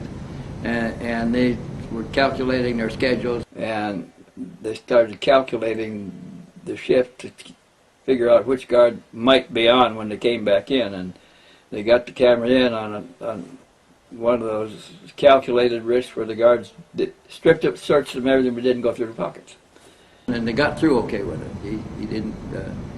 They got it in, and they got it. It was on a package of film, and they got later they got a second package of film. But they used that and began to take pictures covertly at their levels. These guys weren't all the same. He was a Marine Black SEAL. They weren't allowed to discuss their history, so he didn't know what the other history. They were all in a nondescript coverall uniform. They didn't know what other services they belonged to. They were not all Black Marines. He was a Black SEAL Marine.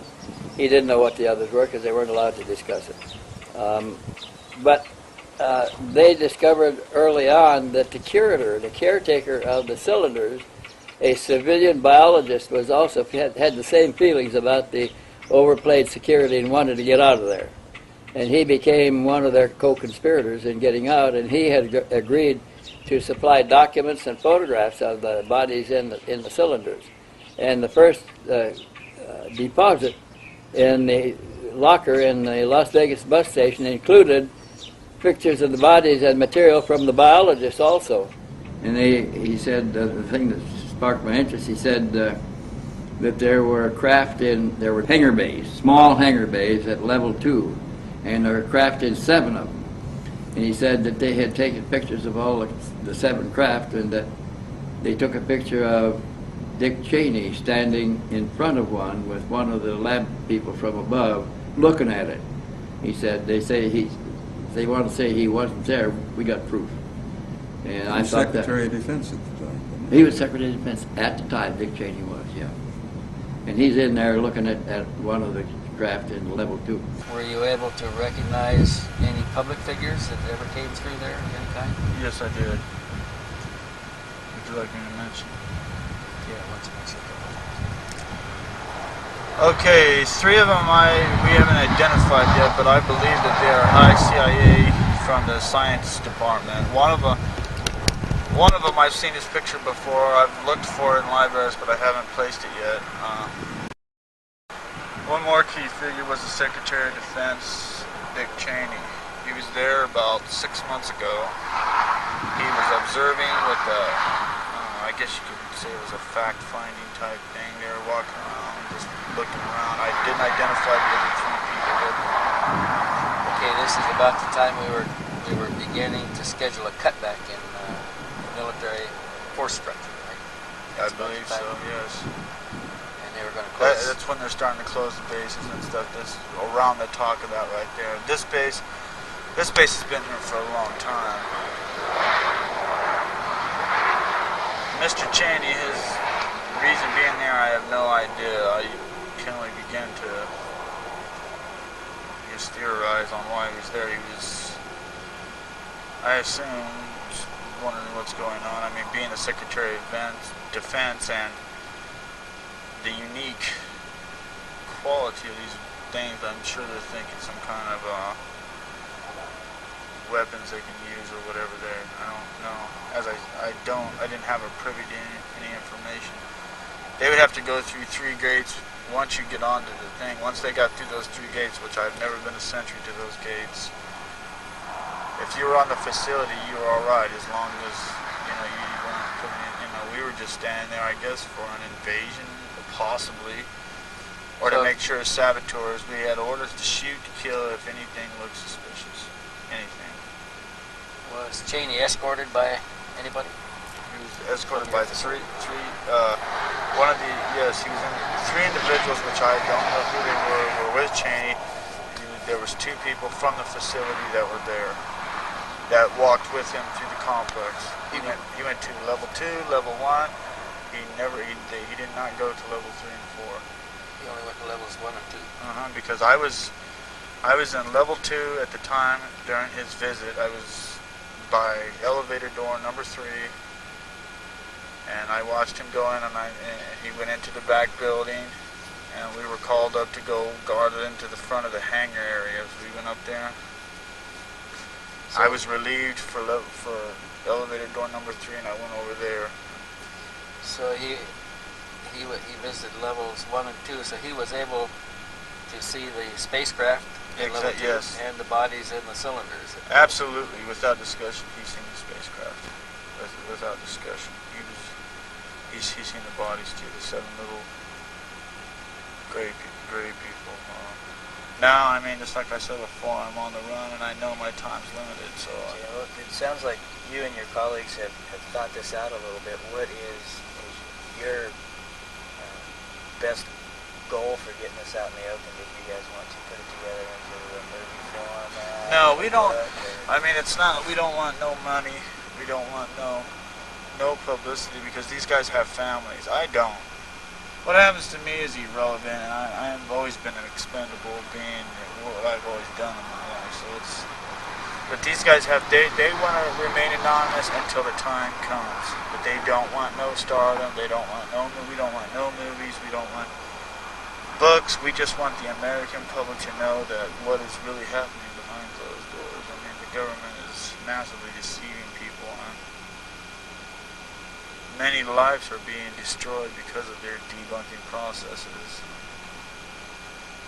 There's safe to say that there's probably many people in prison on, that have tried to do this before. So we want to take it safe and slow. That's why I've contacted you. I mean, I'm just the first leg of hopefully a massive, something massive that we can bring this out in the open someday.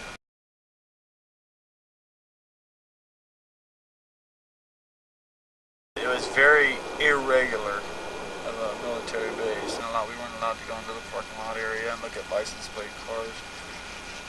Look at we weren't allowed to.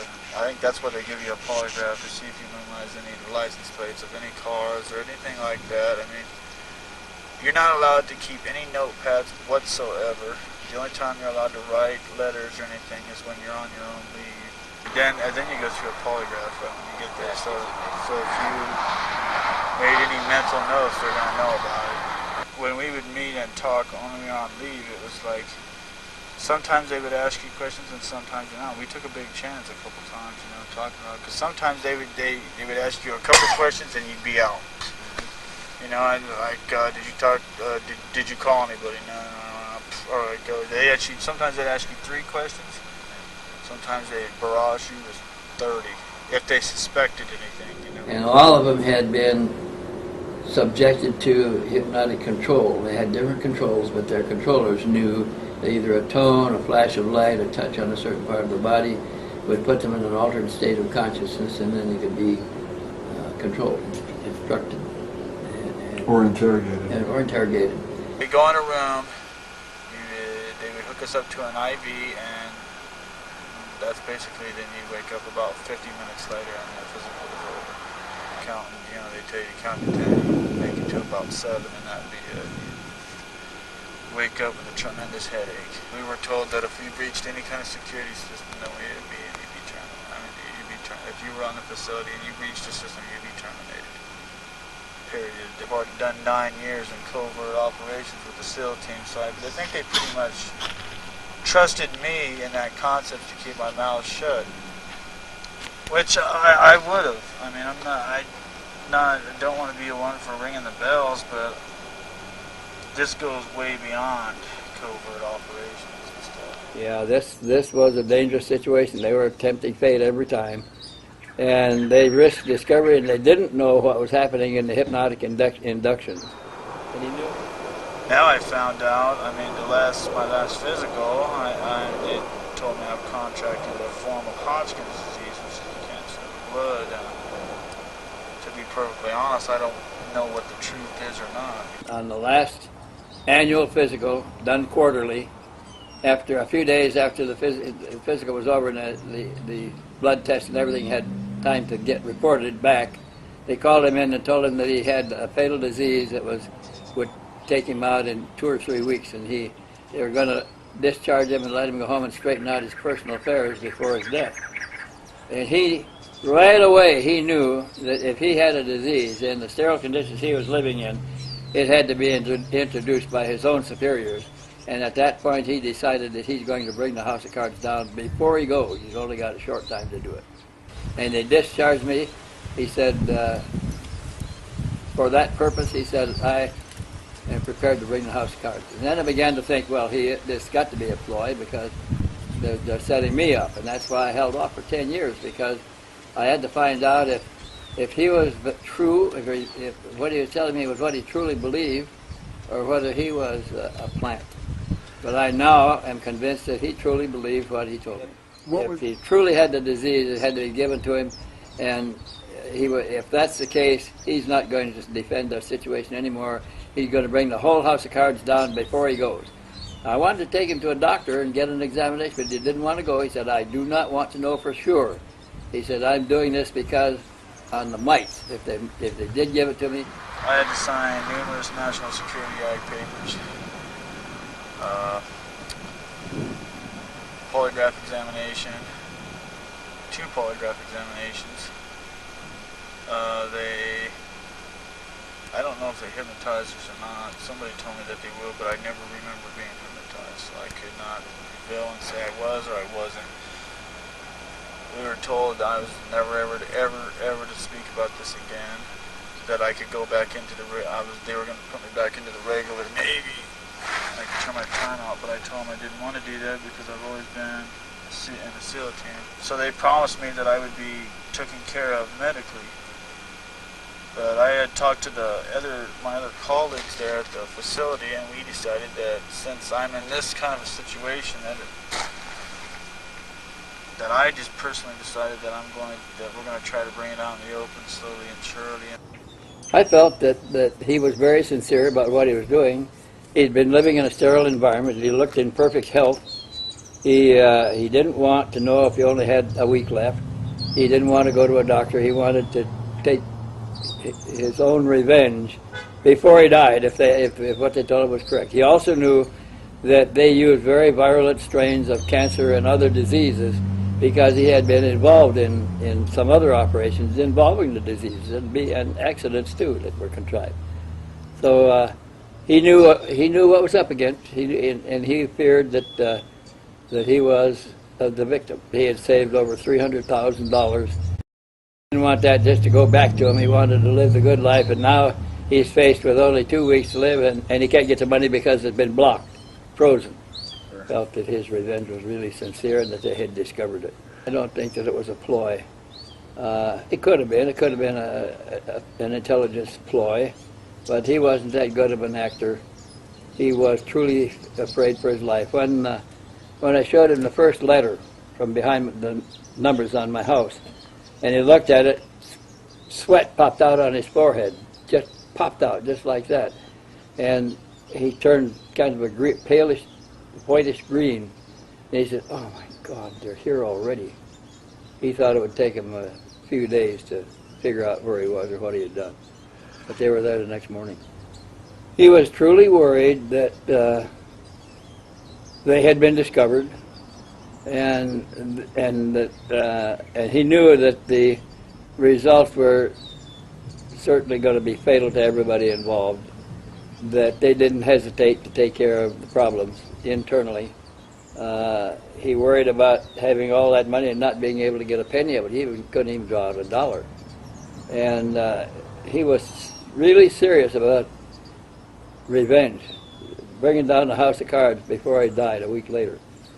And I had heard of this before, but never been exposed to it this close. And I thought, if this is really true, and if it's really going on, this is certainly not a sane operation. It's the work of mad scientists.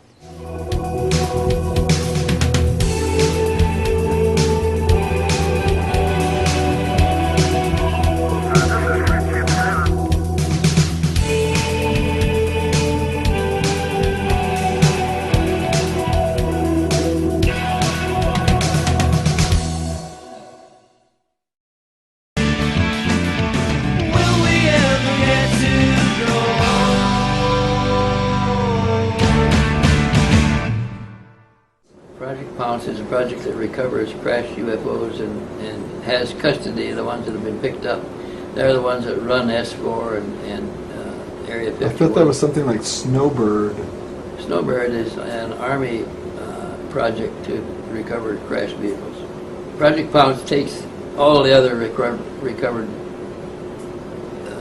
materials from everybody else and takes it to Area 51. Colonel Steve Wilson, who was the head of Project Pounce at Area 51 before he retired, and he headed the recovery project, and the same people who recover them have custody of them out there in Area 51. It's in S4. And a time came when he knew too much. They also have live aliens, alien extraterrestrial living there. And a time came when apparently he knew too much, and he was given one of these fast-moving cancers. And when he was near death, he retired, medical retirement, and he came to the realization himself that it had been introduced because of some recent information that had just come into his possession that was super sensitive. From Korea, he was a lieutenant colonel, and he was assigned to Vandenberg Air Force Base, where he again fit his classification. He had no ties. He was not married. He didn't have any children. He didn't have any family. And he was quickly recruited into the program and taken inside and transferred from Vandenberg to S4, where he got further indoctrination. Steve Wilson was born in 1930. In 1930, just 7 years after my birth. And like me, he first became an aviation mechanic and then a flight engineer on a bomber. He applied for cadet training. He worked for General Crabb, was accepted for cadet training, and went to flight school at Kelly Field, pretty much as I did.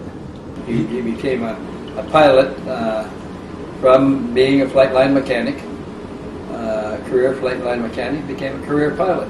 He flew F-86 Sabre jets in the combat in the war in Korea, where he took a bullet in the abdomen that left him bleeding heavily in the cockpit. He was trying to hold his guts in as he radioed a position report and his remaining fuel supply, and then he seemed to pass out, lose consciousness. What followed after that seemed to demonstrate some extraordinary assistance taking place. The air traffic control officer for the 67th Fighter Squadron control tower saw an unannounced airplane entering the traffic to land. The airplane was strangely surrounded by a green glow as it made a correct approach for landing. The airplane is still flying, approaches in the landing pattern with the engine running, and the engine quits on the rollout on the runway out of a good landing. The airplane flared out, made a perfect landing, rolled out, and as the mechanics ran to the airplane to get him out, the engine was stopped, and they found him unconscious in the cockpit. Now this is days later, after he took the bullet. He doesn't have gasoline but for a couple of hours, and he's out of fuel. They took him to the hospital. He recovered quickly, and on subsequent tests they discovered that his IQ had gone to a high figure from a normal figure. He had suddenly acquired a very high IQ that they couldn't account for. His IQ had gone from 162 to 232, a very high figure for anybody. And as after this, he noticed an impressive increase in his extrasensory perception, ESP ability. Upon recovery from this, he was assigned to the 1st Air Force Special Services Command at Vandenberg Air Force Base. And I found that very interesting because shortly after that, and directly from there, he was transferred to Papoose Lake S4 facility, and there he was briefed by a colonel that he was replacing on the security measures taken in transferring special craft from one part to another in S4. He was briefed by a new colonel that he was replacing about the movement of ships in S4. In time, he became the project officer in charge of Project Found, the project that's responsible for the recovery and storage of crashed UFOs. As I understood it, Project Found, created near the end of December of 1980, was in charge of the recovery of captured alien aircraft. And this recovery project was made up of elite black berets Special Forces troops and special components used in collected and used together in the recovery of crashed discs, daily discs. Project Pounce dispatched recovery troops to the site where they closed off the area, affected the recovery, and then sanitized the area afterwards and restored the ground to its appearance before the event happened. And he first reported this in Italy in an interview he gave there just before he went into the hospital to die of cancer. Colonel Steve Wilson was now enjoying cosmic top secret clearance. Cosmic clearance is level Q27. And in this capacity, he was in charge of the storing the captured alien vehicles and the bodies of the occupants in Area S4. When he retired after some 40 years of active service, he was much decorated. I was sorry I didn't get to know him better. But he came, after he came back from Italy, he settled in Phoenix, and he was being treated there for his fast-moving cancer. And he had opened a website so he could publicize what was going on in S4. He had the same feelings as Connor Orion. He felt if he had had a fatal cancer, and which he now knew he knew it had to be introduced by his own superiors, and he knew that it had to be because he now knew too much himself and became a liability to them. And so he, also feeling that this security was misplaced, he intended to bring down the whole house of cards himself, but with his website he was going to reveal all that he knew about S4, but his cancer worsened rapidly and he had to go into the hospital. He was under special control in a close observation ward in the hospital, where he and Bill Hamilton, decided to stage a conference in Phoenix, a UFO conference, where he would make his presentation and officially announce the opening of the website, and that he was going to publish everything he knew about S4 on the website. And the conference was scheduled to be developed quickly. It was going to come off in less than 2 weeks from the time they got the idea. They rushed out literature and information to everybody they could. And I was going to speak at the conference, and when I got there, I learned that Colonel Steve Wilson had died of his cancer the day before the conference opened in Phoenix. The conference went on anyway, but we did not get the publicity release we expected Steve Wilson to engender when he made his pronouncements from the platform just before he was going to die. A tragedy that he never got to speak. It was controlled that way, I'm quite sure. This painting that was published in the Italian magazine Notizie UFO, put out by Roberto Pinotti and Maurizio Baetta. When Colonel Steve Wilson was visiting Italy and dying of cancer, Wilson told him that he was formerly head of Project Pounce at Area S4 and lived in the S4 facility for a great deal of time. He said that he was dying of cancer and suspected that cancer had been administered by his own security forces because he was about to retire, and he had remained on active duty for over 30 years before he decided to retire. But they weren't going to let him do it because he now knew too much. That's what his feelings were.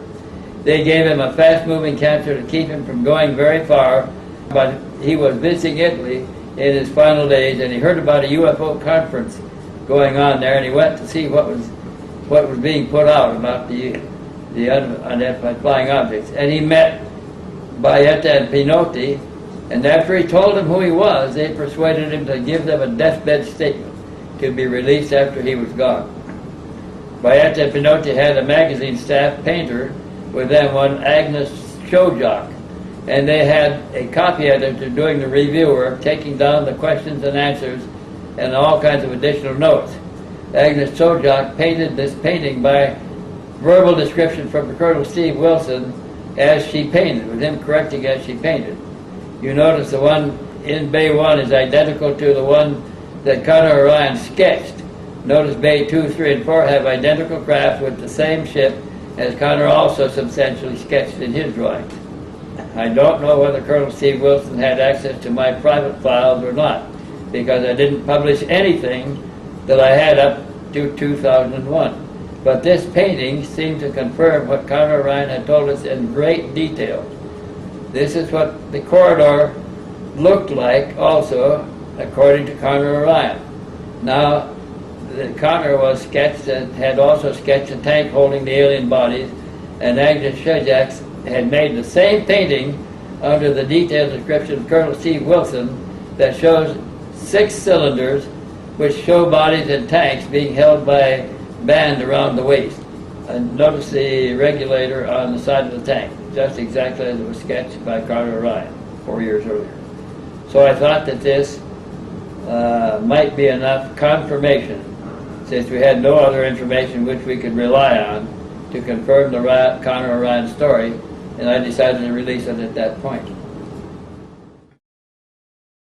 He came down with a brain cancer, which is the kind that's introduced by intelligence to terminate people. Similar to maybe what Jim Lorenzen had? He suspected that he knew too much and that his own superiors were getting rid of him. He died in a hospital in Phoenix. Steve Wilson. Mm-hmm. And wasn't that the same thing that Jim Lorenzen had? He died of a brain cancer. So did Dr. Hynek. And Dr. Hynek as well. When they get too much, and if it looks like that they may be approaching a point where they might spill the beans, they terminate them. And that's the cheapest way, is to give them a fast-moving brain cancer. Colonel Steve Wilson, in his terminal cancer stages, he wanted to go back to Italy, and he went to a UFO conference to see what the world knew about UFOs. And he met Baetta and Roberto Pinotti, who was a vice president of Fiat Motors. At the time, when they found out who he was, they tried to get a good statement from him. And he agreed to give them a statement there in Italy as long as they didn't publish it until after he was gone. And he didn't want it translated and published in this country. So they brought in their staff painter, staff illustrator, to illustrate what he could describe at S4, and he described level 2. He described it to him and the craft that were sitting in the bays there.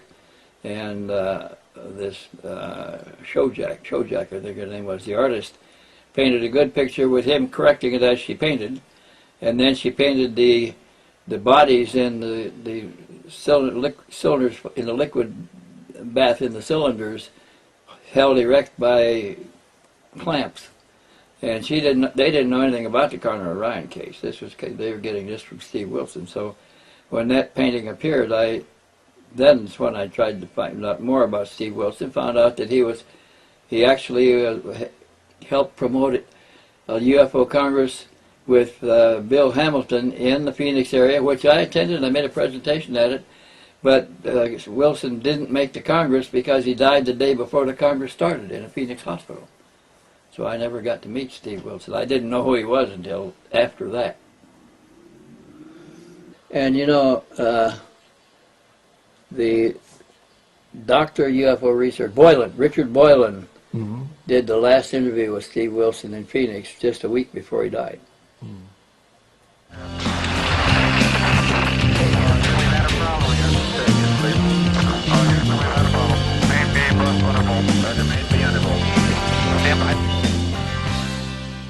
In the last days before Colonel Steve Wilson's passing, he granted what became his final interview to Dr. Richard Boylan. What follows are some of the most important elements of those conversations. Wilson claimed that Project Pounce does not exist as a unit in order to maintain the utmost security, but instead only came together for UFO crash retrieval incidents. Members of the Project Pounce team were summoned only when necessary. They did not know each other and joined the team because of their very specific areas of expertise. Wilson claimed that there were 33 levels of cosmic top secret, an interesting number in that it mirrors Freemasonry. At the top of the totem pole, Q33, is the Military Agency for Joint Intelligence, or MAGI. Wilson said, "No person knows it all except for level 33, people like Henry Kissinger and Edward Teller." MAGI's executive board includes its chairman Henry Kissinger, Q33, and atomic scientist Edward Teller, also Q33, now deceased. Interestingly, during the World War II era, History records that both of these men appear to have been simultaneously in the United States as well as in Germany at the University of Heidelberg. Wilson explained that level Q32 is Majestic 12, or MJ12, a leadership board for field operations related to the UFO cover-up. Of Kissinger and Teller, Wilson said, both are MJ12 members, which number 36 in all as of 1994. It might interest you to know that they go back as far as Project Paperclip, which was a secret program that relocated Nazi scientists into America to push forward the military, aerospace, and rocket programs being developed in the U.S.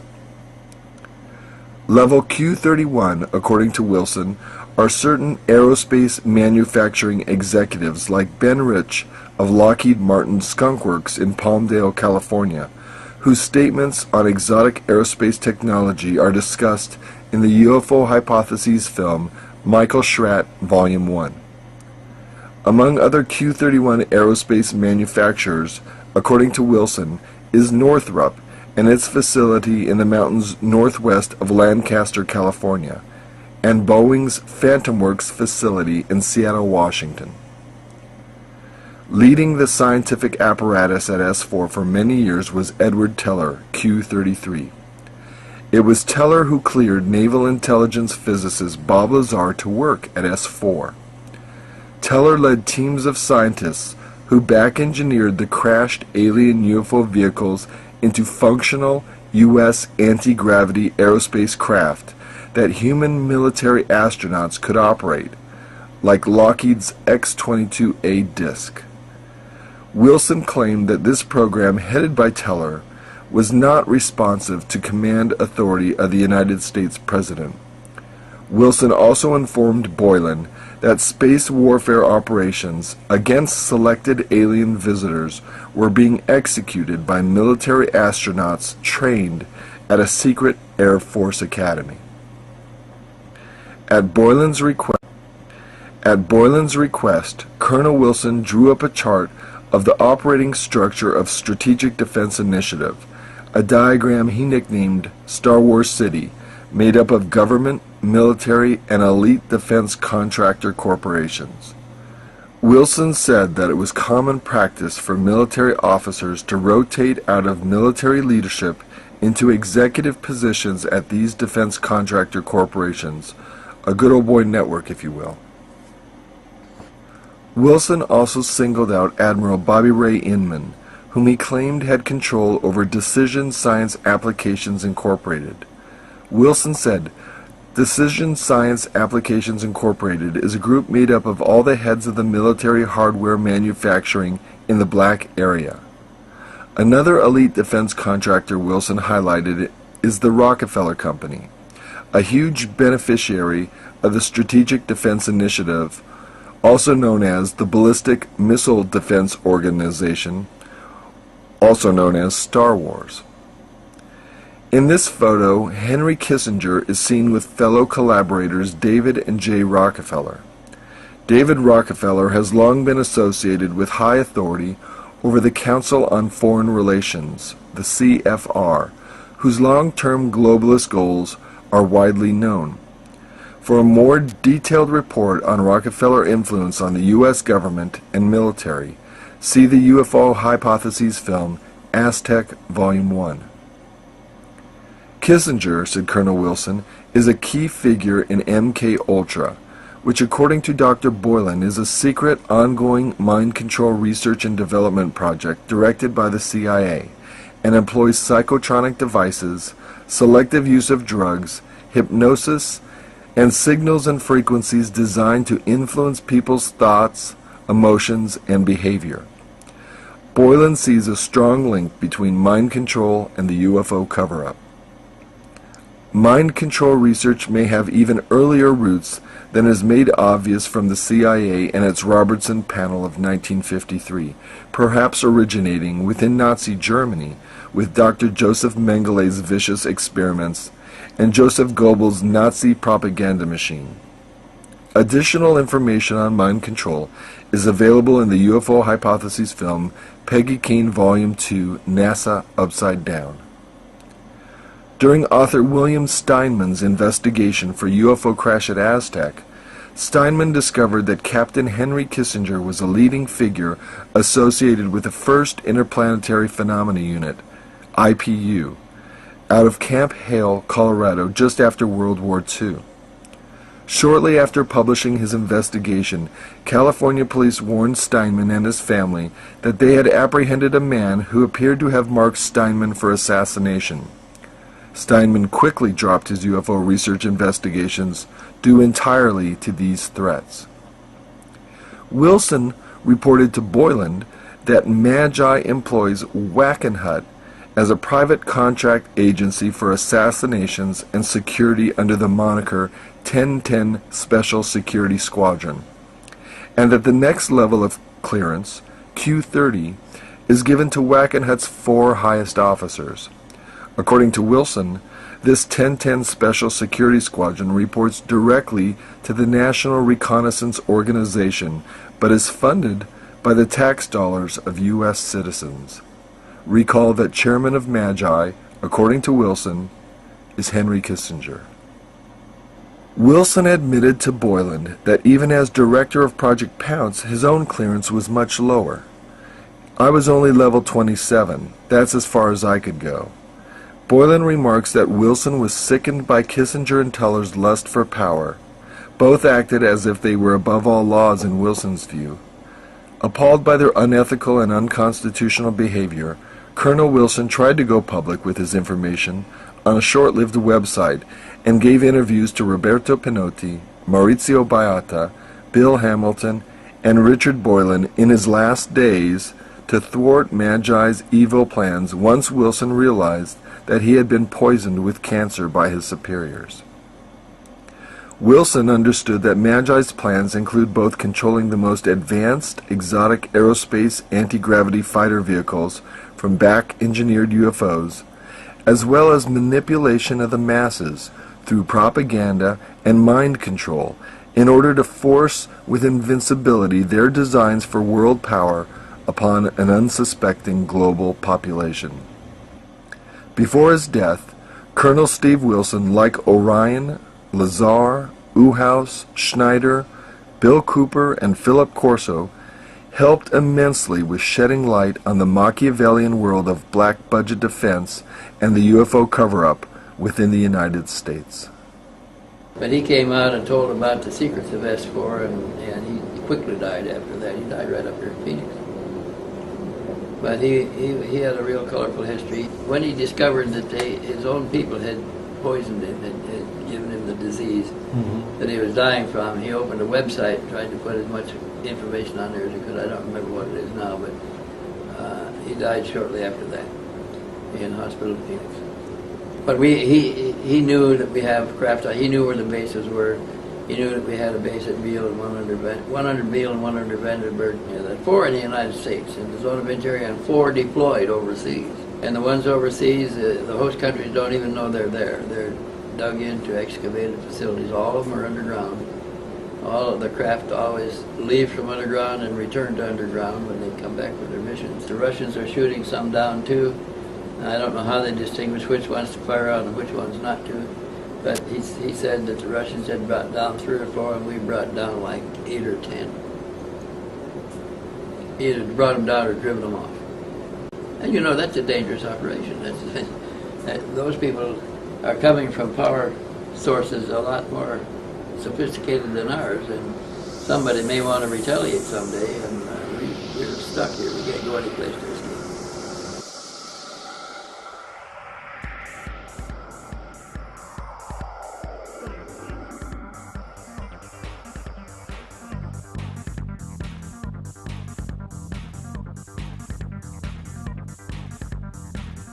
When he first called me, he said, I'm bringing something I want to give you.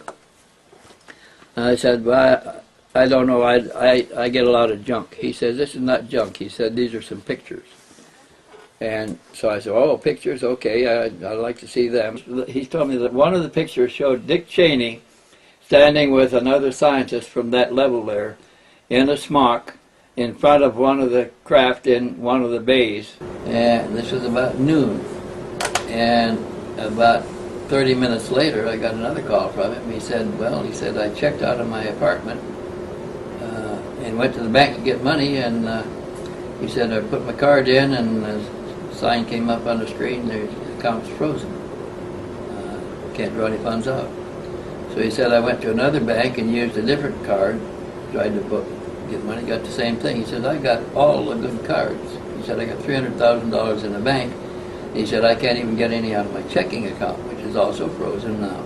He says, I can't come over there, I can't get any money in it. If you want to send me a ticket, I'll come over. I'm bringing some pictures. I'll be glad to show them to you. And so he called me back and he said, I fear the worst. He said, I can't get a dime from anybody. I got $300,000 in the bank and I can't get a dollar. He said, I'll come over if I can get there, but he says, I can't get you. I can't even buy a ticket. I said, how much is your ticket going to be? He said, about $100. I said, okay, I'll wire you $100 right now. Look for the nearest mailboxes outlet near you.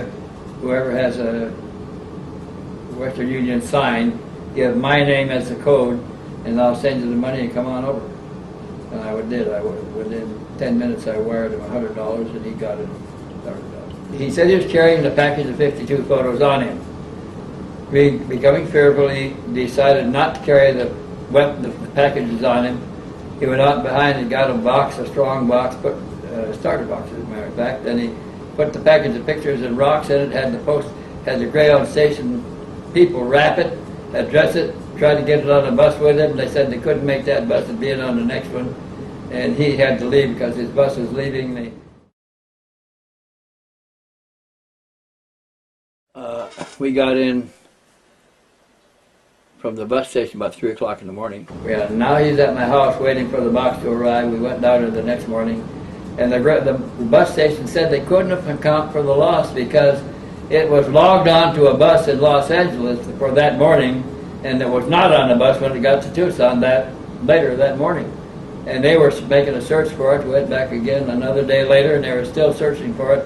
Never did find how they lost the package. Logged on a bus at one point and not off at another. What would you guess his height and weight were? He probably weighed 190 pounds, 190, 195. Is that typical for a Marine SEAL? Yes. Yeah? They don't want him too tall?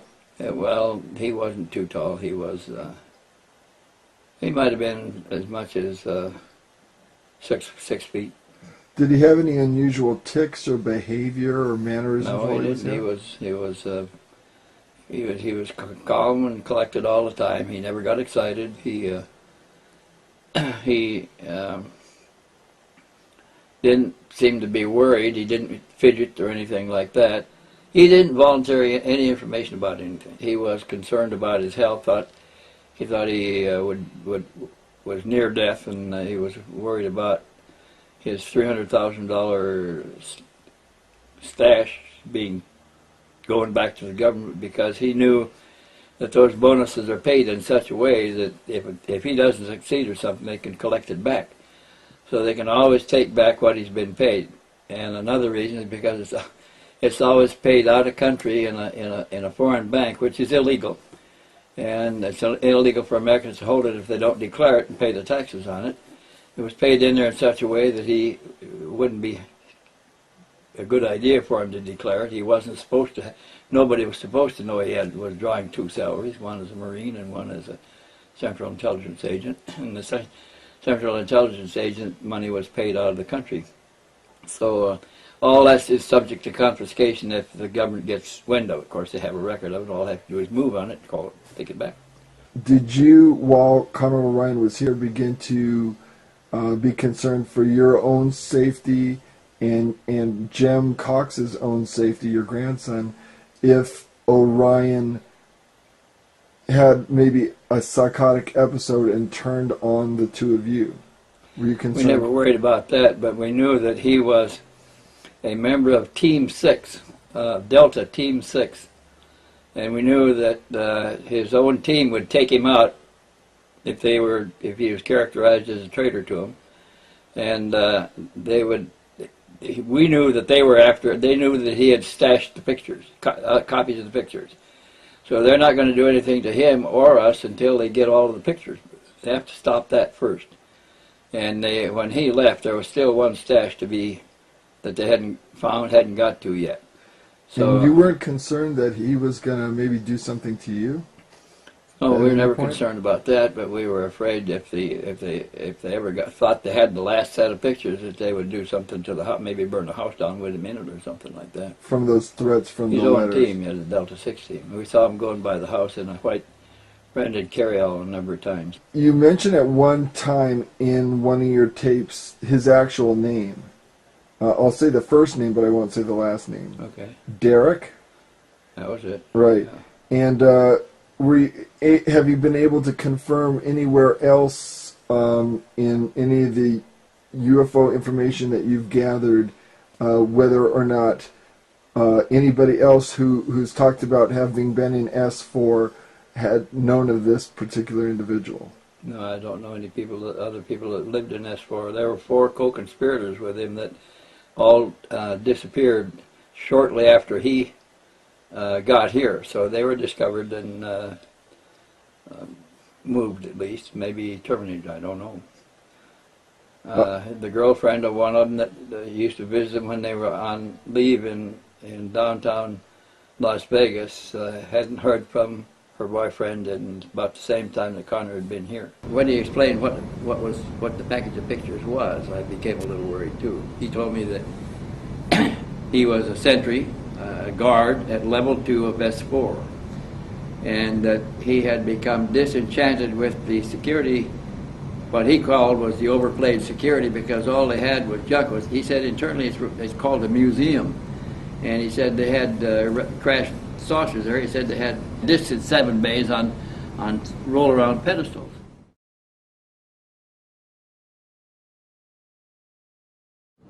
I was watering the plants in front of my house, my little flower garden in front of my house, and I decided, and I was warming water for coffee also, and at some point I laid the hose down and went back in to turn the water down so it wouldn't boil over. And when I came out, just minutes later, I found a blue envelope, pale blue envelope, stuck behind the numbers in my house by the door. It wasn't there when I went in, just 2 or 3 minutes before that. And I left the hose running and took the envelope down, looked at it, looked inside. It was an envelope from with return address to the Imperial Palace in the upper left-hand corner on Imperial Palace Stationery. Well, this is the picture of the first message. When I was watering my lawn and I turned around to come back in the house, I saw this behind the sign, number sign, just like that. And there's the message. It says, "It's to come home." And the Delta symbol is pointed up, meaning it's cool. Just come home. This is the original page. The original message, first one found behind the house numbers on my home in Winona Circle. And that was the first note, letting us know that they were there. And when I read the note, I took it in and showed Jim Cox, and he said, "I don't know what to make of it." He said, "Let's ask Connor." When we showed him the letter, his face turned white and sweat popped out on his forehead. He said, "Oh my God, they're here already." He said, "I was hoping we'd get a day or 2. The visitor now became concerned about how they were able to keep track of me. He thought he might have a tracking device installed someplace in his body, because we had not observed followers. We didn't see anybody at the bus station. Everything looked clean. Nobody around the house until the message appeared behind the numbers on my door. And then an hour or so later, we saw a white van go around the house with 4 men in it that he recognized as Delta 6 members of his own team. He said he was afraid, because he had seen a white rented car go by with 4 men in it. He said, "That's suspicious." And he told us that he was a member of Delta 6. He said, "Those are probably Delta 6 men from my own team. They'll send my own team after me." He said he thought that he had already been compromised. And I said, "Well, if you think that and you got important information, maybe we should document it some way." He said, "Yes, we should." And so we said, "Well, let's go out in the desert. We'll find a high ground where we can see anybody coming from every direction, we'll videotape an interview with you. We did. We went out there and videotaped a 2-hour interview with him where he told us all of what he wanted to tell us on videotape. It was a surprise to suddenly hear from you a day ago and to hear what you could tell us with respect to some things that we've been doing for a long, long time. Right now I'm basically kind of scared. I mean, I'm on the run. I don't know what everything holds for me. I just want to get this out in the open. You said that they had 7 discs there. You're talking about disc-shaped flying vehicles or something. Flying vehicles. All the vehicles are of extraterrestrial origin. They are not. When I first got there, it took me a good couple weeks before I could fully comprehend and realize this. I've always been an avid believer in life in the universe, that we're not the only ones, but this confirmed it for me in my own mind, and there are other people there that believe and feel that this should all be brought out too. But it has to be done slowly. So we took a little camera like that. We went out there and set it up, and we videotaped the full 2 hours of him describing how he got to S4, how he was assigned. He said they took his S4, how he was assigned. He said they took his name away and gave him a number. Then they weren't allowed to know each other's names. They could only address each other by their number. They all had sequential numbers from 119 to 124, or 25 or 26, whatever it was. And from that, he assumed that they all had been assigned at the same time as a whole new team, and that they must have replaced another team that was there because of the sequence of the numbers. And so after he had been with us for a few days, and we tried to find out if the others had been detected. They had all been removed, and a whole new team had brought in again, had altogether different numbers, and we never found out what happened to the team members that were on with him at the time. But we presumed that they were sent to different stations, not in contact with each other for some time if they were suicided for their betrayal. They may have known we were there and what we were doing, so when they got back, we had the tape that we had taken out of the high 8 camera and put it back in a cassette case, and about the time we got home, Bob Dean came by. And we told him that what we'd done and that we had this tape that we were afraid to keep. He said, I can find a place for it. When I retired from the military, I began working for the Sheriff's Department. And I had some perks and privileges. I had a Sheriff's Department car with red lights and stuff on the top. And I used to safeguard information on behalf of Wendell. Information that he had asked access to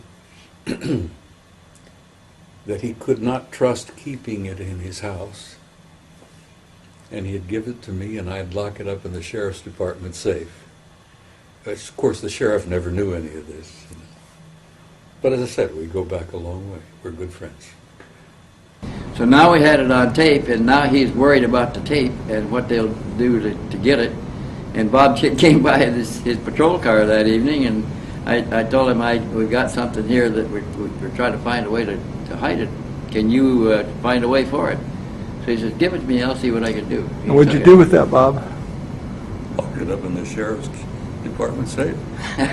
How effective was that? How long were you able to keep it there safely? Several days, I forget. Well, you kept it there more than that. You kept it there several months until we thought we ought to take it and make a copy of it before something else happened. And were you able to do that? We did. You still have a copy of that? Yeah. Good. I haven't released any of it yet. I think we should duplicate it, and I know you guys know what you're doing, I think you should duplicate everything. At least we need backup. By 3 times. At least duplicate everything, and I don't know, hide it out somewhere in the desert, dig a hole, put it in a safe, do something with it. He told us that they had made 6 copies of the pictures and had stashed them in 6 different places with responsible people that would turn them over to public news media if anything happened to Connor. He told me that they had taken these 52 pictures, including one of Dick Cheney standing there in front of a line of crashed discs there. So he's been aware of what's out there and what's going on for a long time. And Senior Bush was head of the CIA at one time when he became involved directly in the need-to-know part of the program and was taken inside. Admiral Bobby Inman is probably the head of the old MJ-12 group, which is now quite a few more members. They all are in this top secret group, have MJ numbers, magic numbers. They all have access to all the classified information in the MJ category. They all are members of one or another of the Trilaterals, the Council of Foreign Relations, or one of the other secret societies. And so they're all linked together.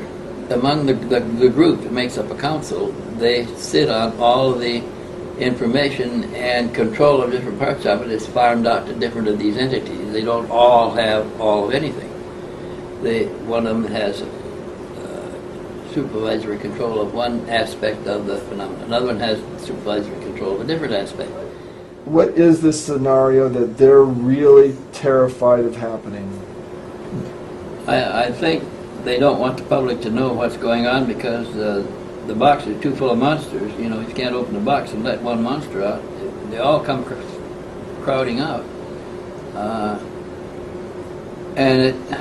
I think the problem is it amounts to a loss of power, probably a total loss of power to those that are sitting on it once the monsters are out. Then you can't put them back in the box again. And then the phenomenon will find its own level of acceptance and probably become an everyday reality for most people. Until then, they're keeping it on the lids on. I think that they have successfully made contact with one or another visiting entity and maybe are being helped a little bit in keeping it quiet.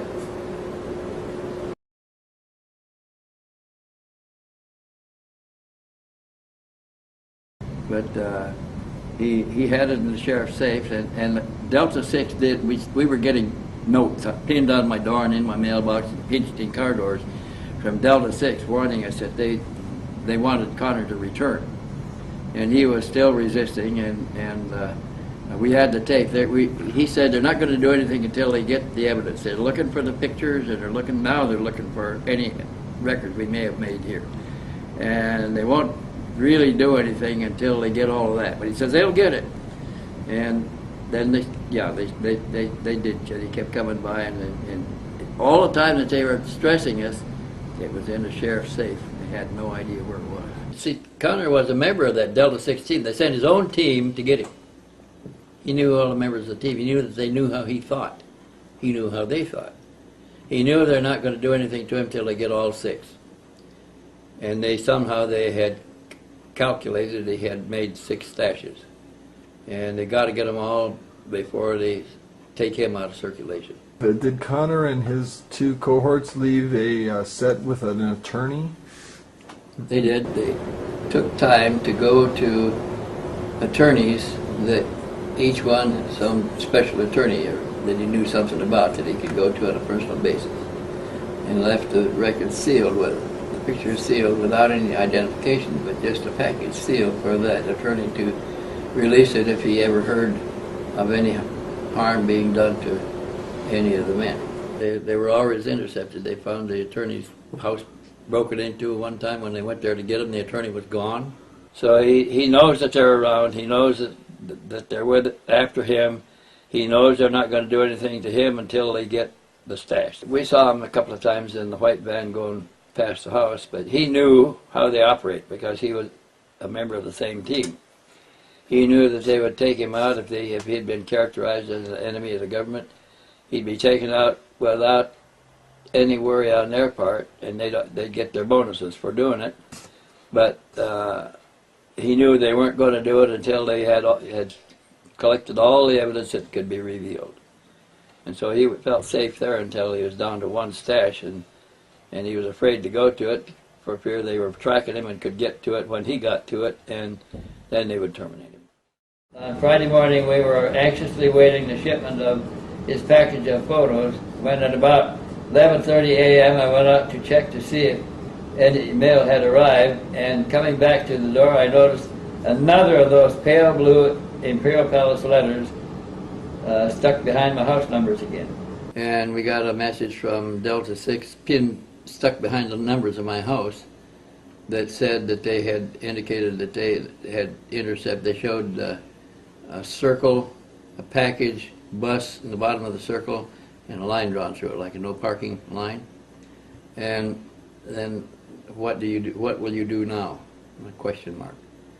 And a little more threatening, and they had 2 paper matches taped to the letter.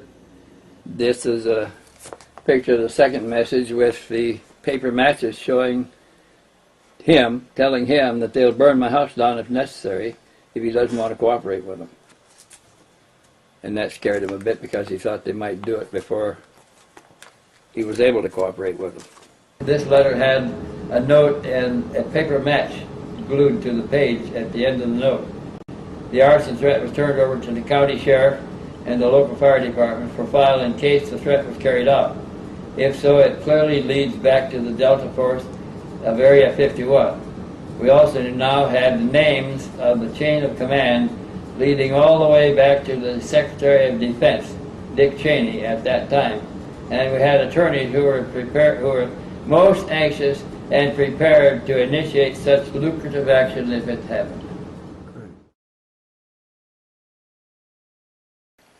One time we were going to dinner, and after he told us that his Delta 6 people were around. And we told him, isn't it possible that we get intercepted or something? He said, it's possible. He said, I don't know what their orders are or what they're going to do. So we said, well, maybe you shouldn't carry your identification cards with just what you need, a driver's license, and hide the rest, because he had secure cards. And he took them out and buried them under the leaves under a tree in the backyard of the house. And we went to dinner, and when we came back, he went out to get his cards. Cards were gone.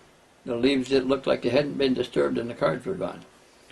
So we concluded from that the cards must have had a tracker in the cards, and Delta 6 knew where he was when he was carrying the card, and also knew where the card was when he wasn't carrying it. And they just went over the wall and took him out from under the leaves and took the tracker away, which was also his ID card at S4. And that was scary that they knew that much about him. They knew where he was every minute up to that time. When he lost his cards, they must have had another way of tracking him, but they always knew where he was.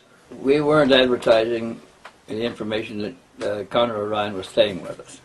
And nobody knew it but Bob Dean, who was the deputy sheriff at the time, taking the police car home with him at night. And he knew that Connor Orion was there, but Del Tosa had something he wanted Jim Cox to do, and they drove up there to do it. And he invited Connor to go with him, and Connor thought he could give him the slip and go to Phoenix with Jim. They didn't know apparently that Jim was going to Phoenix. He rode up with him to get out from under their surveillance here. They knew immediately where they went. They followed him to Phoenix and watched him there. Do you think Connor Orion was implanted? Do you think he had an implant? He may have had an implant in his body someplace that they could track. They certainly knew where he was all the time. Did he ever discuss whether or not these sentries were implanted at any point? He didn't tell us that. I've never asked him, and he didn't volunteer any information about anything. This is message number 3, drawn in red ink on typewriter paper beside my typewriter in my house at Winona Circle. This is redrawn from the original. I copied the original. I don't know what happened to the original at this time. And then they left us a note on my stationery, my paper, from Jim Delatoso's office with the NASA letterhead on it that I had by my typewriter in my house. We had gone and we come back, and it's behind the letters, numbers in my house, showing that they have been in my house, got the paper next to my typewriter, prepared their message, and put it outside of my house. So now we know that they can get in and out.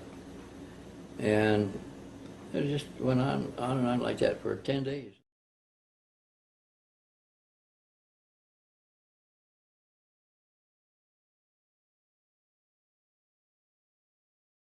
When did you first become aware that Wendell had this visitor, Connor Orion, Derek Hennessy, staying at his place? Wendell called me while he was at his place and asked me if he could stay at my place, and that Jim Cox would bring him up. And that was a few hours before they arrived. And what was Wendell's reasoning for wanting him to be up there at your place? He didn't say, I didn't ask. You have an extremely close relationship with Wendell then, I presume. Well, I've known him since the 70s, and we've worked on many cases together and traveled many places, so it was a normal thing for him to ask me and me to say okay without needing to know any more details. Wendell's grandson, Jim Cox, came to visit me after Wendell had called and had a guest with him. Wendell had asked me if Jim and a guest could come and stay at my place in Paradise Valley, Arizona, and I said that would be fine. So Wendell and this guy came, kind of a tall, rugged-looking guy with a scar across his face, lots of tattoos, kill motherfucker, you know, etc. on his arms, and had military fatigues on and a duffel bag, and was quiet but pleasant. And Jim had his own guest house that he could stay in, and I let John stay in the other guest house. And Who's John? Well, that was how he was introduced to me, was as John Connor. Oh, it wasn't even as Connor Orion, it was as John Connor. John Connor. I never knew the other name that you just said. Okay.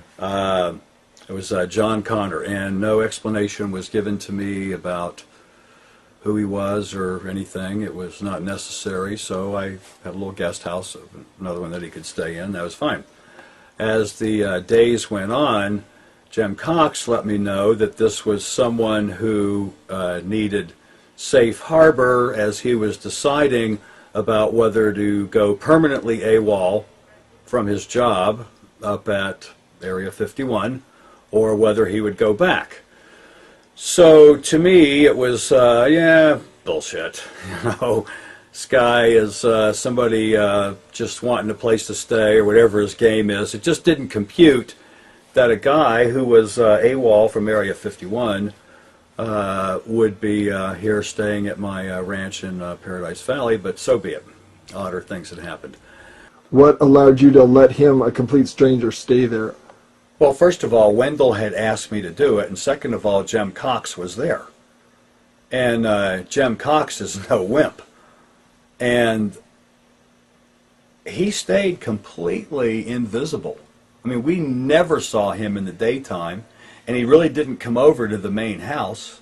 And we'd see him walking around, and Jim and him were the two people communicating with each other. So even though the atmosphere was that of a violent drama, violent claims, it wasn't going on in a moment to moment. It wasn't obvious. Only occasionally, when people would come over that I was working with, would they see him in the day or night and ask, you know, who's that scar-faced guy with all the tattoos on walking around with some kind of bludgeoning weapon? And I don't remember what I might have said, but it would have been to try to dismiss it. What did you think was going on while you were doing your other projects with your business and managing your own personal life and daily events. What sense did you get was going on with Jim and Connor during that time as to what they were doing, day to day? Well, I don't think Jim was doing things on an hourly basis with Connor because he was working on our project, which was developing software for a supercomputer center, which eventually, following year, we did do and did open and did get going, and that's where I had various people from audio and video to computers to image processing coming, and I had little labettes all over the property, and Jim was part of that. So his main reason for being at the ranch was because he was working on that project, not because he was there as the concierge for Derek Hennessy. So this was just a place for Hennessy to cool while Jim worked with you on his project. Yeah. Wendell thought it was safer up there on your ranch than here at Wendell's place. I assume so. Gotcha. Okay. Mm-hmm. And also staying at the ranch was another friend of Jim's, who was a woman who had spoken at the first UFO Congress in Tucson about being a walk-in. Her name was Sheila. She had another name, Omnek Onyek. So it's a real contrast. We're working on supercomputers and recording stuff in my other little labs there on the property, and I got a guy with a scar and a woman from Venus also staying at the property at the same time. It was very colorful. He would stay in his cabin during the day and would literally patrol the property at night. I mean, he was a night walker and would walk around, and Jim let me know that he was concerned that people were tracking him and that they would find him, and the story unfolded in, I guess, a period of a few days that he had been a security guard at Area 51, specifically one of the labs there. S4, Area 51, all of that was just unfolding at the time. Bob Lazar and the discussions about all that were fresh. So for me, it was none of my business. They didn't report to me on a moment-to-moment what they were doing. And I don't think that if that was genuinely what was going on in his world, and he was continually on the lookout for people finding him, as could have been what those ninja footprints were later, that he would have told me what they were doing if they were going to go do something covert, because that wouldn't make sense for people to know where he was and what he was doing if there were people going to be following him or coming and doing something to us to find out where he was. So at least there's a little continuity there. But they didn't tell me what they were doing. They're doing what they need to do. I'm doing what I need to do of being a good host. But it started unfolding that he supposedly had been a security guard at the end of his career, which had included being an assassin of enemies of the United States, people that were whistleblowers or were dangerous, and he had photographs, which he did show me a couple of. He did. Of Polaroids of dead guys. Showed me photographs of alien in a tank, UFO, things that could have been out of a science fiction movie, or they could have been what he said. It was just, that's what he was showing me. What were the conditions that... Go ahead. Well, it seemed odd that if someone really had been in these positions of authority and extreme activity, would find it necessary to convince me that he had done these things. But so be it. Maybe I seemed like someone that credibility needed to be acquired with, so I listened, and we'd talk occasionally, 5 or 10 minutes at a time. Now, can you describe picture by picture? Do you see any of those pictures in your mind still that Connor O'Ryan showed you, John Connor at that time to you? Do you see them in your mind at all? And can you describe the nature of them? Well, two of the pictures were Polaroids, and it was of someone dead on the ground. Two different people. You know, I can't describe the person. It's not something I lingered on. It was obvious that the person had been, each of them was dead, and that there was blood in and around the face area. No obvious bullet entry wound that I can recall, but, you know, here are these pictures of dead people. And what was he saying to you as he was showing these to you? Two different things had been said. One was that his job had been to go on assignment and to take out people that were enemies of the United States, that he had assignments, and that he had to take pictures as part of that. I don't recall that being said while he was showing me the pictures. I assumed that these were pictures related to that because he said that he had many of those pictures as part of his insurance, that he was not going to be killed, and that he had other pictures and had put them in containers in various places, including one or two places on my property where he had dug holes and put these coffee cans with pictures in them. I didn't know where they were. Have you ever combed your property to find them? Yeah, I did, sort of. I mean, I didn't. I just looked for where. I mean, it was 90 acres, so it could have been anywhere. No, I didn't find any, and I didn't comb the property inch by inch looking. I assumed Metal detector or anything like that? No, because I, you know, when they left, it was plenty of time for him to have gone and gotten them and retrieved them, or maybe he did leave them. I didn't assume that he had left them on my property, which is now a big development, so the bulldozers would have found them if they were left there. In regard to the other pictures, you mentioned alien bodies. Describe all the other pictures to me one by one as you recall them, and what Connor may have said to you about them as he showed them to you. And was Jem in front of you when he was showing these, or were you one-on-one with Connor at that time?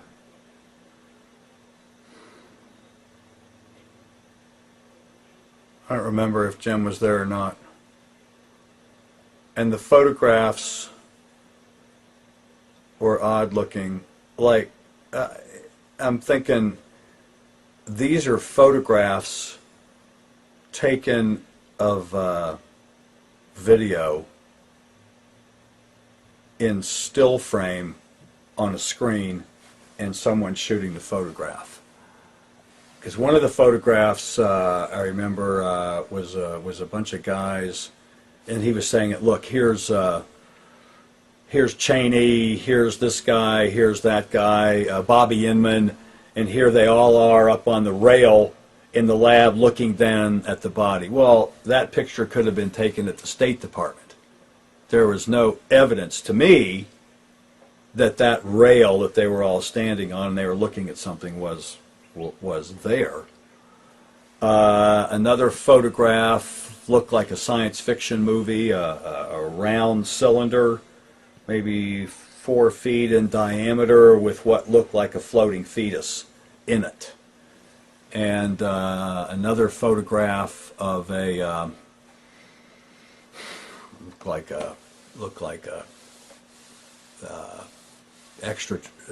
looked like a funny looking person.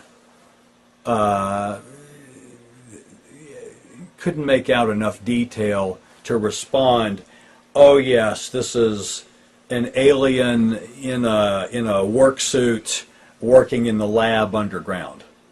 And I saw these pictures maybe a week, 2 weeks into his visit. And how long did you get to study the pictures? How long did he keep them in front of you? I don't recall, a minute. They were Each? kind of all spread out. I A mean, minute? he had a lot of them. A minute each or a minute total? A minute total. You know, I was trying not to respond like a kid in a candy store, and I wasn't convinced that what I was looking at was what it was reported to be. And I don't remember exactly what I might have felt. I just didn't take it at face value, what the guy was saying. In retrospect now, how do you feel about this case, those events during the October, November of 1991? Well, there's a higher sense of probability of what was said around the whole situation being closer to what was said than I might have thought back then. But by his behavior, many of the things that he did were inconsistent with someone that would have had those kind of skills and that kind of training, unless he had lost control over his functions.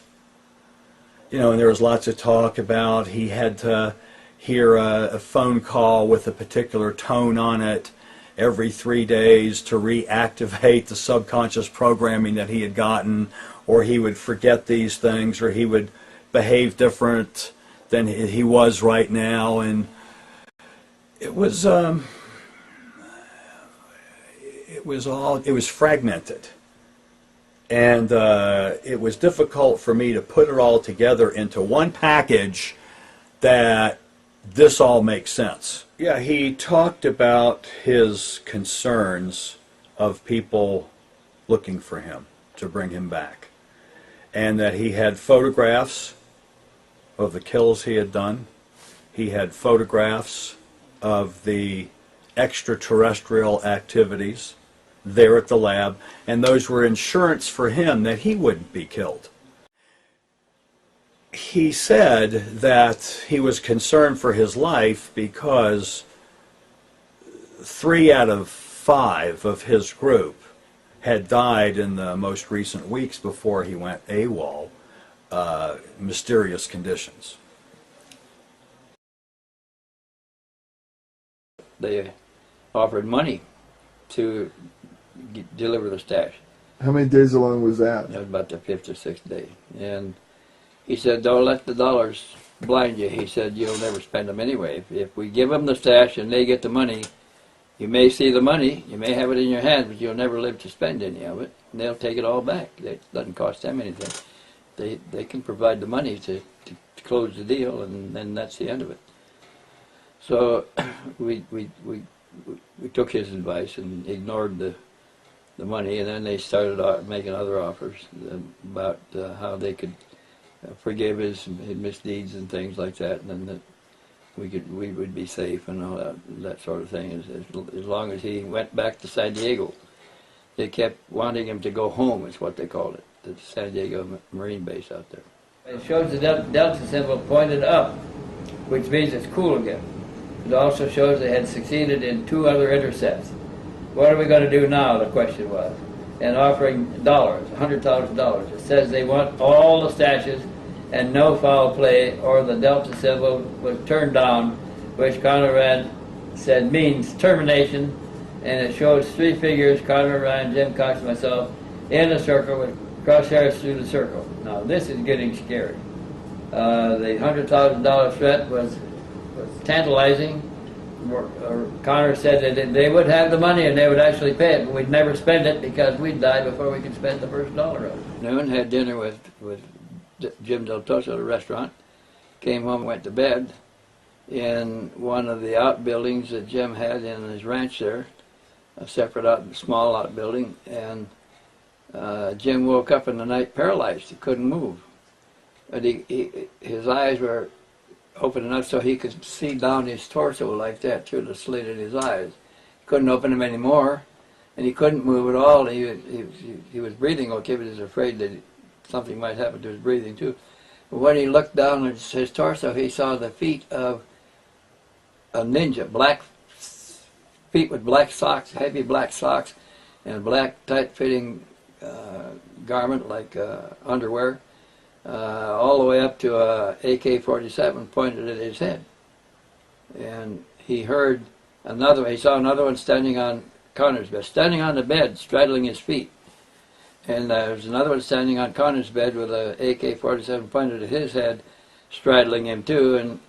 And there was a man in the room in a suit, an older man in a suit, and he was going through Connor's little kit, just a little, like a shaving kit with materials, extra materials in it.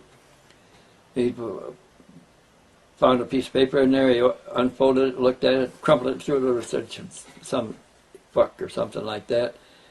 Jim heard it hit the door and fall on the floor, and he took another paper out, tried to, looked at it, crumpled it, threw it aside also. And Jim lost consciousness. He doesn't know when they left. He doesn't know how they got in. He doesn't know how they got paralyzed or anything. Connor later told him that they have a gas they can put in around the window for him that makes them, it paralyzes them, and they can then let themselves into the room and do what they want for as long as, I think he said they could do this for about 20 or 30 minutes before the gas began to wear off. They both went back to sleep and didn't wake up until late the next morning. Did Connor O'Ryan say what he thought they were looking for? No, he didn't have any idea what they were looking for. And did he explain why he thought they weren't killed or done harm at that point? Yeah, he said as long as they don't have the last stash, we're safe. When Jim and Derek Hennessy, Connor O'Ryan, were staying at your place and out in the bungalow, they had an encounter, they said, during the night, the first night they were visiting with you. What did you learn of that encounter? Nothing. They never told you a thing about that? No. Okay. None of these were dated. This is an original. It says, situation extreme, please be patient, three stick figures, $signs, no TV, don't tell the television station. Working on deal. You have 7 days to produce pack or a Delta 6 signal for termination without prejudice. We want GWI to come home, GW1 to come home. Ghostwalker 1, that's the man that was visiting us. That Ghostwalker 1 is Connor O'Ryan. That's Connor O'Ryan. That's his CIA code name, Ghostwalker 1. And it said, we'll call again, thanks. And they never called. So then, later in the day, they found another note pinched in the door of Jim's car to go to a motel, a certain motel in downtown Scottsdale. And they would contact them there. Here's one of the original messages. Came on notebook paper from my house. And this was lettered in blue ink.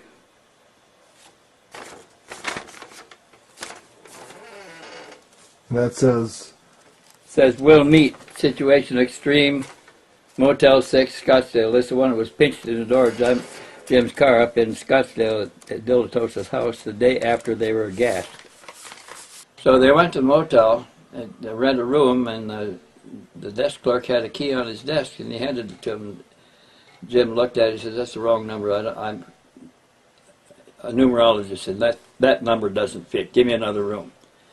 And the clerk didn't want to give him another room, but he finally found him another key and gave it to him.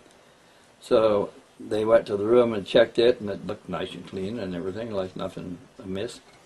So they went to a store, I think it was Walgreens, and bought peanut cans of peanuts. And they popped the lids off and put them in a crack along the top of the door, so that if anybody tried to introduce anything in there, would knock one of the lids down and make a racket and wake them up. Then one of the lids came down in the middle of the night, and they also bought proximity detectors for outside lights. If you get close enough to them, they pick up the body heat or something, infrared, and they put one inside the door facing the door, and it came on in the middle of the night when the lid dropped, or the lid dropped right after the light came on. So they knew there was somebody outside the door. They tried to be quiet, not make any noise in there until we thought they were reasonably gone. There was nothing going on and no sound at the door. They opened it, looked out, and there was nobody there. But they knew somebody had been there. That had they could have introduced the gas and paralyzed them again, but I guess they had to get inside first. And they may even have had a key in getting ready to put them to sleep with the gas and do whatever they thought they were going to do. So they never were formally contacted then? Yeah, there was another note put in his car outside the hotel, too. It's just right receipt for the Motel 6 in Scottsdale.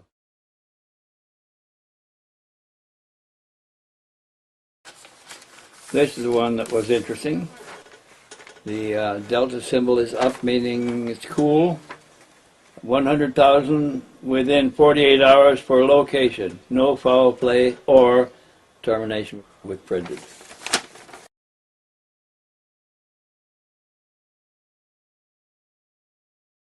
And the number 7 was also redrawn from the original, which I don't have anymore. I don't know what happened to them.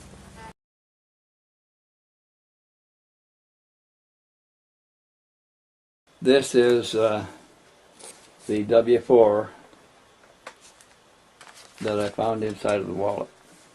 What do we have inside there? Well, that envelope inside. He had gone to take a shower, and he left. You can't show those.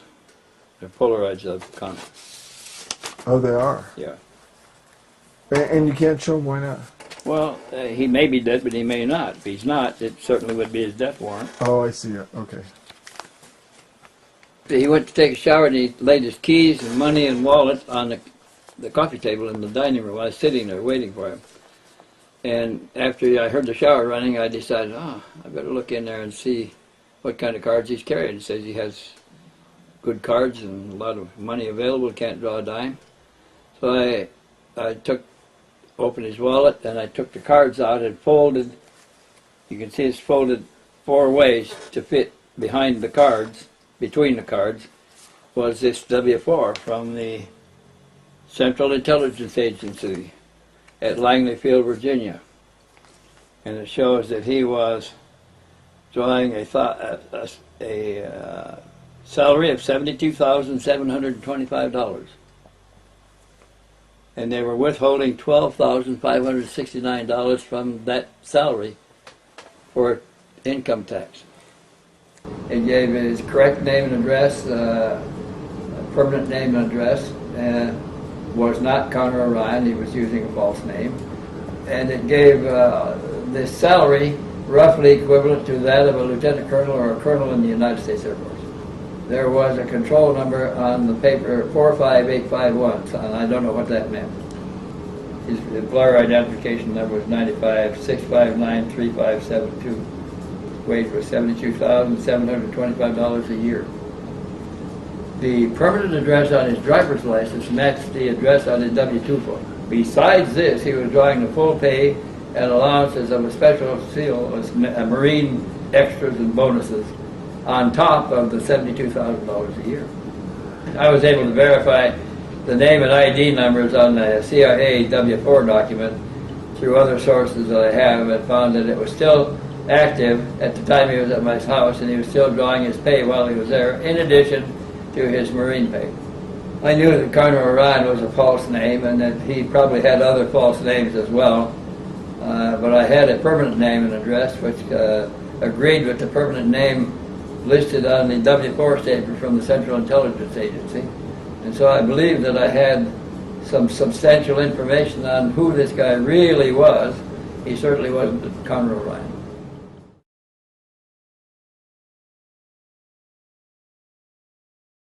Connor was beginning to get scared himself. Up to this time, Connor had never touched anything in my house. We left money out deliberately to see if he was after money. He had been very faithful about everything and right up front with us on everything he said. We knew he didn't have any money, so we gave him money to eat on and for personal necessities, and But he didn't bother anything in the house until after his meeting with his mentor. All agents have a mentor who is responsible for the training and also responsible for the failure of their training programs. Every active CIA officer has a mentor above him who is responsible for his training and guidance and conduct afterwards. And if anybody fails, the mentor also loses some section because he has failed in properly training his protege. And so everybody is affected. He's now failed in his training. He's broken the rules. He calls his mentor, so now the mentor is certainly in trouble also. And like all CIA, you never fully retire. You retire from active duty. Business is brought to you by the government to make you a good living in retirement. So he had called his mentor. Every agent has a mentor that is responsible for them.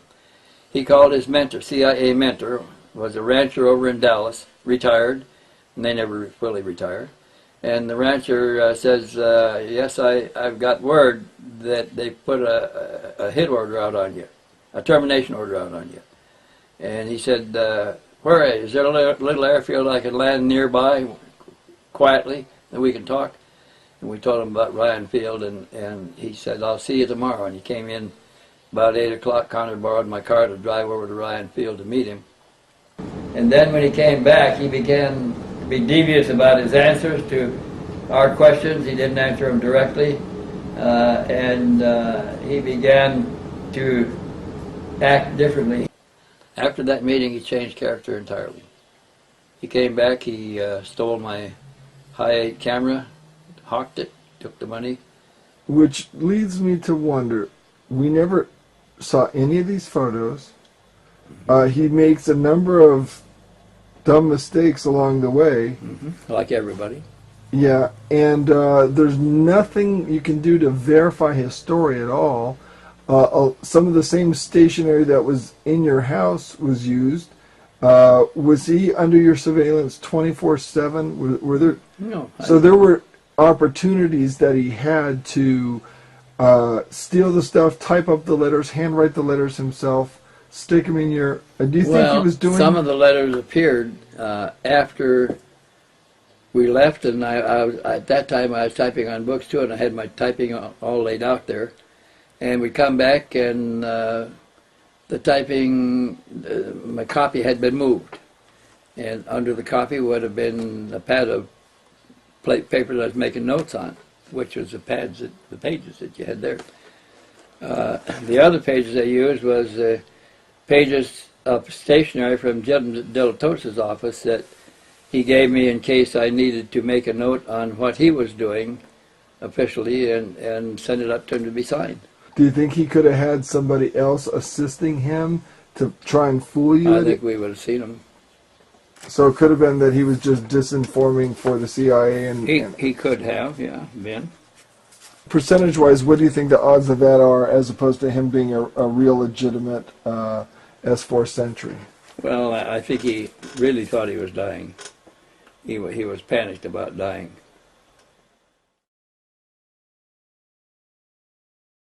Finally, Connor asked for my car to go make the telephone call, and he came back somewhat disturbed and said that he had been told that orders had been issued to terminate him, and he was really worried now. At that point, we decided to raise his profile so that such a termination would draw the interest of hundreds of UFO buffs now wanting to check on Area 51 and S4.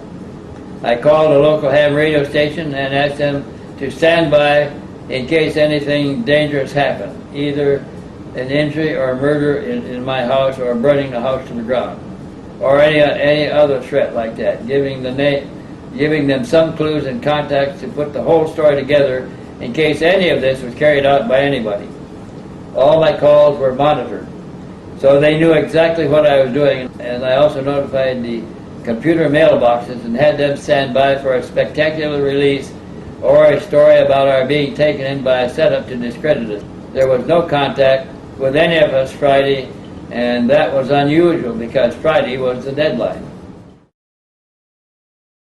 On the morning of Saturday, November the 2nd, we found a plain brown envelope behind the house numbers again. This was apparently the end of the negotiations and the final kiss-off. The threat was plain and simple. No more negotiating. They would not hesitate to take out my whole neighborhood if necessary, and the reference to the term Malakia meant just that. I asked Carter what does Malakia mean. He said it was an entire busload of people were terminated to get one man on the bus. The rest of them were all innocent parties. This is the envelope that the last message came in, was addressed to GW1, Ghostwalker 1. It says the Delta symbol shows cool. It says Ghostwalker 1, situation no win. Any attempt to get any of the 6 packages will result in TWEP, termination with extreme prejudice. Dead. Of all persons, underlined, involved, no more games will be played. You have 48 hours, Monday, 600 hours to return to the United States government property, return all the United States government property. You have committed treason against the USA. That means his team will kill him all.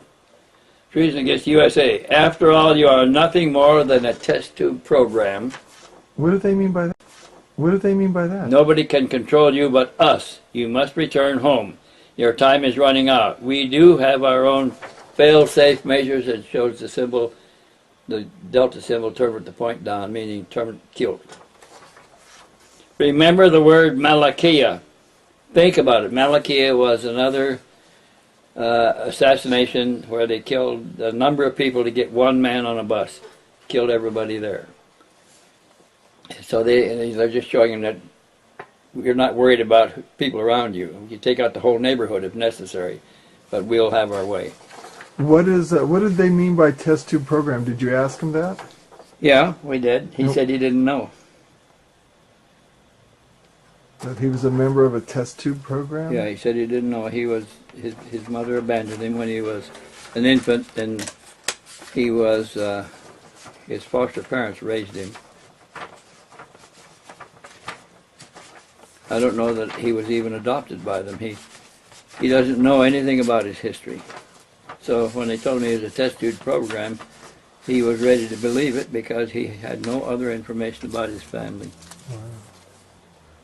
Well, when he really got scared when he found out that a termination order had been issued on him. And he was a CIA agent. When he came back and told me that yes, there's a termination order out, and my mentor told me what to do. So evidently he didn't tell the mentor that he still had 3 more stashes of pictures. And he boarded my car and he went out and he came back. Then began acting a little suspiciously. He took my high-8 video camera and to a hawk shop and pawned it. He was going to spill the beans, and he was going to go to a conference in Los Angeles, and I think it was Sean David Morton that we were going to meet, or he was going to meet, and he had we didn't see him the night before, and he said he was going to go to the airport, and I forget if we gave him the money for a ticket or what, and they were waiting for him at the airport, and he never showed. And there was a lot of phone calls back and forth, and it wasn't my job to be his manager to get him there. I somehow recall knowing about it or being in a couple phone calls or two. How many days did he spend with you in total, Jim and John Connor? Yeah, Connor. at least a month. A month? At least a month. So it was entertaining. I had other things that I was doing. I shouldn't say entertaining. I mean, it was just what was going on. You didn't put a lot of credence in what he was showing you and what he was saying? No, I didn't. Not at the time. Not at the time. But 2 events happened that changed my mind about the seriousness of the situation.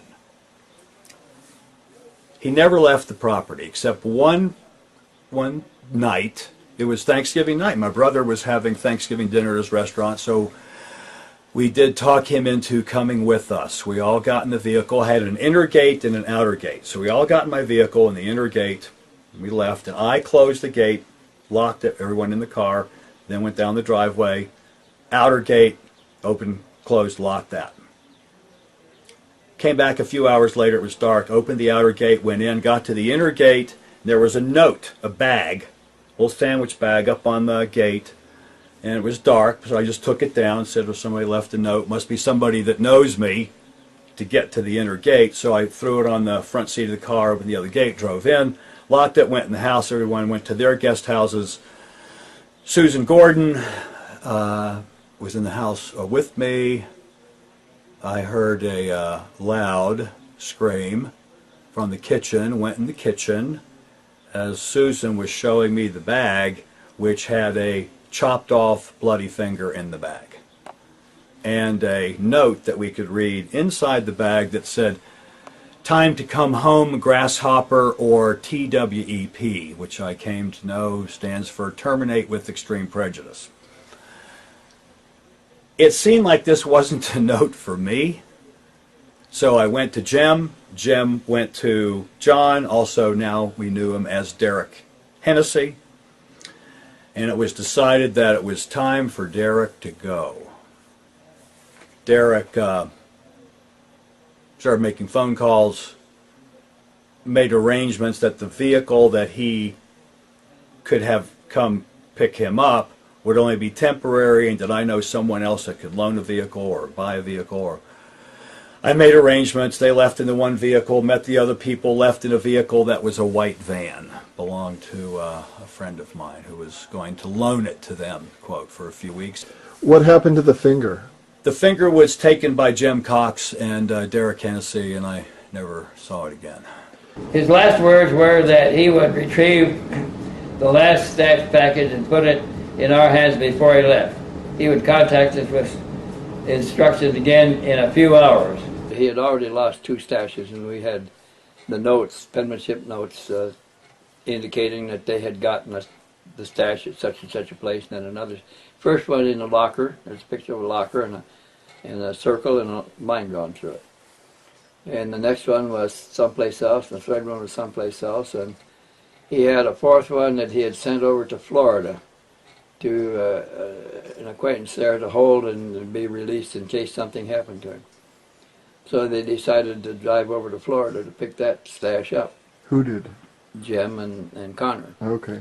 At the time, Omniconic was here in town, and Jim couldn't get anybody to go with him. He invited everybody he could to go along with him and Connor to pick up the note, because he wasn't that safe, didn't feel that safe with Connor either.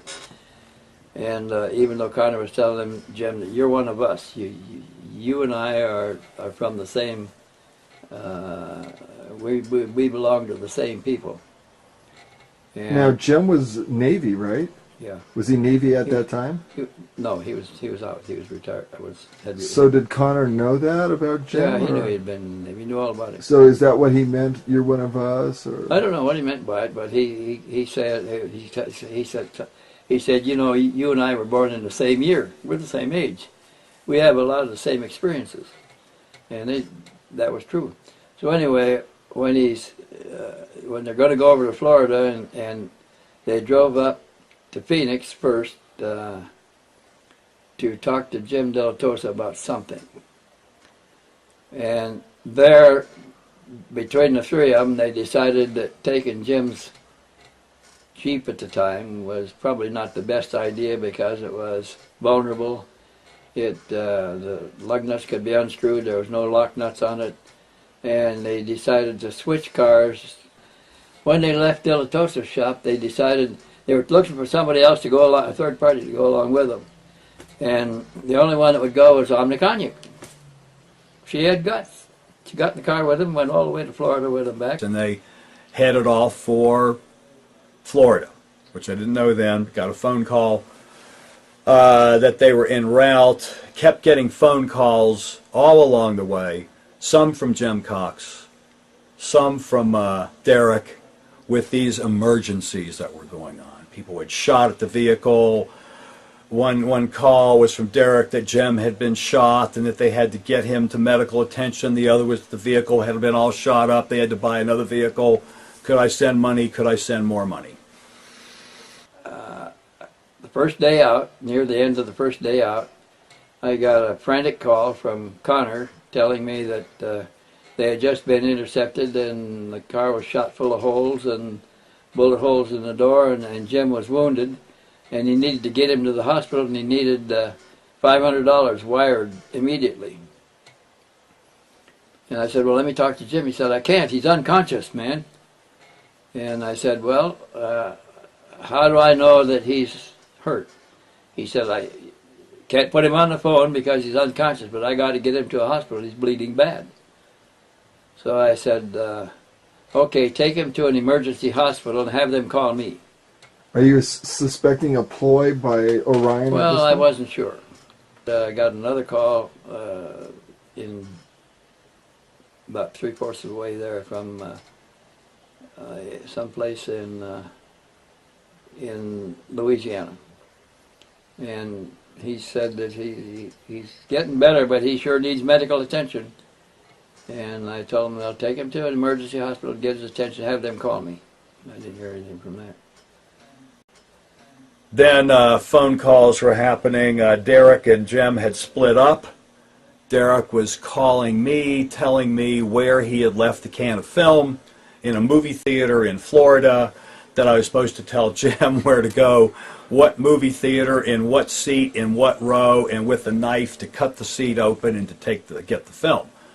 Well, after cutting up a few seats in that theater and there was nothing, Jim left, and that was the last I heard from them. I actually heard from Jim some months later when he was back. Jim finally decided that this is getting too hairy and that nothing is working out, and he decided to come back without Connor. Now, when they were getting... Had Jim actually been shot? No. So it was just a ploy to get $500. To get $500, yeah. They're in Florida, and Connor is supposedly out looking for a stash. He's been the whole day for the stash and hadn't showed up or hadn't called him back. And they decided they're not going to wait any longer. It's just getting too hairy, and they drove on back and left him over there. So Jim and Omnic drove back together and left Connor Orion in Florida. And that was the last you saw of Connor Orion? No. They got back, and the day after they got back, Connor drove in with another woman from Florida driving her car. He persuaded her to come back with him on some pretext, and they pulled in and they spent the night, and then we're going to go to back to Los Angeles the next day, and they left, and I never saw him again. This is the car he drove back from Florida when he came back with another woman. Did you ever trace that license plate? No. Well, we have the number here. It's a Florida plate. And you could figure out who it was who owned that plate in 1991. We could. She had a child in Florida that she was trying to get back to, but he kept keeping her there so he'd have the transportation in the car. Did he have any family that he spoke of or you knew of? He never mentioned his family. On the W-4 was an address in Los Angeles and the name of his foster parents. About a week after that last phone call from Florida, the lights all came on outside. We had motion detectors. And the lights all came on. And they went off. Then they came back on. And one of the lights was on that had never come on before, was bright enough that it woke me up.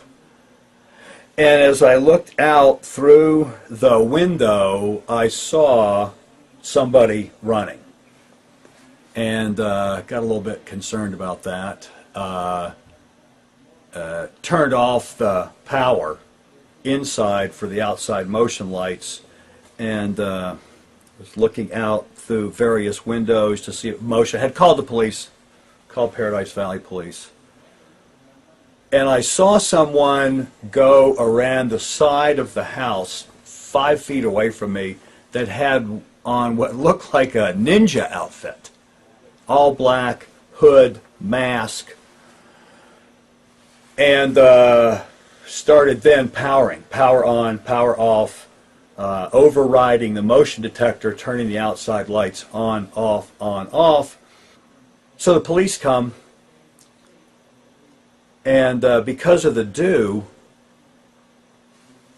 and my little sprinklers on the grass, whatever it was, whoever had run across the yard, their footprints had made wet footprints now across the sidewalk and across the driveway. And they look like a one-toed sock, like martial arts footgear, which for me matched with what I had seen with what the guy had on. And I was a bit concerned about it now, piecing it all together, that people were looking for Derek Hennessy, and we had a chopped off finger in a bag on the gate. And it was all very violent in the attitude that was all around it. I did these things. I'm a killer. I worked in this government military base. They're trying to kill me. They're looking for me. I got to go. There's people coming now. That's a violent attitude. It's not a lackadaisical attitude, particularly when there's people combing my property and there's a chopped off finger in a bag. And that's my story, and I'm sticking to it. Now, with that name, you said you were able to find out from a contact in the FBI more information. They were able to verify that the F4 was valid, that he was in the employ, and that for a short time after he left here, he was still alive.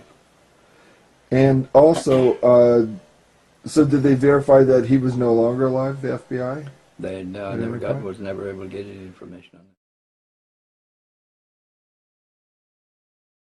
When the guy from level 2 of S4, the Marine Sentry, came to my house to tell me what was at level 2 of S4, he gave me a key to a locker in the bus station, the Greyhound bus station at Las Vegas.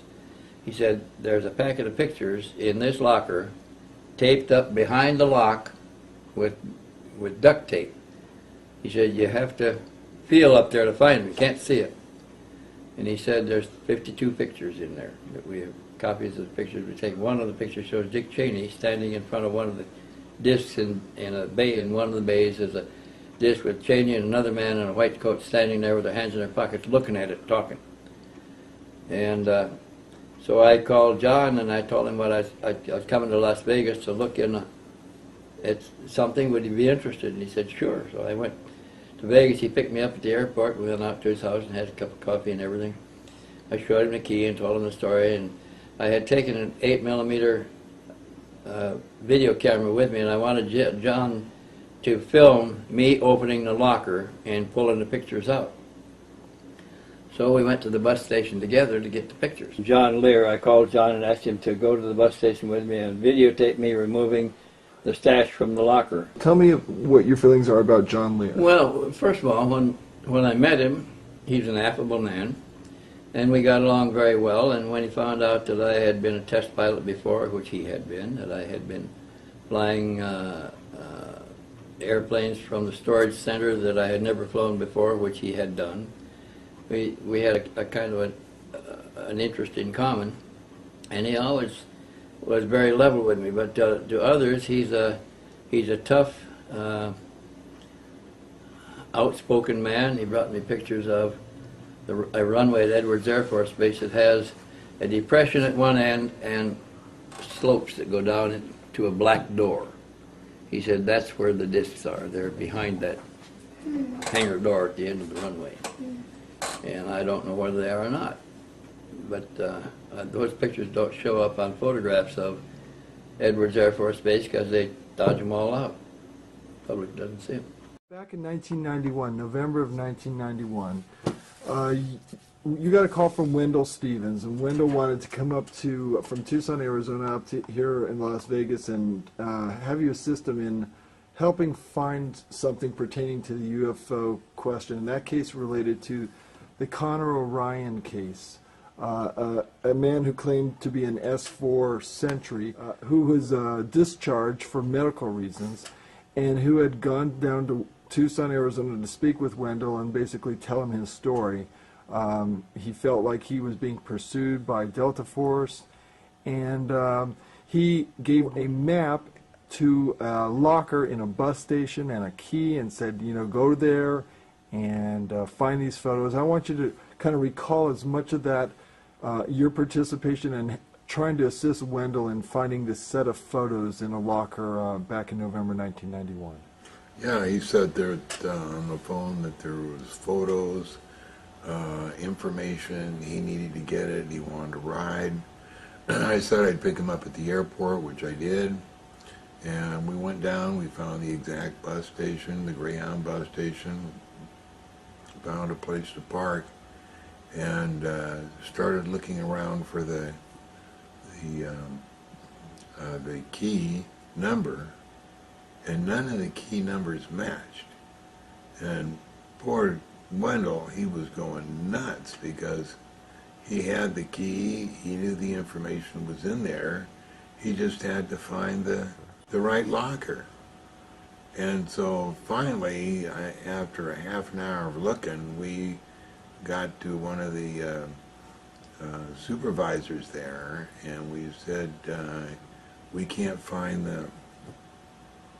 the locker for this key. And he said, oh, they were all changed about 2 weeks ago. And so that's when we gave up. I knew if it had been 2 weeks before that somebody knew those pictures were there. What did you end up doing with Wendell the rest of I think I took him back to the airport. Yeah, it was that quick. He came up, you guys went to the bus station, the locker wasn't there, and then you took him back. Okay. I'm the one that's doing the filming here. This is John Lear standing in front of the bus station just to verify that it was the station. This is a picture of the Greyhound bus station in Las Vegas, where the locker was that had the stash behind the lock in the front of the door. Well, this is the bus ticket from the Greyhound station with the sketch made by Connor showing exactly where the locker was, where we could open the locker with we had the key, and he was showing exactly where we would find the locker to insert the key and get this package of pictures behind the locker. So we went to the bus station together to get the pictures. When we got to the bus station with the key and go to the location of the bank of lockers that key would fit, all the lockers in that bank have different numbers now. The whole bank of lockers had been changed. So we don't have a key that fits a lock there. So we went to the people that managed the facility there to find out what happened to that locker, and he says, that's a concession. They change the lockers every once in a while. He said they must have changed it. I was arguing that I had clothes and money in there. What happened to the clothes and the money? And they said they gave me the name of the concessionaire. We went to, this is me inside at the place where the locker should have been, but it's no longer there. And we're perplexed. We're going to go to the contractor and find out what happened to the locker. This was key number 424, and all 420 numbers were removed when we got to the bus station, and this was only a couple of days after Connor left there, well, within 3 or 4 days after the time it was put there. Taped up to above the locker on the back of the front door with masking tape by Connor. And when we never did find the locker bank to look in it. The contractor said he didn't know where it went, which we knew was a lie. And the contractor said he couldn't tell us where it was because he didn't know. It seemed very strange. He knew where all the other lockers were. We went to the concessionaire and asked to have the contents of that, to look in that locker number, and he said, I don't know where we put it. And I said, you don't have a record? He said, we change lockers occasionally. He says, for no reason at all. He says, we just changed the locker. He said, sometimes people lock things in there and go off and keep the key, And nobody can use that locker forever after that unless we change the lockers and change the locks. So we pick them up every once in a while. So we assumed that they had picked up that bank, and that when they opened all the lockers, they may have found a package of pictures. Anyway, it all sounded suspicious, like somebody else already knew that there were pictures, that there was something about that locker. We never did find out what happened to it, never got to see it again. He had no idea why that locker was changed, had no idea where it was, they didn't have a record of it, there's no way he could find it. He said sometimes they get bad and we just bust them up. Interesting coincidence, eh? Yeah.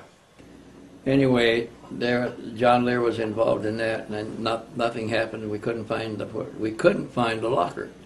Have you worked with John in any other fashion on No, any other that cases? was the only time where he was directly involved. And we were sorry that we couldn't get the locker. We couldn't think of any way we could find it after the whole afternoon of trying to pursue it. They kept telling us about each stash being picked up. There were 2 left, the last I knew. And after his meeting with his superior, and then he was going for another stash which never appeared. He didn't come back from that, so I am inclined to believe that his superior got the other 2 stashes back for the government, and then he disappeared and we never saw him.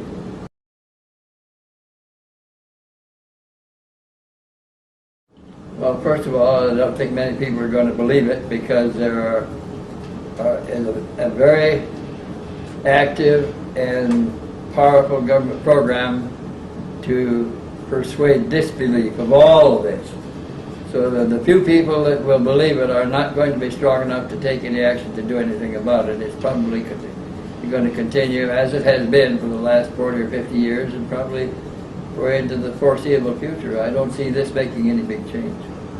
I felt that he was sincere in his feelings that if he had a fatal disease and was dying, it had been administered to him by his own superiors in a sterile environment, and it was to take him out because he now knew too much and he had to be terminated. And I suspect that this is what happened to the rest of his Confederates at the same time. The government does not seem to hesitate about numbers of people involved. They could take any, and they even mentioned this in one of the final notes. They told him, remember Malakia. I said, what's Malakia? He said, that's another situation where the Delta team took out an entire busload of people to get one man. I felt at the time that Connor disappeared that he sincerely believed what his superiors told him, that he probably was dying of a fatal disease. He did not want to know when, but he knew that that's how they take care of their own, and he was fully prepared for it. He didn't want to go, and he was going to bring the house of cards down with him. That was my sincere feelings about this whole thing. He really wanted to get even before he was gone, and I don't think he succeeded in doing it. And it seemed to me that he was very sincere about this, and that's why he was trying to give us the information he was. I sat on this story for 9 years, waiting for the hook, waiting to see whether I was being baited or not, and nothing ever happened. And so an event happened in Italy where Colonel Steve Wilson was visiting relatives there, had gone to a UFO conference to see what the world was saying about UFOs. And he identified himself to the Italian sponsors of the conference, and they persuaded him to give him a deathbed statement to be released after he died, the cancer that he was carrying.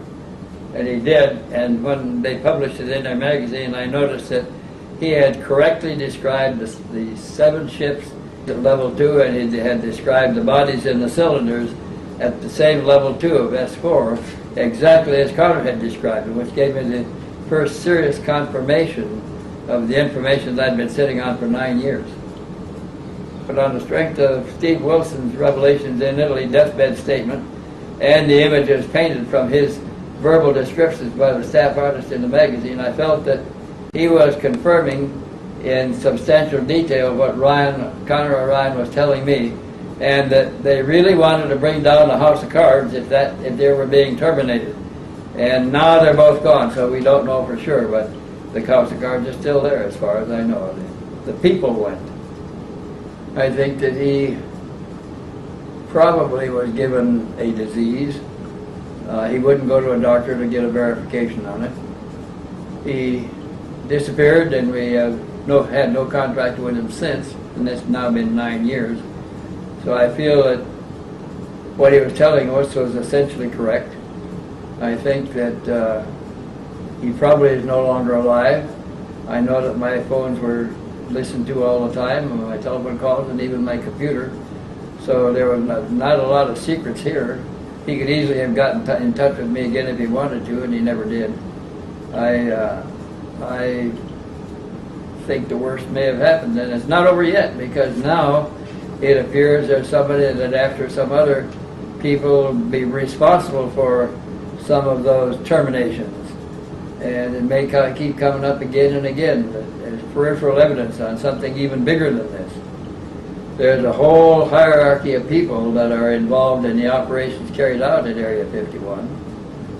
And it's a small percentage of the population of our country. But there's no way to control them, no way to get to them. They are operating independently on their own authority. And there are no checks and balances on them that I'm aware of. They can be very harmful to a lot of people. I don't think that we're going to get control of the situation, because I think the situation has had control of us for 40 or 50 years now, and we're not about to change that. It's growing. I was aware of government executions or assassinations internally when I was in the service. And that was 40 years, 50 years ago. So it's been going on for a long time, and it's part of our national policy, I think. I don't think it's going to end overnight. I don't think it's going to change policy. It could cause some heads to roll, but I don't think it's going to change policy. Remember, way back under the other presidents, Bill Casey, who was the head of intelligence. I was aware of government executions or assassinations internally when I was in the service. And that was 40 years, 50 years ago. So it's been going on for a long time, and it's part of our national policy, I think. I don't think it's going to end overnight. I don't think it's going to change policy. It could cause some heads to roll, but I don't think it's going to change policy.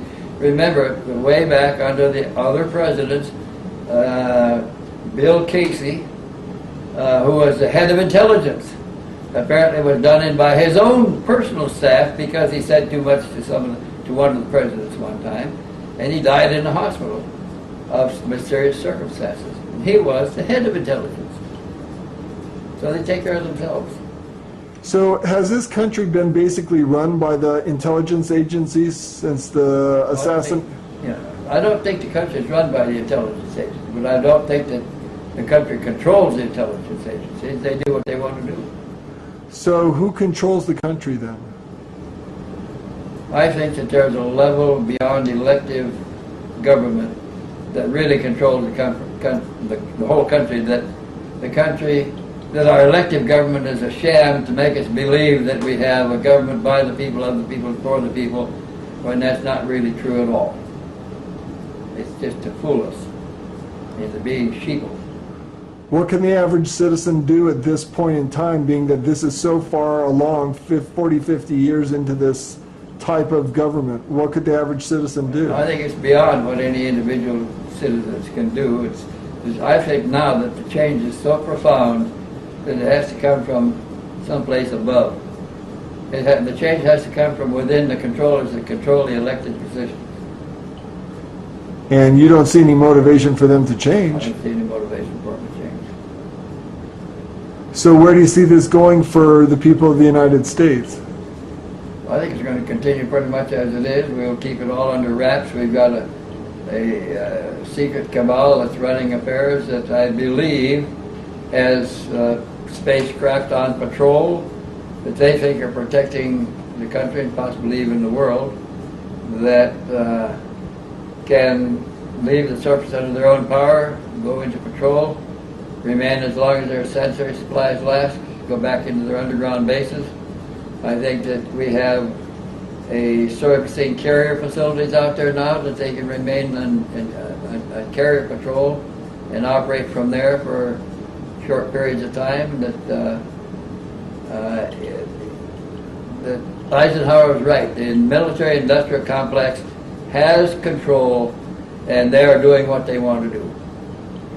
Is there any way the citizens can get that control back? I don't see how they're going to get it back, because none of those positions are elective. They're all self-appointed. So basically, we're living in a fascist state that's masquerading as a democracy. Exactly, and we don't. Most of us don't even realize that. How do you see it unfolding, say, in the next 100 years? What do you see happening? Well, when this bunch dies off, it'll like up to now, it'll pass to others that don't want to yield power either.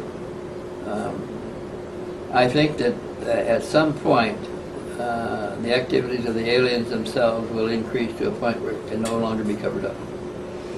And then what do you see happening? I don't know what direction our country will go then. We could either accept them as another society like we accepted the immigrants from Europe, or we could find them incompatible and believe they're enemies and try to attack them. They're always going to be stronger than us if they can come here and go back, and we can't even get off the planet. They might destroy us. Any final thoughts about this whole big mess of a story dealing with Conor R. Ryan and Derek Hennessy? No final thoughts, because I think about it all the time as an incomplete thought. I don't know what to think about it. Things like the ninja footprints and the chopped off finger don't match up with the fake phone calls on their trip to Florida, unless they were diversionary.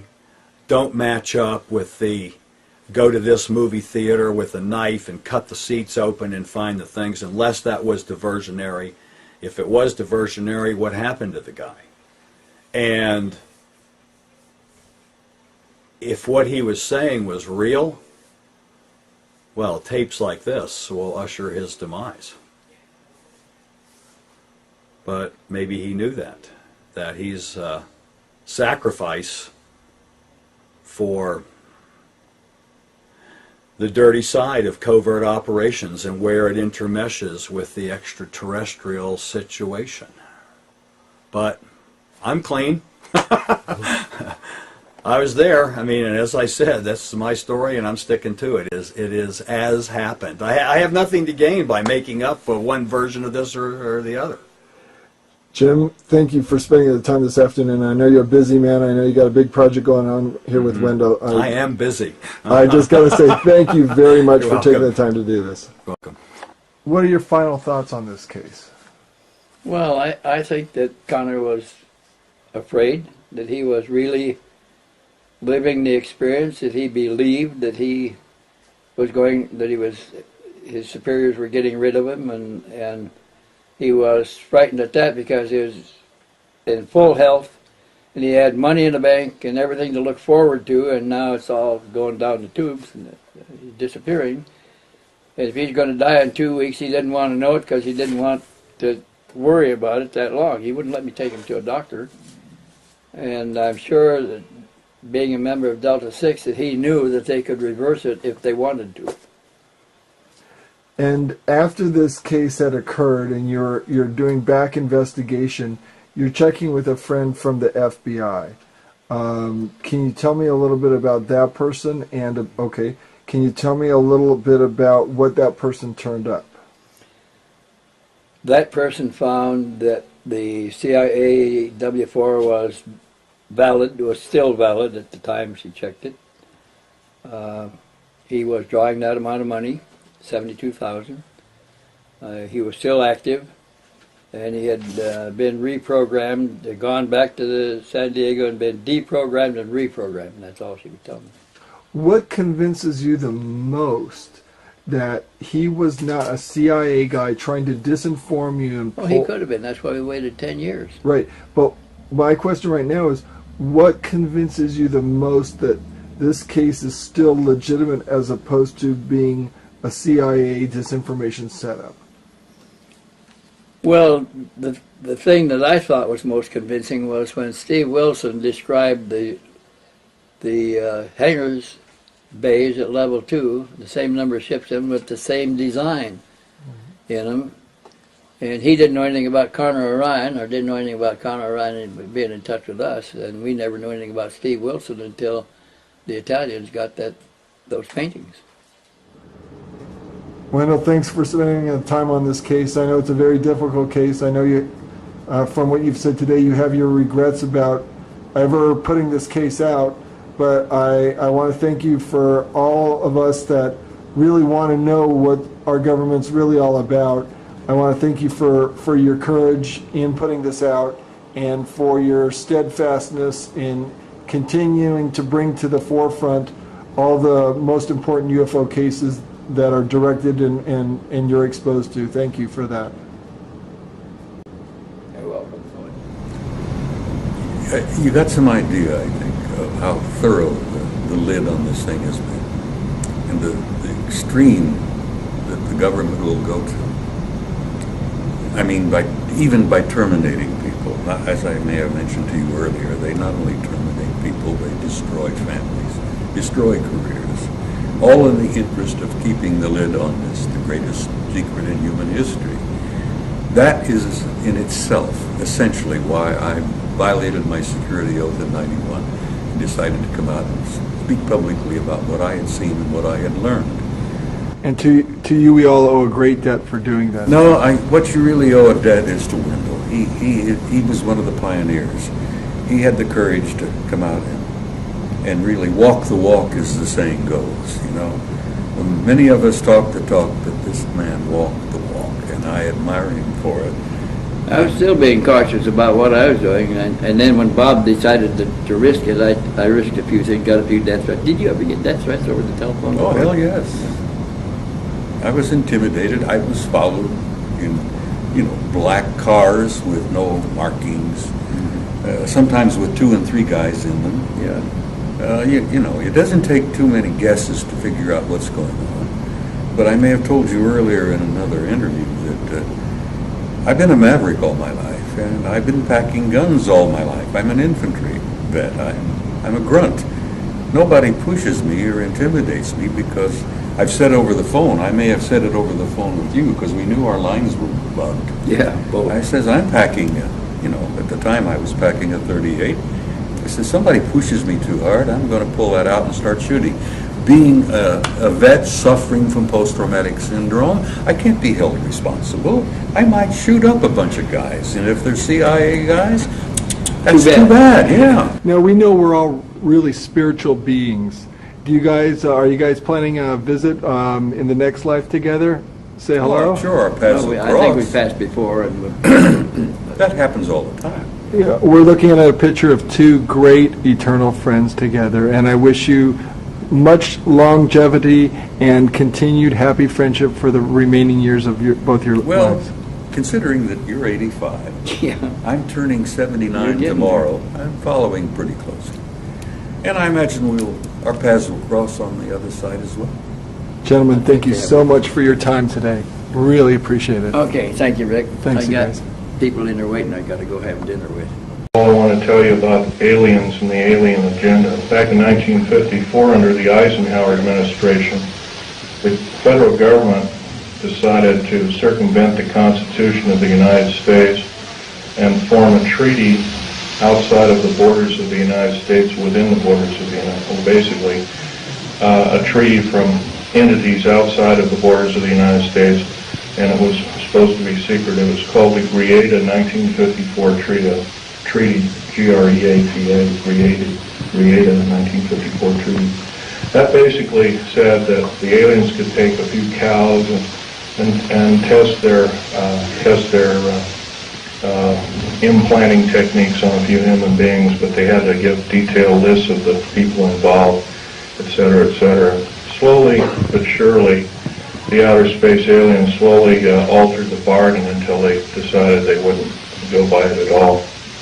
And back in 1979, this was a reality. The firefight occurred kind of quite by accident. I was involved in building an addition to the deep underground military base at Dulce, New Mexico, which, by the way, is probably the United States deepest base. It goes down 7 levels over 2.5 miles deep.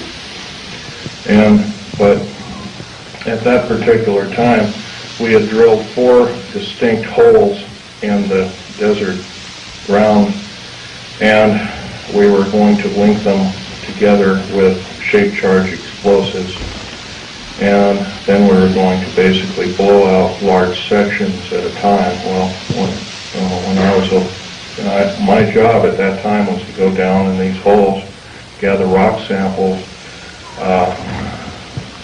check them for their particularity, for particle count, give a detailed account of what kind of chemical explosive or plastic explosive to use, and go from there. As I was headed down there, to my total surprise, we found ourselves amidst a large cavern that was already full of outer space aliens, otherwise known as large graves. I was petrified, as most people might be. The only thing I could think of doing at the time was shooting at them. I killed 2 of them, but at the time I could reload and refire. At that time I had a Walter PPK pistol. I was an engineer, so I didn't feel I had to carry a gun underground. And I always carried this particular one. It's nice and small and it's quite effective. But anyway, I killed a couple of these things, and at that time there was several other groups of people down there. It's about 30 people total, and 30 to almost 40 more came down there, and they all got killed. Basically what had occurred was that we surprised a whole under mountain base of existing aliens, and later I was to find out that we are not the highest on the food chain. These aliens have probably been living on our planet for different groups of aliens anyway, the short and the tall grays at least, for a million years, living here. And this could explain a lot of the theory behind the ancient theory of ancient astronauts and these other kinds of things like that. Might also explain the bloodthirstiness of different kinds of native populaces like the Aztecs, etc., Olmecs and whatnot. Anyway, I got shot basically here, and their kind of weapon wasn't really a gun-like thing. It was kind of like a box that they had on their body that they could manipulate, and it burned a hole in me and it split my ribs apart. Kind of gory and all that kind of stuff. But anyway, it also gave me a high dose of rather nasty cobalt radiation. And I have cancer to this day. It's probably a result of it, although I can't prove that. I'm laying down my life by talking about secret things, that I took an oath of secrecy and said that if I broke that oath of secrecy, I am guilty of espionage. I am called a traitor by my own government for blowing the whistle. That's not only a disgrace, but it's an outrage and has ramifications on everyone in this room. And I think we can do better.